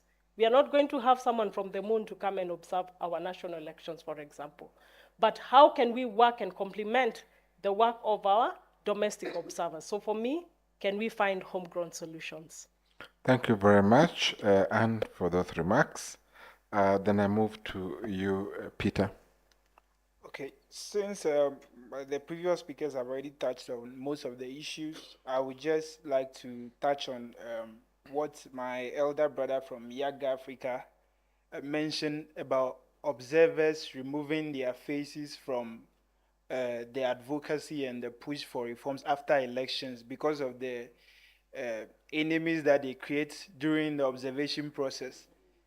We need to, yeah, I agree with him, we need to try and remove ourselves from that process, but not entirely. We have to do that by what? Arming citizens with these recommendations and findings that we have. Make it accessible in ways that they can easily relate, and then continue the fight whilst we try to step away. That's the way that we can go. And also because I was speaking about technology and the challenge, I couldn't touch on the mechanisms aspect. So I also like to mention one thing. I think that lobbying is one thing that observers and civil society can use. I think that at a certain point, civil society or election observers have to take things into their own hands. We have to find change agents, like my elder sister said, to push for reforms. So in Ghana, for instance, we're having elections coming up in December. So political parties have begun preparations months ago to elect parliamentary candidates and presidential candidates. And then the ruling party, after their primaries, one of the he's currently an MP, and then he won again to represent his constituency. He came out shouting in the media that it's become very expensive to run for elections. He has to pay a lot of money. And this is a system that he has benefited from over time. But when it got to him, now he's complaining. So I think that people like this, civil society can identify them. They are people who are tired of the system that they have created over time and can find ways, since they are in the legislative space, they can find ways where they can push for amendments and all that, because the issue of amendments is the job of Parliament, and these are areas that I think that we can find friends and change agents and push for these reforms. Because if we leave it to the political system or the political class, they are already okay with what they have, and they are not willing to make any changes. Thank you. Thank you very much. And lastly, Abdelaziz. Thank you so much. I think most of the issues has been covered by my friends, but I would like to emphasize on one issue about the issue of model of observation. The international observers and regional observers, when they're doing the observation in a country, the views or the voice of the citizen or the local domestic observers should be given the priority consideration when making reports and recommendation. And at the same time also, the link should be created between the domestic local observers and the regional and continental and regional observers, whereby their views are aired and also get support from the regional observers. And with that, it will be very easy. It will support or reduce the challenges at the ground level. We can also support them by strengthening democratic institutions to prevent conflicts that may arise after the election, the post-election, and also to maintain the standard, international standard and regional standard of elections. So another challenge that we also need to advocate and talk about it, changing of constitutions and changing of the system after every election. That's a big problem to every government in Africa. And that one does not give time to actually take the new team to prepare and take note of the recommendations that have been put in place. So by the time they have been appointed or they came to office, and the time of the elections is very near, and they don't have time to actually capture what have been said and also add to the input. So with that changing things should be cleared. The last but not the least, the upcoming countries who are actually coming up with their civil society organizations that mainly focus on election, democracy, like us, we need your support and also exchange, to be invited a platform like this one to listen so that we can take back this to our country and also advocate for this. Thank you so much. Thank you very much. I would like us then to bring this to a close by sincerely thanking our audience for being very attentive and contributing to the session. So a round of applause for yourselves. Also like to thank our panel members comprising of Luis for wonderful presentation, and Peter and Abdelaziz for wonderful insights that they have shared Could we give them a round of applause as well? Lastly, I would like to thank me for moderating and helping this session. So could you clap for myself? So the Mule, over to you. I'm sorry that we have. No, I'm coming there. You come with photo, yeah. So as you come in, Mule, to tell us what to do, so the photo man can help us with, so we could. Do we sit or do we stand? We sit once. We both. We sit first. We stand.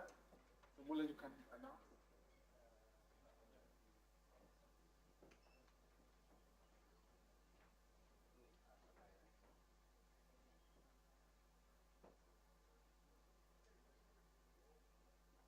Well, thank you very much, Markers and team, for very absorbing discussions that we had on issues about election observation and how we can be able to follow up recommendations. I think there have been some very good ideas about how we can be able to move ourselves forward in this particular respect. Now we come to a session that is nearly mandatory for everybody, although it's not for everybody, the lunch program. I'm looking at my time. Since you sought the indulgence of Markers and agreed, I don't know whether now you're going to have to agree to a lesser time for lunch, because we wanted to have 1 hour. We have one session. Do we do 45 minutes? We see whether you can be able to save time. Is that okay? Yeah, because lunch is just here. So up to 2:45, we come back so we can finish the final session in good time, and then we can be able to break for the day. Thank you very much, and for your attendance too.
Hello, please come inside.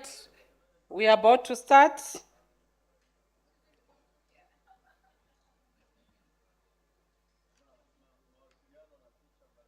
Is Charity in? Madam Charity? And then Ma Nyang? Not in? Mesut? Okay. Peter Manangombe, you are there. So we are missing the moderator and 2 speakers.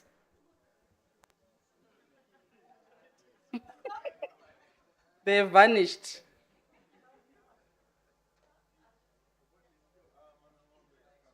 Yeah, Manangombe is there. I can see him there. Huh? I can moderator.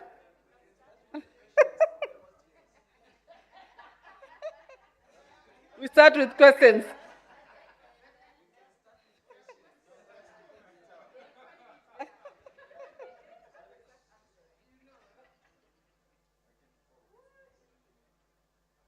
James was here just now.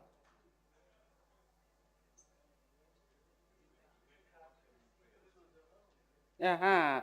Now that our moderator is here, Mr.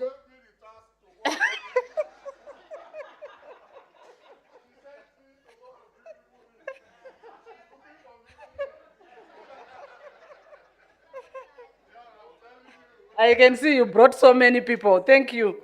Okay, so I'll call upon Reverend James Lahai from Sierra Leone. He's the Executive Director of the National Election Watch in Sierra Leone, to moderate the next session, which is on empowering citizens observers in defending and protecting electoral integrity. Over to you, Rev.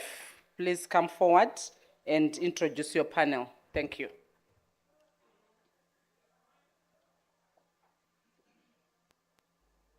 We are targeting to finish at 3:45 with a tea. So if we don't finish 3:45, it's the men to blame, not me.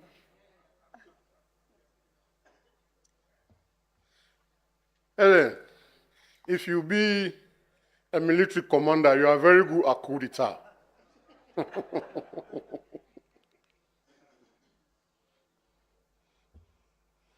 So, good afternoon, colleagues.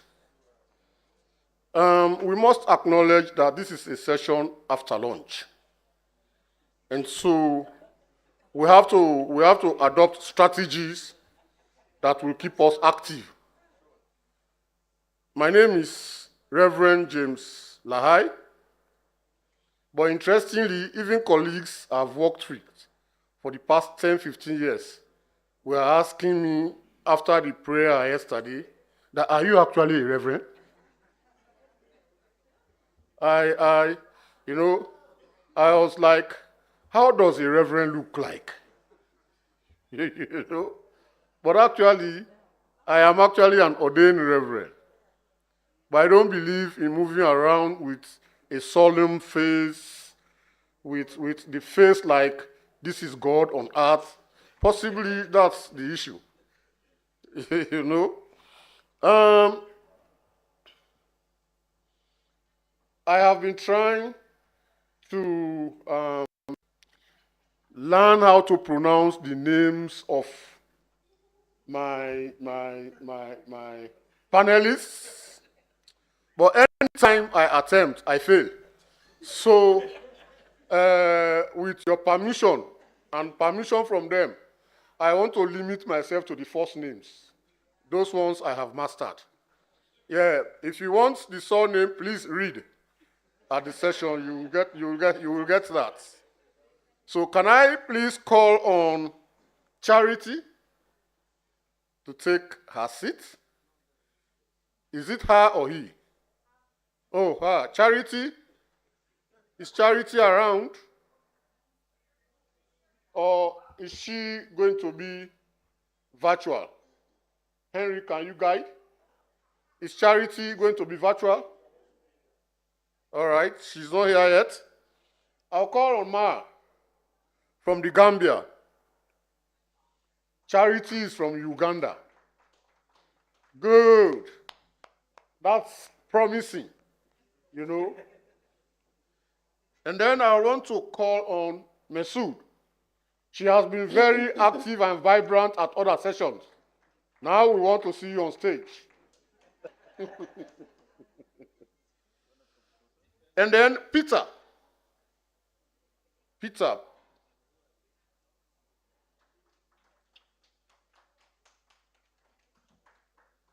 So these are our panelists. Charity, of course, will join us later. And actually, we are looking at empowering citizen observers in defending and protecting electoral integrity. And the discussion is considering the crucial role of citizen observers. What are the tools? What are the strategies that they need? And the impact of their work on maintaining and improving on electoral integrity. You see, the key word here is integrity.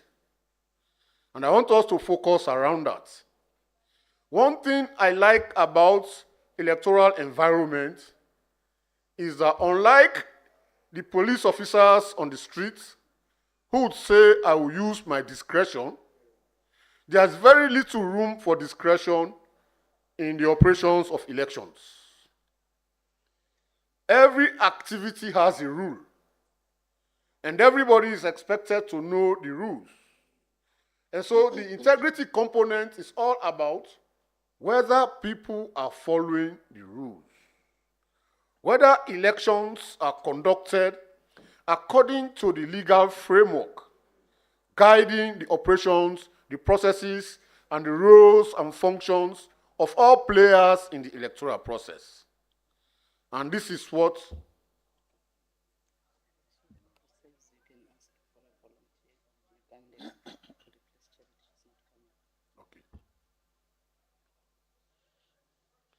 very good masters of ceremony that we have. They do not want a gap in this process. So I don't know, Henry, if you can volunteer somebody or sorry? Can you allow me to give that honors to Henry first, if he fails, and then I'll come to you? So, in fact, there is a match. The person he wants to volunteer and the one who has volunteered herself are one and the same person. Can we give her a round of applause? You should have come with your name tag so that I can be referring to you by your name. That one, these eyes are not as sharp as they used to be. And this discussion is going to center around citizen election observers. Their role and mandate is to protect the integrity of the electoral process. Not just the election day, but the entire electoral cycle activities. And so, what are the tools that they need? What strategies do they require to ensure that elections are conducted complying with the legal framework, ensuring that the level playing field is created for all players in the process, making sure that one candidate or political party does not have an advantage over the others, so that at the end of the day, the outcome of the election reflects the actual will of the people, which means every vote should count. Now I have introduced to you my panelists, and I am going to change the norm as it has been going on, allowing them to make statements first. Sorry guys if I disappoint you, but I actually want you to be responding to these people. in this hall, we are having a pack of expertise and professionals, and they have concerns, because even us as election observers, there are times in self-reflection we begin to wonder, are we doing enough? So you will be responding to their questions, so that their questions will guide your presentations. I hope we are clear on that. And so we'll take the first 4 questions. One here, one there, one there, one there. And I am going to resist the temptation of saying women first. That is not a gender parity. That is not gender parity. And as far as I know, for all the women in this hall, they don't need special treatment, because they can hold their own in the face of all the men in this place. So, yes, madam, can you help with the mic, please? Thank you very much for this opportunity. In the very many old days when I used to prepare citizens for election monitoring, immediately after elections, would select the districts where there was a lot of conflict, would collect the religious leaders and cultural leaders and train them in how to bring people together, and train them in how to bring peace and how to select people. And would train them for about 2-3 years. And then towards the end of the elections, would train them to monitor the electoral process from the time they announce the election cycle. They would write reports every 3 months to indicate what is going on, what is going wrong, every 3 months.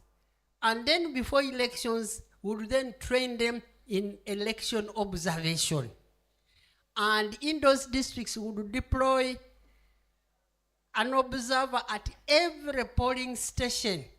And their reports were so thorough, they would not just be reporting on the election day, they would have all these issues they have been reporting on. So that electoral observation started from the previous elections and then the electoral cycle up to the end.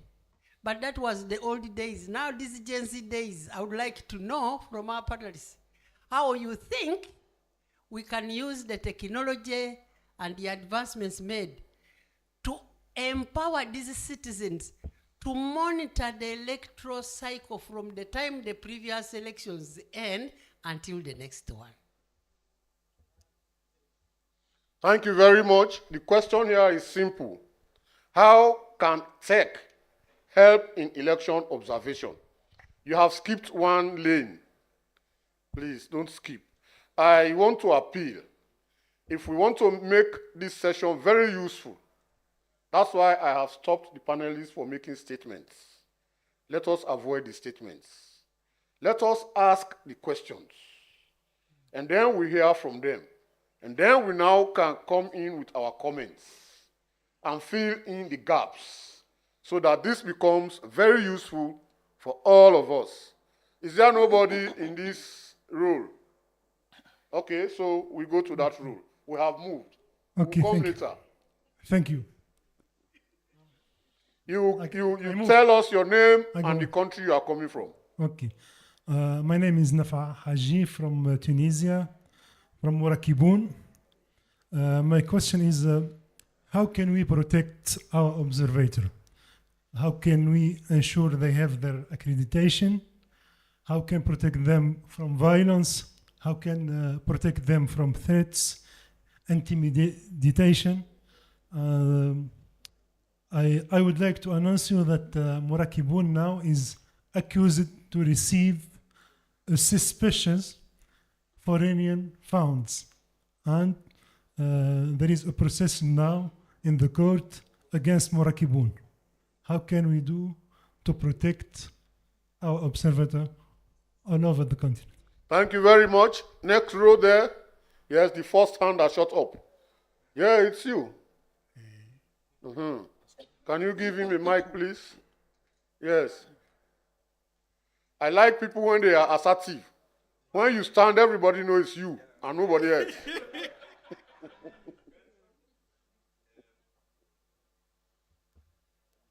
Benson Ekiochen from Uganda. I work with Public Affairs Center. My question is, isn't it time for us to progress from observing to monitoring elections? Like we do with other services. We monitor education, we monitor this. But when it comes to election, we observe.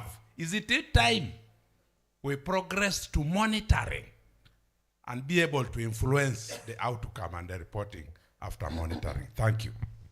Thank you very much. We have 3 questions. And let me remind you about the questions. The first question is, how can technology help in election observation? That is the first question. The second question is, how can observers be protected? And protection is considering their physical well-being and also their financial sustainability. And is it time for us to move from observation to monitoring? Let us understand the difference between these two. For observation, you observe, you note, and you report. You don't interfere in the process. For monitoring, as you observe, you also interfere to correct situations instead of waiting for situations to affect the process before you can come in. So you have also that authority to be on the table where the agenda is set. So that's the difference between monitoring and observing. And the question is, can we now move from observation to monitoring? I'll start with you. Can you help me with the name? Farida, you answer all 3 questions, and that's 3 minutes.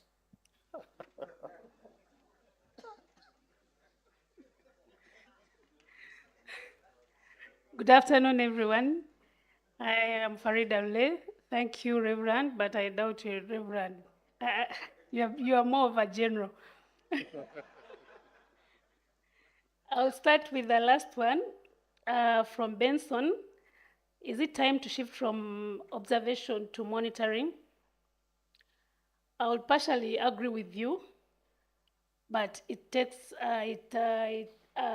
according to Uganda, according to the law, we cannot do that. First, we have to amend the law because the mandate lies with the Uganda Human Rights Commission. So as civil society, we do not have the mandate to monitor elections. We can only observe. So we have to start from there. But why I would agree with Benson on that, one time we were in Kabong and were observing elections. So I met a presiding officer stuck. The line was long and people were waiting to start the election. It was coming to 10. Remember, election starts at 7, according to the law. So this presiding officer, I had to intervene because I didn't see another technical person for Electoral Commission. So I asked him, what is the problem? Why can't you start the voting process? He said, I do not have the secret code. I said, but you have an envelope there. What is it? What is in that envelope? He checked. But that is the code that he was supposed to use to start the process. But he had no idea that he had it. So by intervening, I made a mistake. I was supposed to actually call the technical people or the people who are supervising, but because of my emotions, I just intervened. That means that you are monitoring, So you are not observing. So you have 2 more minutes. Yeah. You have 2 questions. Then how do we protect the observers? First of all, if you get accreditation from Electoral Commission, the Electoral Commission has that mandate to protect, to make sure that the observers that have been accredited are protected from security. They are answerable because now you have all the information. They have all the information. You have provided with the information with the Electoral Commission. But 2, we need to also liaise with security because in 2021, I was working with the Women's Situation Room. We were working hand in hand with the army in our room, police, and there are also other stakeholders, but they played a very critical role. Once our observer had an issue, we had someone on the table. We had the UPDF present, and the police also present. So in some circumstances, you need, whether you like it or not, you need to work with these people. If they are there to be present, in fact, we had also a representative from Electoral Commission who was part of that team, so we were safe. And we didn't have any issues with our observers. How can technology help in observation? Yes, Madam, technology is actually very useful. You can actually go a wide range to get, you can get a lot of information. One, when we are using, we had a toll-free line, but the information that we got from the citizens alone in the rest of the country was a lot of information. We could not even manage the complaints, and we could respond, some we could not even respond to them because the information was a lot. But because we had technical people from Electoral Commission on the table, some of the issues were resolved. So we really need technology in the elections. Thank you. You actually manage your time. What's your opinion, Ma? Thank you, Reverend. So I will start with the first question that our elderly colleague asked. How can we use or leverage on technology to engage not only citizens but also political stakeholders? So in 2018, before 2018 actually, election results were announced by the Electoral Commission chair, and it is written down in exercise books. People take, they will take a photo of it, put it on social media, and then the whole social media get polluted with different, or should I say, unauthentic electoral results. So 2018, we developed this app called Marble.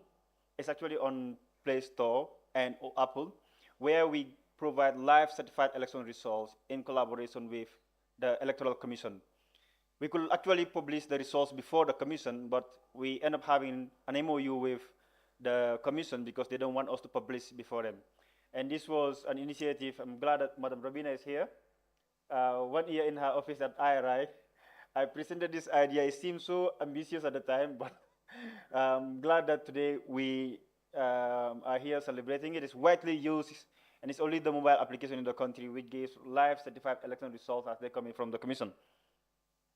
So that's one way we use technology in our election observation process. Now, the second question. You're having 2 more minutes and 2 questions. Now I agree with the woman that you deserve the title of general.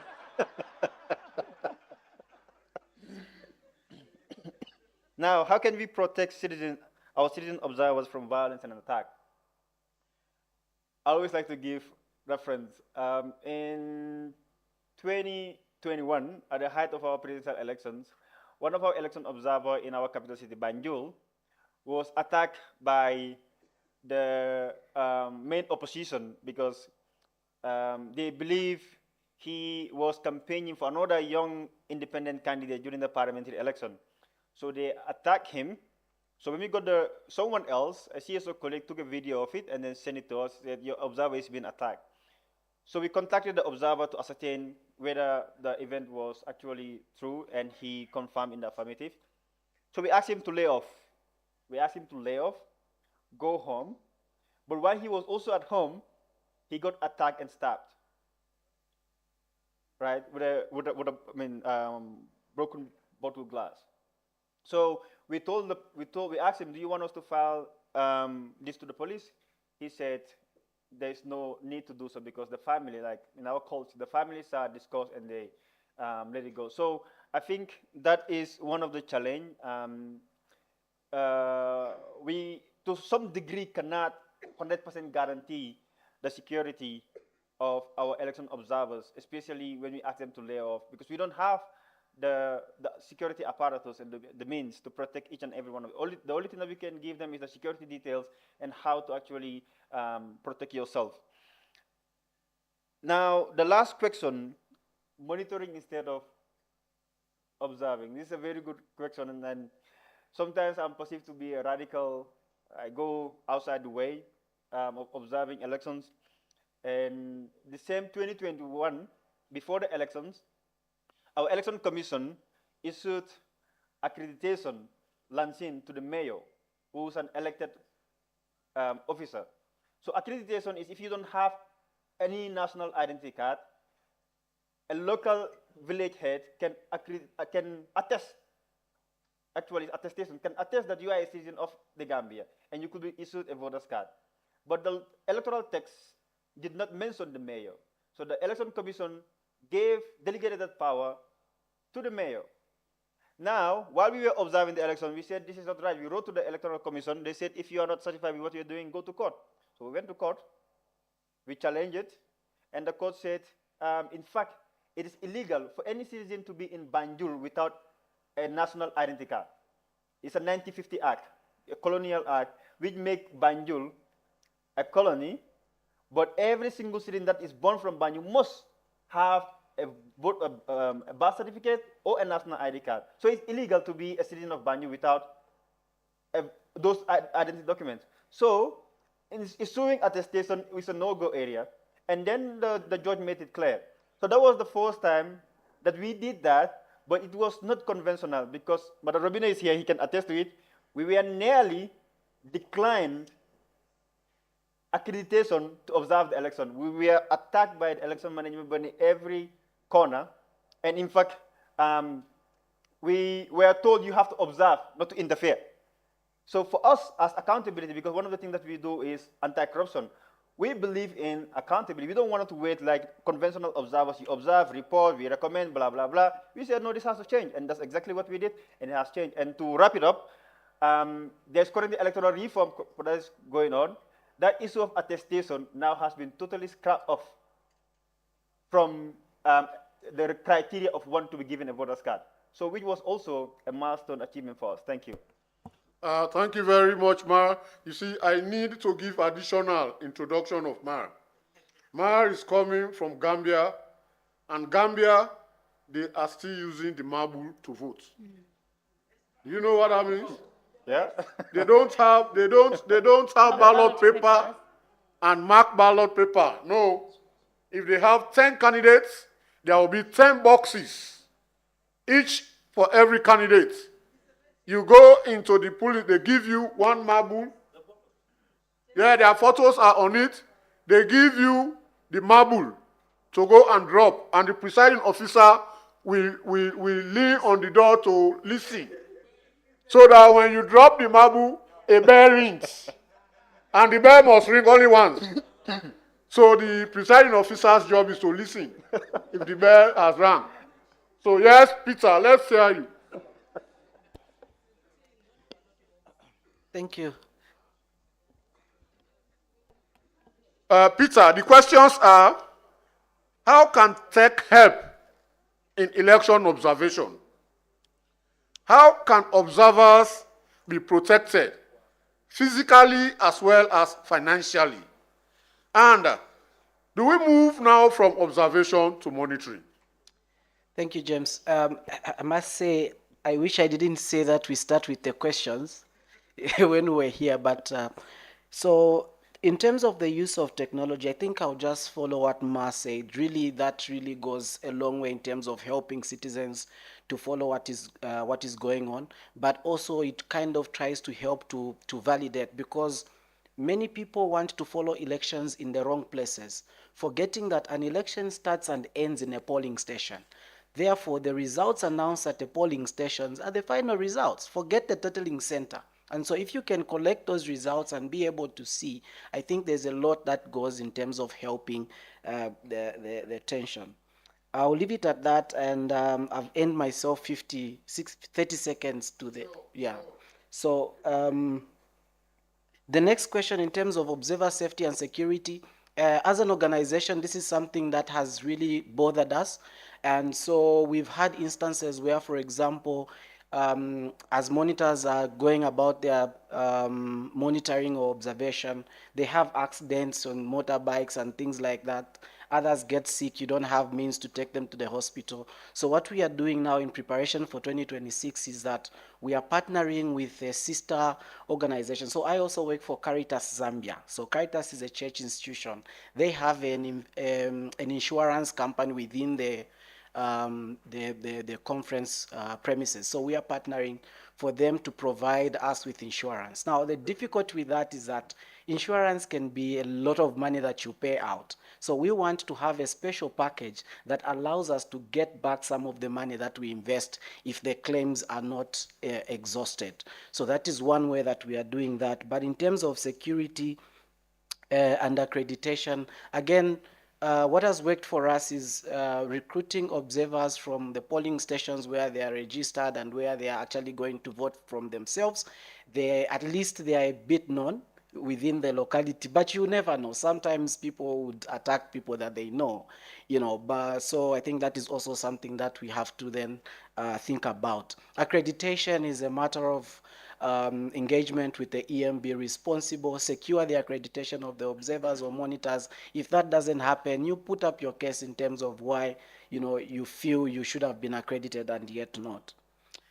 Finally, in terms of the moving the process from observation to monitoring, I believe this is a country, it's contextual from country to country. What we have in law in Zambia is that we recognize both observers and monitors. And the distinction is what James already said.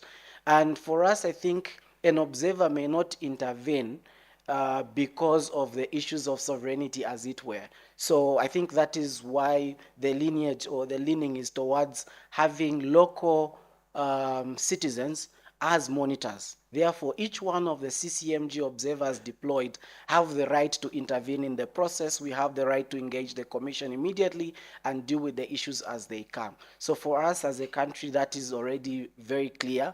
And as citizen observers, we do have the power to intervene. Thank you very much, Peter. I mean, we are progressing very well. Mesu, I hope you also follow the trend. Yes, thank you very much. Thank you for having me. So I will be giving some context as why this is very important, because a lot has been said already to make more concrete that why we do deploy citizens observers on the ground, and what the advantage, as it has been already mentioned, that these are people who already live in those areas, who know where and what's happening there. So it helps us to consolidate our efforts and to get best out of observation or monitoring or whatsoever. And it also avoids recurrence of fraud, because those politicians, whosoever are engaged in fraudulent activities, they know who is watching whom. So if we are able to do this frequently and with quality, with continuously building the capacity, it helps us to avoid that issue. And it also builds trust. That it helps us to build the trust on the civil societies who are engaged, on the election management bodies, on the political parties, and whosoever are engaged. So on the issue of then how we empower these election observers so that they are safe. Yeah, they are the one who get the first-hand information. As Peter mentioned, this is a process that happens from maybe in our Ethiopia from 7 a.m. to 6 p.m. So they are there and they share us real-time information from what they practically observed. And then we need to do a lot of collaboration. So we need to collaborate with the election management body. We have to collaborate, for instance, for us, we have the Ethiopian Human Rights Commission who usually monitor. And for the civil societies, if I mix this with from observation to monitoring, we civil societies have that broader mandate. We have that broader mandate, especially Ethiopian civil society organizations. International ones, they have to get accreditation from the Ministry of Foreign Affairs or from the election management body, but we have that operational freedom. So we complement with specialized organizations on different thematic issues. For instance, violence against women. on person with disability issues, on IDP issues, on citizen observation issues, on human rights violations related to incidents that may happen for many reasons. So the first thing is that we need to build a lot of synergy among the key actors. The second thing is also we need to also do plan B. We can't assume everything will go as we plan.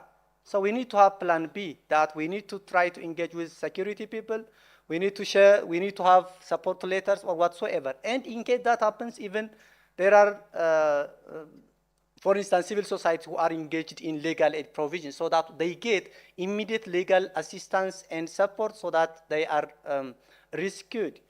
And for the last point, yes, this is the conclusion. On monitoring, again, this is a process that we have to check what we have done is producing something. It is not something we do again and again and again, which won't help us to improve and progress. So I agree that we need to systematize, we need to technologize, we need to also collaborate with key actors so that our monitoring would help in the improvement of the electoral management system and for the integrity of electoral systems. Thank you. Thank you very much. I am impressed. It was no mistake that you guys were selected for this session. Congratulations. Your responses have been very apt. I mean, definitely tech is needed so that you validate the work you do. You have, it can be verified, and you have evidence. And of course, I admire the Zambia model of trying to provide protection for the observers. And of course, on the issue of observing and monitoring, it's a matter of timing, but the two can be employed so that they don't say, no, you just back, you don't bite, so that you have a backing component and a biting component. Thank you very much. We go to round 2, and we'll start from that end there. Okay, no hand up from that end. Yes, we take you. Yes. Sorry. Yes. You can stand so they know it's you. No, here, please. Yes. Okay. And let me again caution. Let us limit the preamble so that we have opportunity for more people to participate. Okay, I'm Peter from Ghana. My question goes to Nyang. Okay, I want to ask that with using technology to monitor or observe elections, how do we find a balance in terms of legal requirements of the process? Because sometimes those of us who work around technology tend to think that we are smarter than everybody. You are not supposed to release the results, but because you have the tool in your hand and you can do it, you decide to do it anyway. So how do we find that balance so that we don't fall foul of the law?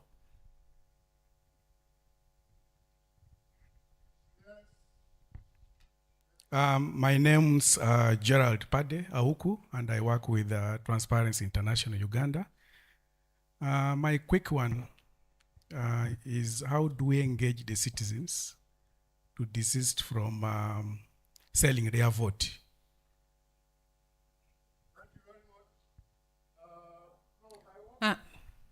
Thank you very much, sir.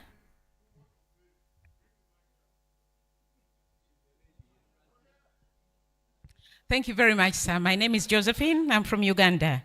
Integrity presumes the rules. Okay, but we are finished with that rule actually. But anyway, this is a coup d'etat. My apologies to you, Mr. Chairman. My name is Josephine. I'm from Uganda. And integrity presumes full knowledge of the rules, and including probably the legal framework within which things operate. As citizen observers, what is your role in ensuring that citizens are objectively aware of the electoral processes and are actively engaging, not only at the time of observation, but also at the time of preparing for the elections, because I also presume that you take part in the preparation of the elections that you go out to observe. Thank you very much. We have had 3 questions. Actually, I missed out on the second question. Oh, selling votes. Yes, thank you. I got it. So yes, you are the rightful person, the elected president. Yeah, thank you very much. Mine is on equity and inclusion. One is, are there tools and strategies in ensuring equity and inclusion in observation? Then how best can we involve the marginalized groups, especially people with disabilities, in improving electoral integrity? Thank you very much. We now have 4 questions. We'll come back to the panelists. Which role? That last role was the one that was given the first opportunity, but nobody was ready.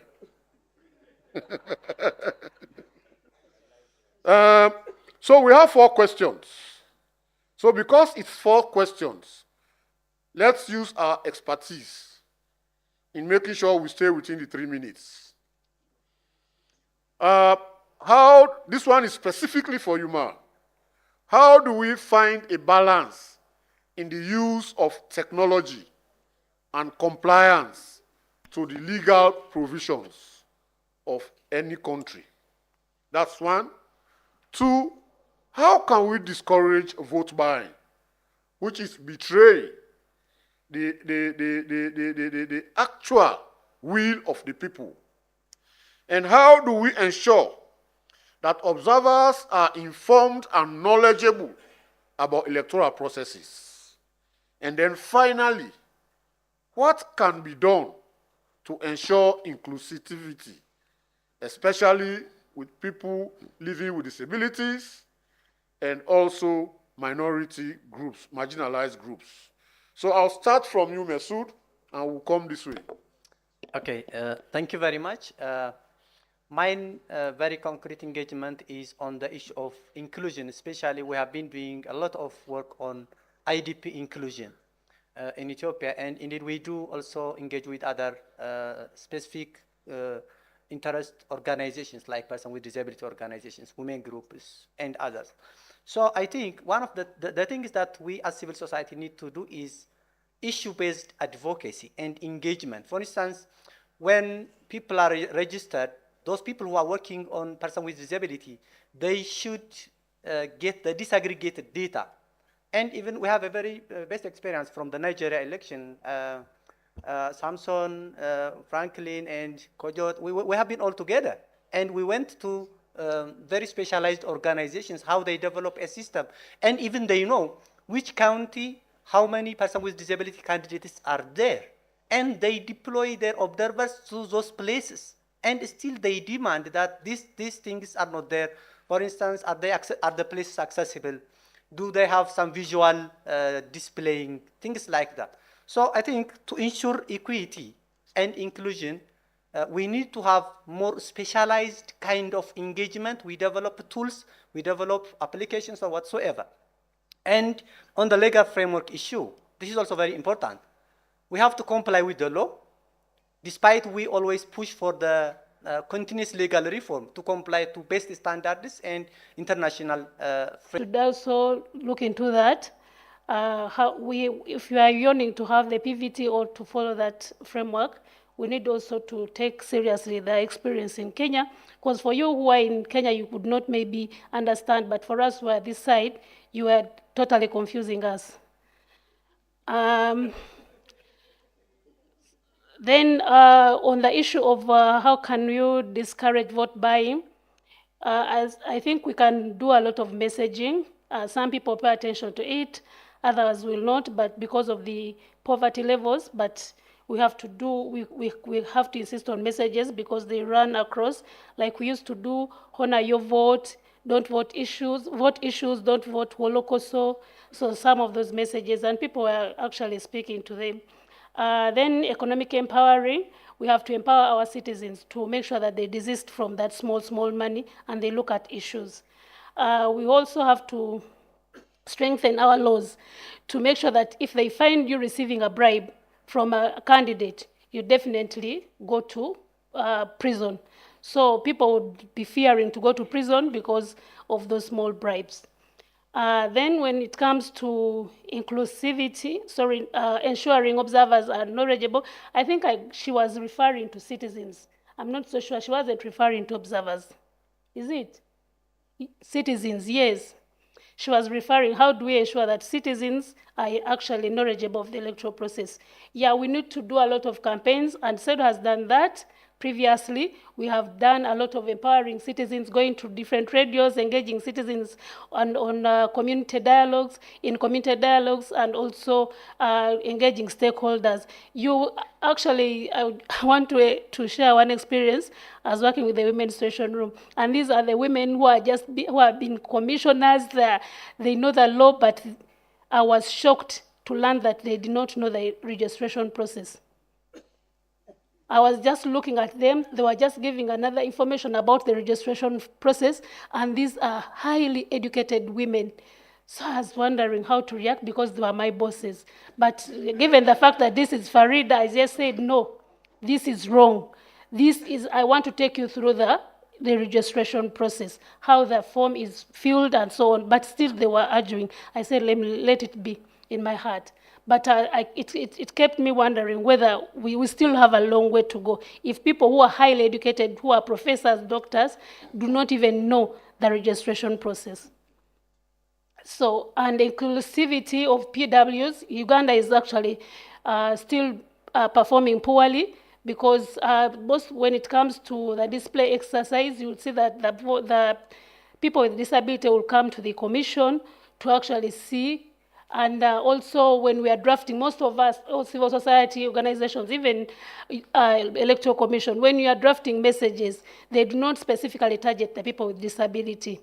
People do not see that we have blind people, we have deaf, so you would not see messages. You rush with a lot of messages and targeting citizens, but you do not target people with disability. Even the candidates themselves, when they're on their campaign trails, they will just speak. They will not even bother whether this person is disabled, and she could not even, how do that person access my campaign venue? So everyone in Uganda has to pay attention. If we want to see inclusivity with PWs, we need to change our methodology of work.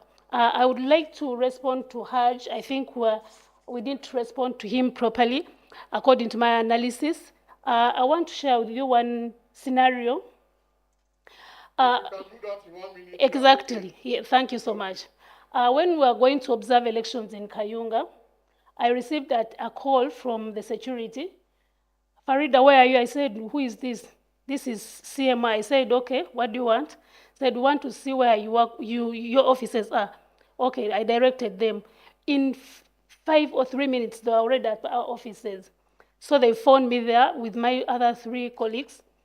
Said, what do you want? They said, we want to speak to you. But they came with a list of all our observers, who are the observers in Kayunga. So they started questioning us. They told me to actually fill the forms. The forms were big.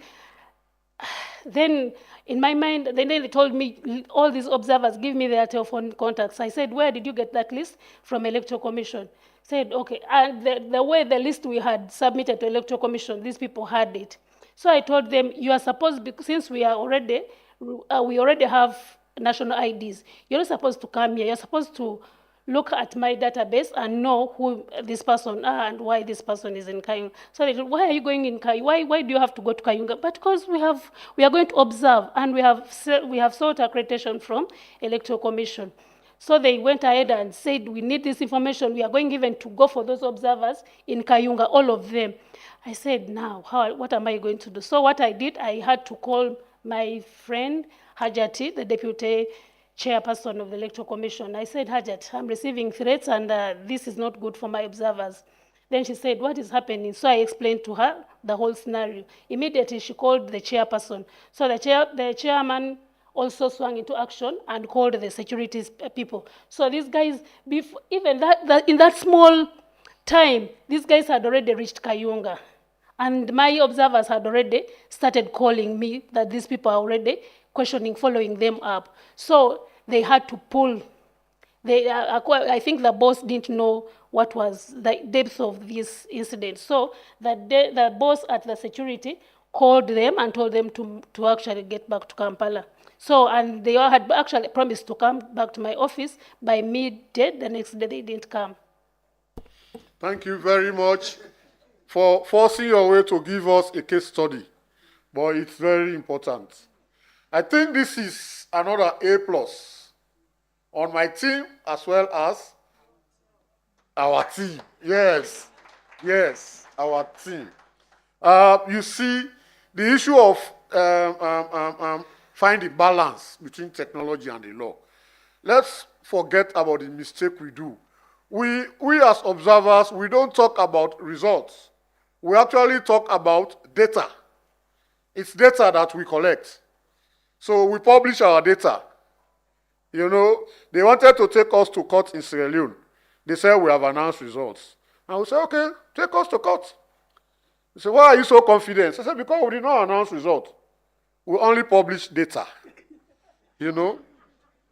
Of course, on the issue of vote buying and selling, I think it is consensus that this is difficult to manage, especially when you also consider our culture of when people come, they say hello, they give some, and that kind of thing. What I saw in Liberia and what's happening in Sierra Leone, we sensitize the people to say, when you accept this small money, it's not going to serve you for 1 week, but that person is going to stay for 5 years. So we cannot stop you from accepting. But accept and vote your conscience. And so some communities, they develop songs.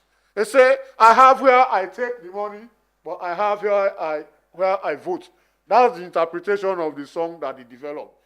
That helps to discourage the people who go to give the money. Because you give the money, but you lose the votes. Of course, the issue, yes, you are very correct. She was saying citizens. But I translated it to observers. Because the focus of this session is how can we support the observers. But actually, you are correct. The people we think that they know are the actual people that don't know. And it's not their fault. They are disadvantaged in the civic and voter education campaigns. Most of the time these campaigns are going on, these people are working. They do not have the opportunity to listen or participate or hear. So the thing goes above their head, and then we assume that because they are professors, they are this, they are that they know. So I think we need to devise a strategy to be reaching out to them. They are missing out. Of course, inclusivity, you guys are very correct. It has to follow needs assessment and then relate the needs assessment to what is required. So thank you very much for this round. And I really want to appeal that I break the culture of us sitting right through the whole session. I want to appeal that we please stand. Please. We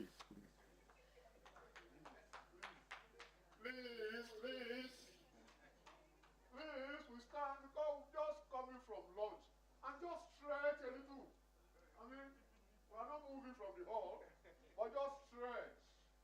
Yeah, because even the brain can become dull. So, let's wake the brain up. Wow, thank you very much. Thank you. We can take our seats. And then we'll go on our next round of questions. Let's take our seats. Thank you for obeying me. No, you can't have two chances when there are several people that have not got a chance. Yes. Thank you, Felix Kafuma from Uganda. And I have two questions, but let me ask one for the interest of the others. How can observation be done within a closing civic space or a closed civic space. On this line, okay, let me give some bonus to this line because a woman, please. I like women. Okay, thank you so much. My name is Nashiba. Once again, I'm the African Youth Ambassador for Peace, representing East Africa. I come from Uganda. So my question goes to the panelists. I want to understand if they could share any scenarios or best practices where they've been able to counter electoral-related misinformation and disinformation. Thank you. Yeah, on that very lane where you are. Oh, these two guys, they just shut their hands together. I don't know. Okay, give the first and the second. I am Hervé Bertrand Kemonye, coming from Cameroon, Nouvelle Perspective. I want to ask, how can we do to guard our fellow observers who travel to countries and they count on the government support to clear their build? Because we had that issue in Chad, and some observers were sent to prison because they came to the country, they have no resources, and they have nobody to clear their bill. And they went to the government said, no, we don't take charge of observers. And the owner of the hotel were then obliged to sue them to court. So how can we do to guard those kind of people? Thank you. Yes. All right. Kujo Asante, CDD and YN. What kind of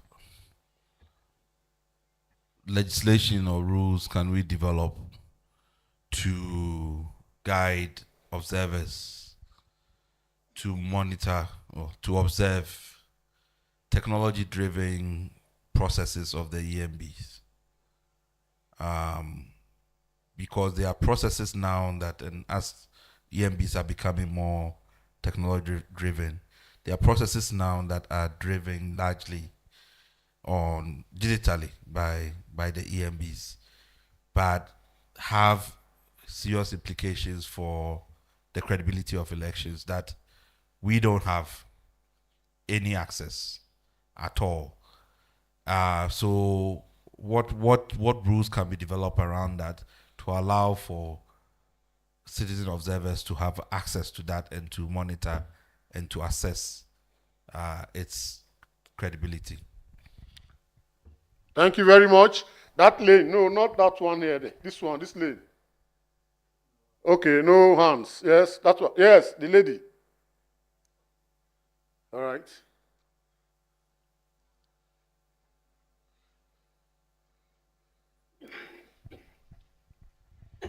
Thank you very much. Sophie Nampo is my name, from Oxfam in Uganda.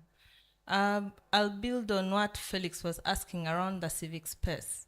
And mine is majorly around coordination and communication. How can we ensure coordination and communication during election observation with elements where right now we have digital transformation and we've hopped on to that.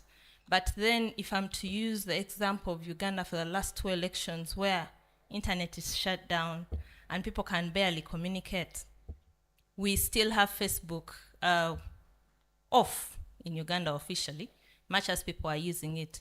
What mechanisms can be used to ensure continued communication and coordination for election observers? Thank you. Thank you very much. The lady in the front here, because I have been given 2-2 in each role, so I cannot deny them that right. Yes. Okay, for me it's very simple question. I want to know your relationship with the EMBs and also the accreditation processes. How are they made simpler? Do you pay any accreditation fees?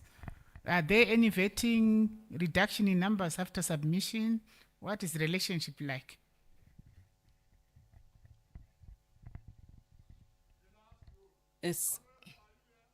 Come to your role. No, it's me. Yeah, I have already. I know you are the master of ceremony. I cannot skip you. the mistress. Okay. Okay, I am sorry. The mistress of ceremony. Thank you. My question is on the dwindling resources in terms of finances. I think we see that donors are now not interested in funding elections, especially observation. How do we motivate citizen observers to do this voluntarily? Is it possible? Because in all our observation, we pay something, a stipend to our observers. But now that the resources are not there, how can we empower them? I'm just going back to the topic. How do we empower citizens to do this voluntarily? Thank you. Thank you very much. Honorable, yes. I give you the bonus. The female. The female, Honorable. Reverend, can we do affirmative action for the gentleman? Thank you. But now that you've agreed to the gentleman, let me chip in. I thought I would hear something about observation in the tally centers, because yesterday we said the announcers are the ones who determine who win, and the winning happens in the tally centers. And then a comment on inclusivity. I think inclusivity is not even about accessing the polling station anymore. I find that the elderly, the PWDs and the illiterate are just taken advantage of. Somebody decides to determine who keeps sticking for them and ticks for the wrong person despite their wishes. So is there a way we can ensure that this inclusivity actually allows the persons to express their will?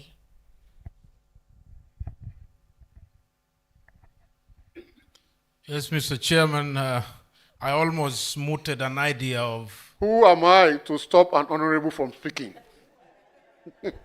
I have to stand up for purposes of... I almost said, why can't we form a movement for the advancement of men? Because it looks like we are on the other side of things. Now, mine is about an observation we made as a Committee of Human Rights of the Parliament of Uganda when we went to a region which is contested called Somaliland. And I know my colleague from Somalia knows the issues there. Now, we were shocked that in British Somaliland, which is now contesting to get out of Somalia, they have one of the best electoral system that actually even AU does not know, the countries around do not know. What they do, they have gone into the biometrics, but using the eyes. They use all voters in the country have biometrics of the people. You walk to a voting station and just check in. And then the next thing you do, you check in your voters, the ballot paper, which is also electromagnetic. Now, by the end of the day, 5 p.m., all results are out. All results are out completely. We witnessed this. We were shocked. I don't know whether it is interesting to have AfioNet to visit. It is Africa. It is part of Africa. Many people fear to go to Somaliland. It is a fact-finding mission. Yes. So can we have, I know those issues that comes with it, but can we have AfioNet to have this observation of what they are doing? Because even in security, they have managed to put Al-Shabaab without firing any gunshot. There's so many things happening there, but we do not know what's going on there.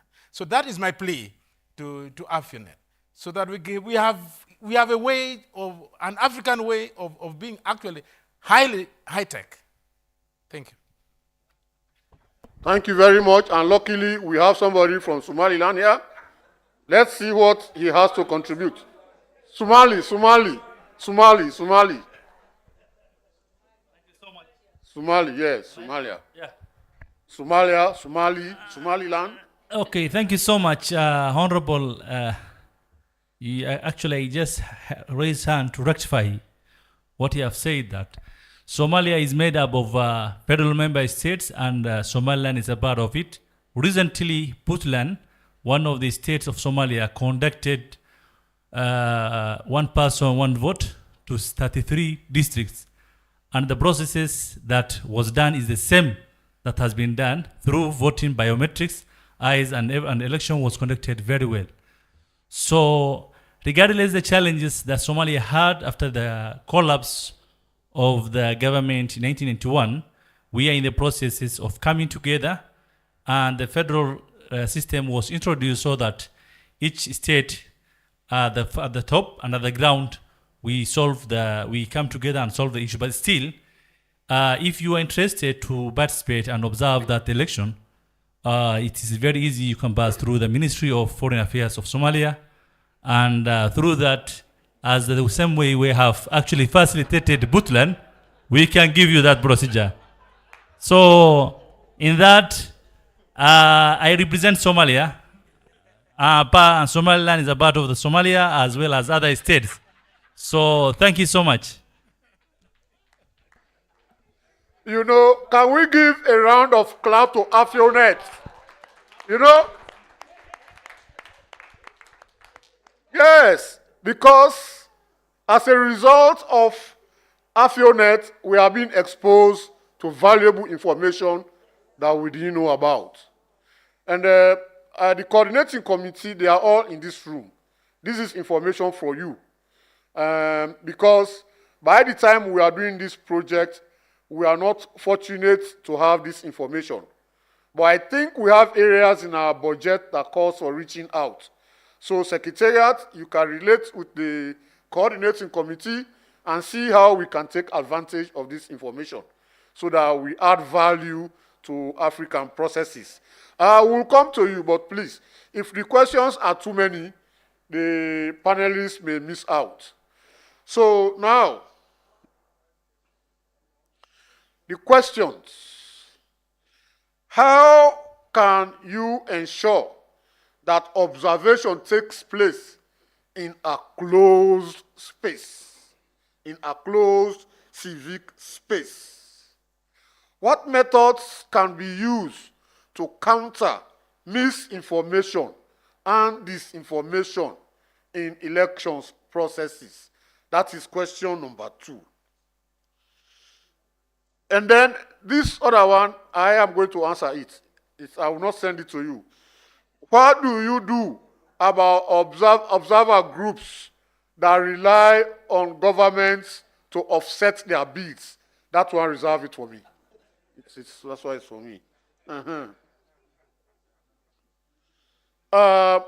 What rules can we develop to guide our observers in the observation of technology used by EMBs?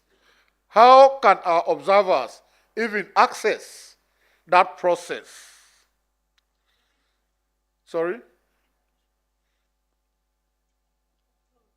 What rules or legal frameworks can be put in place to guide our observers in accessing and observing technology that is used by the EMBs?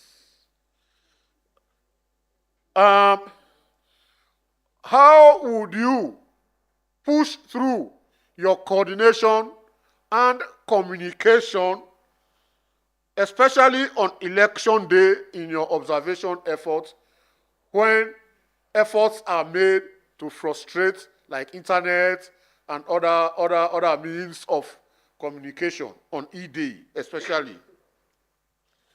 Can we have a case study of your accreditation processes so that we just have a kind of lessons learned session on that? And now funding is becoming a crisis, but the need for election observation is increasing every day. So when there are no funds, how can we ensure voluntarism to continue election observation? After the polling station results, they go to the tally centers. How do we observe the tally center processes?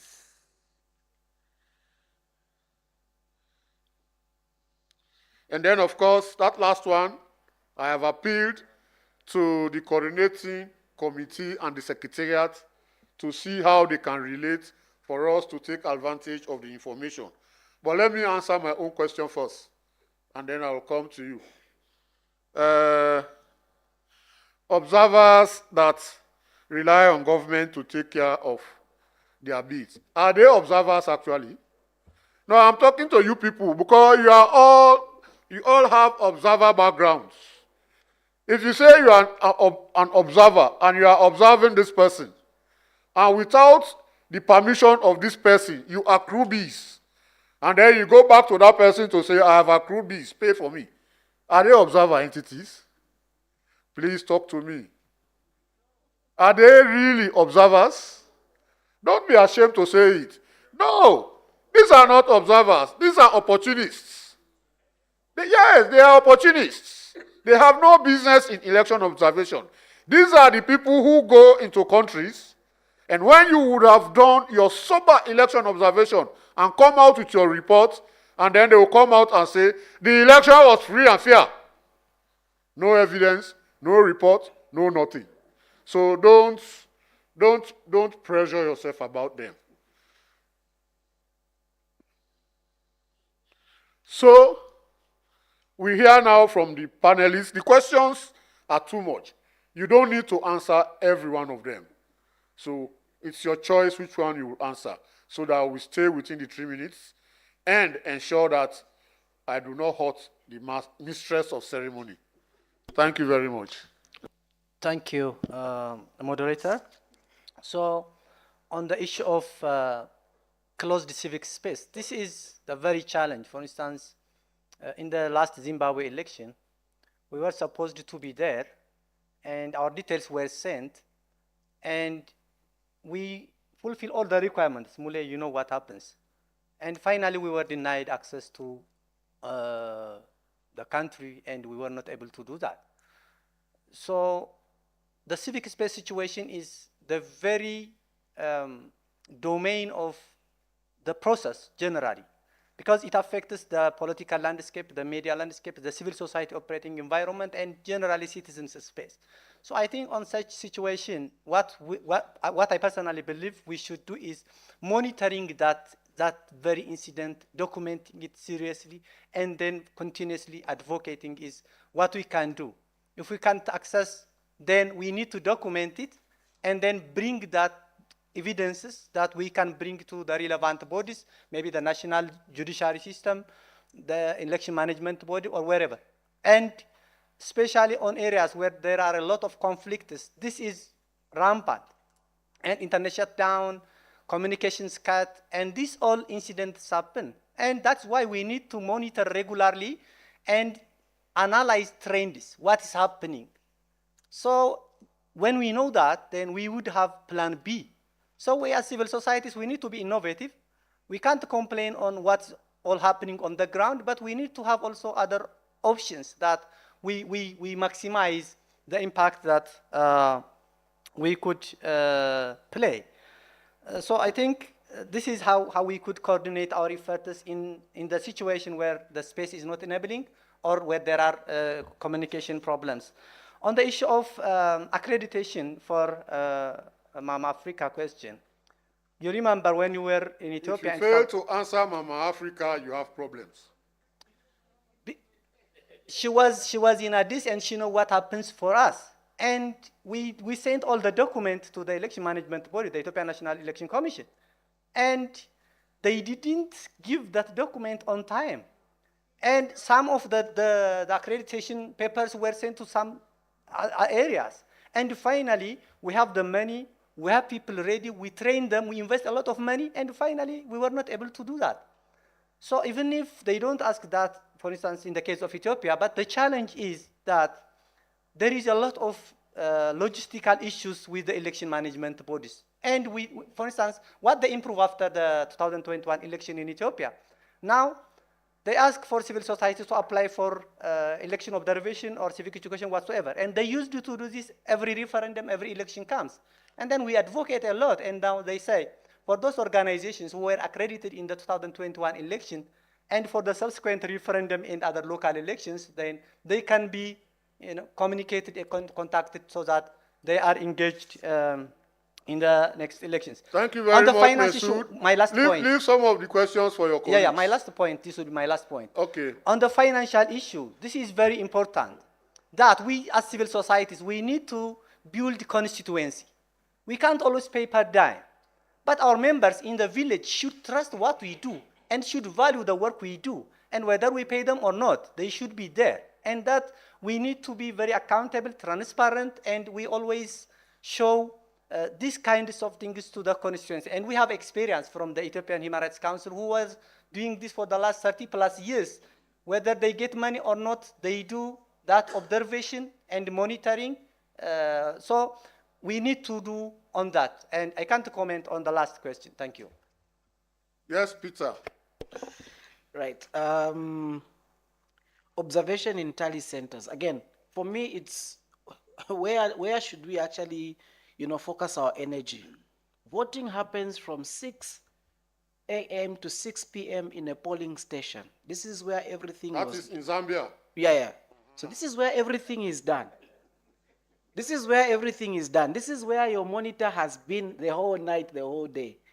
And by law, this is where a result is announced. So even if you went to a tally and you never went to a tally, if at a totaling center there is anything that seems to be different, and I guess this could be based on different law provisions of the law, what is at tally and does not tally with what was at the polling station, the first instinct is to strike off what is at totaling center and recognize what is at polling station, because the understanding is that an election starts and ends in a polling station. Everything else is about tally, but if that tally doesn't tally, you go back to the source document, which is the polling station level. And so we need to find investment in the right places. That's what I would say for me on that. Observing in a closed space. I mean, it's a difficult thing. I remember Tanzania had issues during the COVID election in terms of restriction of the number of observers that could observe. That was a very unique situation, and would be happy to hear in terms of how that was navigated. But I think it's also important for us then to speak about the shrinking space and how it will affect observation, and that affects the outcome and all those other things, so that it is very clear from the onset that those things are being discussed. Monitoring activities of the EMBs that relate to use of tech. So there are two things. You either rely then on your access to information law, depending on how adequate it is then to be able to access that particular information. But then otherwise you rely on the aspect of open election data. And you put the commission to task, because this is an institution run on taxpayers' money and should be able then to be accountable regardless of what kind of technology they are using for running the elections. And I think finally for me is the relationship between EMBs and accreditation. So I know Rinda is very aware that our accreditation in Zambia 2021 was very, problematic, but I think what we've done now is to then advocate for one scrapping off of that fee. The fee is there in the law, but it has never been implemented. There's a provision that the commission may prescribe a fee for accreditation, but they've not done so in a long time, and we believe it's not necessary, because EMBs are funded from government resources to run an election, with or without accreditation fees, with or without nomination fees. There is a budget that should allow EMBs to run an election in a country. An election will not be stopped because the accreditation fee has not been paid, right? So everything else is paid, so we need then to think about it in that way. So we are now working towards revising some of the accreditation procedures. So now we've established a portal where I think international observers will be able to apply for accreditation, and then it should work from there. But also the best practice that you shared yesterday in terms of how South Africa is handling it. I said finally, but sorry, let me just respond to the issue of disinformation. And again, Mama Africa yesterday said how there was there were a number of organizations in South Africa that worked with the EMB to deal with issues of social media, partnering with Meta and so on and so forth. I think that is a way to go. But also as citizen observers, we really need to be careful. In 2021, somebody flagged a photo of an incident of violence, and they wrote a whole story about it, and it was almost true. But we realized that this is Almost actually true. almost true. Okay. And then we realized that this is a photo from 2016. Right? So we realized that this is a photo from 2016 elections, and we're then able to say this issue is from 2016. But also interestingly, in 2021, as the incumbent was losing elections, I don't know how they knew, so they issued a statement that most of the observers of the Patriotic Front are being chased from polling stations to observe the counting procedure. But like you said, our data that we collect showed that there was actually 98% presence of the PF observers during the counting process. And so we just released that particular graphic, which then meant that the statement that was issued by the incumbent at the time just went under. So those are the ways that we've tried to then deal with those issues. But in respect to what I think South Africa did a very good job in the last election. Thank you. Yes, ma'am. Thank you, Reverend. So in regards to the first question, I will recall two advices that I got from my mentors when I was getting into the CSO space. And this is connecting to how can we observe in a closed civic space. And the first mentor told me, Mar, you have to be fearlessly careful. Fearlessly careful. The second one told me, I like that one. We want you to be alive to achieve the good things you are doing. So I sat back because I was very, very confrontational, radical when I was getting to the CSO space. And I sat down, reflected this, and I started building relationship with government and oppositions. And this was true this year when I got arrested. You know, when I sat down and I reflect, we are not in the era of Kwame Nkrumah and the revolutionaries that we had, Edward Francis Nyai and others. In this generation that we are in, luckily for Kenya, the call everyone came out. We had a crisis this year, and we were denied permission to protest. I said I'm going to go out. Almost 1,000 people within 24 hours joined the WhatsApp group that they said they're going to come out. In the early morning during the protest, while I was going, it was only 3 of us that was there. But I knew they were not going to come. But I said I was going to go, and I did. I got arrested, and I was detained. But those two mentors, what they said, clicked. When I built the relationship with government, ministers started calling. Opposition started coming. And they put pressure on the police before you realize I was released. So that is the kind of game that we have to play as civil society in this space that we are in. This generation is totally different, right, from our revolutionaries. Like those, they can give their life, and their followers can do so. It's not the same in this social media world. Everyone wanted to have vacation and enjoy themselves. Exactly. So we need to now read the situation and understand. And with that, we'll be able to conduct our election observation in a safe space. Now, the other thing, I will go to Kojo Asante's question regarding the technological tools. You know, these EMBs, they always rally behind this word independent. We are independent institution. Now, if we give you access to our digital tools, if it compromised, you will come back to us and start attacking us that these digital tools was hacked, blah, blah, blah, because it was not that efficient. So that is a very tricky question, because the electoral text sometimes will say the election body will have the option to utilize digital tools or how to administer the elections. So that is also another issue that we really have to look at. Now, unfortunately, the last question that I will take, maybe the second to last question, coordination and communication in the absence of internet. I think there are other alternatives. the Starlinks and others. But there's also the Internet Freedom Governance Forum that is happening in Senegal. This 2 weeks ago, I mean, in 2 weeks. I think this is one of the things that we should be discussing in Senegal, because it has become notorious that governments will shut down internet on election day, and it's not helping election observers that depends on the internet for the transmission of their observation reports. Now, the other thing is the relationship with the EMBs.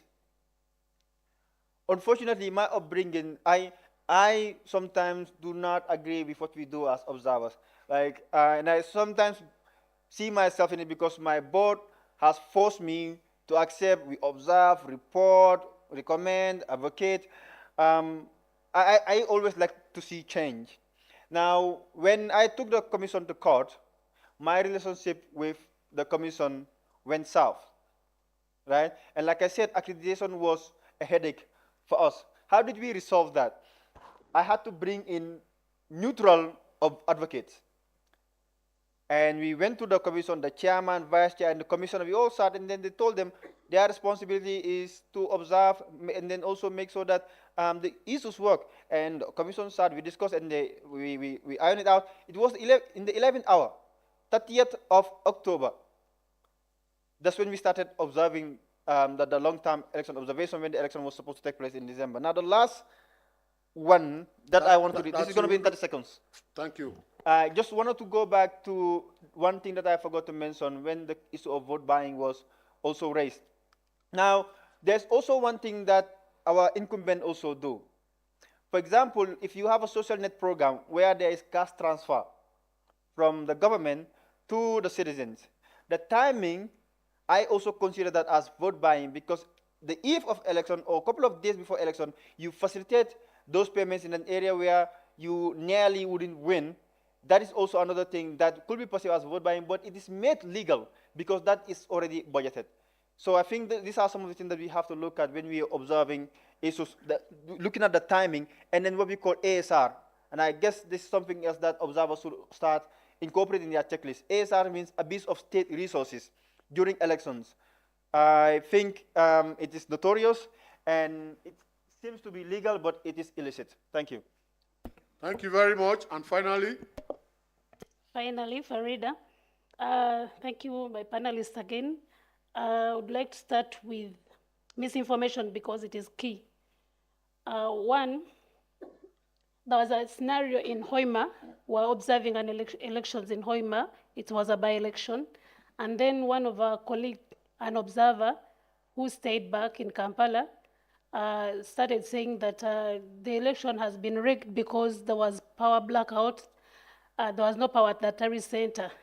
So I felt so hard because I was in Hoima myself, and there was the standby generator, and there was nothing of that sort. But it was running through all the social media platforms that the Electoral Commission is rigging results because there was no power. So, and yet it was completely not true. In fact, I was with him, and we were on the ground. So we felt so bad that our own team person who is in Kampala is running misinformation instead of calling us who are on ground to verify the information. So that is how bad. In fact, even in 2021, there was another scenario of misinformation that actually taints the electoral process. Two, I also want to handle a case study of accreditation in Uganda. There is a gap between the people who are seeking accreditation and the Electoral Commission itself. Electoral Commission comes up with guidelines on how to, what you need to do to follow and seek accreditation. But you would find that the information will stay on their desk, and they will not share it with most of the stakeholders. So civil society or many people are seated in their office and they think it's a normal process. I'll just go and present my accreditation later, and that is it. And yet there is a lot. There is a lot that you have to follow. By the time you get to know that these are the guidelines that you have to follow, you can't go through. So at the end of that day, you'll be denied accreditation. For example, in Uganda, you need to share a list of observers, where they are going to be, who is going to be at the Tari Center. So for you, you will just submit a list of observers, and you will not indicate who is going to be where, who is your team leader. So all those are requirements, and most of you will not actually pay attention to those. So your accreditation request will be put in the basket, because it has no requirements. But I would want to congratulate Kenya. Kenya has, I think, so far, some best process of securing accreditation, as in Uganda, but I was able to get accreditation, and my accreditation tag was there. And I was just sharing information. They were asking me for information, then I sent, but there was no even hassle. So I think we should copy a leaf from Kenya. How can you observers ensure that we continue communication, we handle the communication despite the shutdown of internet? What we did in 2021, we used toll-free lines. So they were still on. So we got a lot of information. We were able to communicate with our colleagues in Kampala everywhere using our toll-free lines. In fact, they became busy because there was no WhatsApp, there was no Facebook, and so on and so forth. So I think government was able to not to interfere with the toll-free lines. Thank you very much. No, please. Also, how can we protect our observers? How do we protect our observers? We as observers in Kagoma were attacked by citizens. Citizens, not security, but the citizens, because they had no idea what role we were supposed to play in an election. So I had to rush for our safety at the police station to alert them that there is violence in this area. So we have to devise means on also how to protect ourselves. You cannot stand there and say, I'm an observer. This person in the village does not even know or understand the word observer or observation. Actually, I did not give you a reference in that question. So I wonder why you have gone back to it to answer it. Because that was a question in the previous rounds. Anyway, thank you very much. One advice I have for you. When you are putting your observers together in your training, let them sign a code of conduct that they will not speak to the media or the public. Who speaks, you should appoint as an outfit. So you don't have several people of your observers speaking to the public of their little station where they are. It will create confusion. And let me tell you, everybody wants to go to heaven. Nobody wants to die. But Reverend,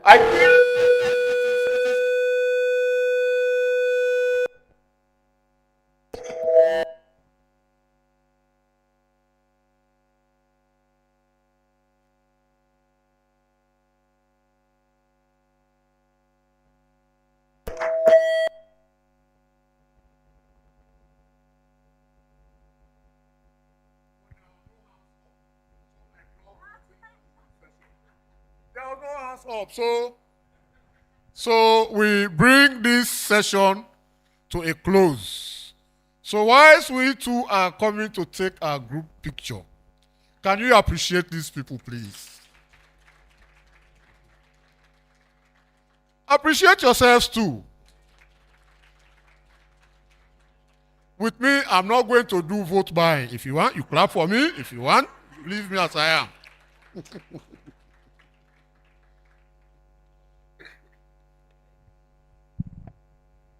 Thank you, Reverend. I think let's appreciate him more. It was a very exciting, vibrant session. Thank you very much. So as you are doing your group photo, we have come to the end of our day. Tomorrow we start again at 8:30. Please, so that we finish on time. There are people who are supposed to be traveling tomorrow.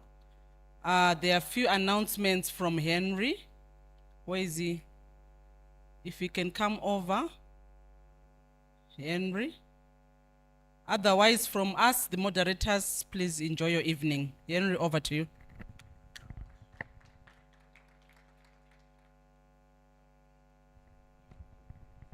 Thank you very much. How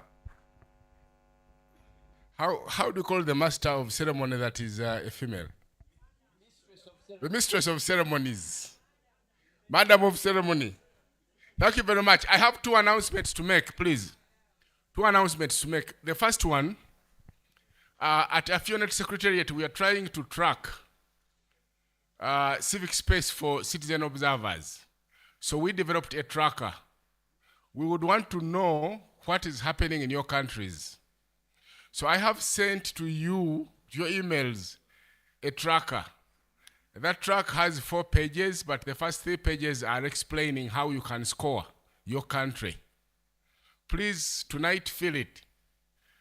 Because if you don't, I'll kidnap you and keep you in Uganda. And you know we have a general who has been here for 40 years, so he can help me. Yeah, so please do that. That's number one. Number 2, so I've sent it to your emails. Please check it and fill it, return it.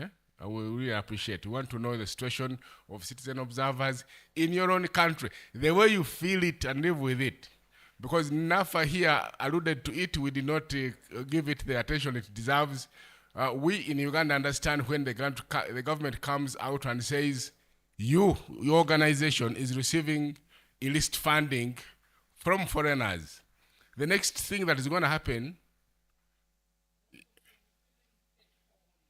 yeah, you are filling page 4 only. The first 3 pages is just information to guide you on how to fill it. Because you need to understand, because you are going to have to score, you are going to score the situation in your country, so that guides you. There is a legend there. So in my own country, when the government did that, where we are today, here, and by the way, where you are, this country is beautiful. For as long as you do not meddle with politics, you will find it amazing. And you're not afraid of saying this, but the moment you start meddling in politics, then you will understand what, that's when you will know that the man on top of the tree is a general. Yeah, so that's what it is. The second announcement. So tomorrow we are going to, no, on Thursday. Is it tomorrow? Tomorrow. So tomorrow, Thursday, we have an appointment with the Electoral Commission of Uganda. Okay? So we are going to pay a courtesy call. So they've given us limited slots only. I think about 12 people. So NAFA, we would miss you because he has to return. NAFA has to return to his country because he's been summoned and he's the lawyer, the legal counsel for Murakibun. Murakibun is the leading civil society observation network in Tunisia. Tunisia is going through a process of authoritarianism. I don't know how many of us follow Tunisia. So they have a lawyer who became president and is using the law, you get, to shrink every space and become as autocratic as anything has ever been. So a situation where they are going into an election, which he called, he's the parliament, he's everything. You know, he banished parliament. He issues decrees a lot like we were here with Idi Amin. He's doing the things. The situation is bad. We have to be in solidarity with our colleagues. And NAFA, I hope they will understand, because me, as a monitor of citizen observers across the continent, I really understand the situation you are going through. So he will not be with us tomorrow. So we'll miss you. But the others will be. We are going to select, we make sure that at least every country is represented. So we'll go. We'll reach out to those of you who have picked out, we've nominated, we have dictated. We are authoritarian sometimes. We will reach out to you and let you know. We shall have early lunch. We are supposed to be there 2:45. So we will be setting off at around 2, hopefully. We'll have a van here to go and pay a courtesy call. It is important. So those are the 2 announcements I was making. The third one, I think, for those participants that were funded by Afionet, I think you will have to visit the finance office either later this evening or tomorrow morning. There is a message for you there. That's what I've been informed. So those are only those that were funded by Afionet. Yes, so those are the 3 messages I wanted to communicate. I want to thank you for coming this far. I want to thank the beautiful ideas you've been sharing. We have a doctor of laws. The man who was a doctor, he's seated there, Dr. James. You'll see him later. He's working, putting your ideas into a communique, which I think we shall look at a draft sometime tomorrow and see whether we agree with what it is. He's there, he's silently there. You'll see always, he will only pop out when he has to pop out. So thank you very much, guys, for everything. We've liked the insights. This is the spirit, because we have to rise. You remember there's a time the leaders of Africa said Africa was going to rise. And we waited 20 years, Africa never rose. Now we, the citizens, have to rise. So we have to rise, and this is the only way we are going to rise. And we mean it when we say we want to rise. Thank you very much. Have a nice evening. It's been amazing to have you around. Thank you for the spirit. God bless you. Just a quick one. For the photos for the all of today, the sessions for today, you can access them on that QR code. Thank you very much.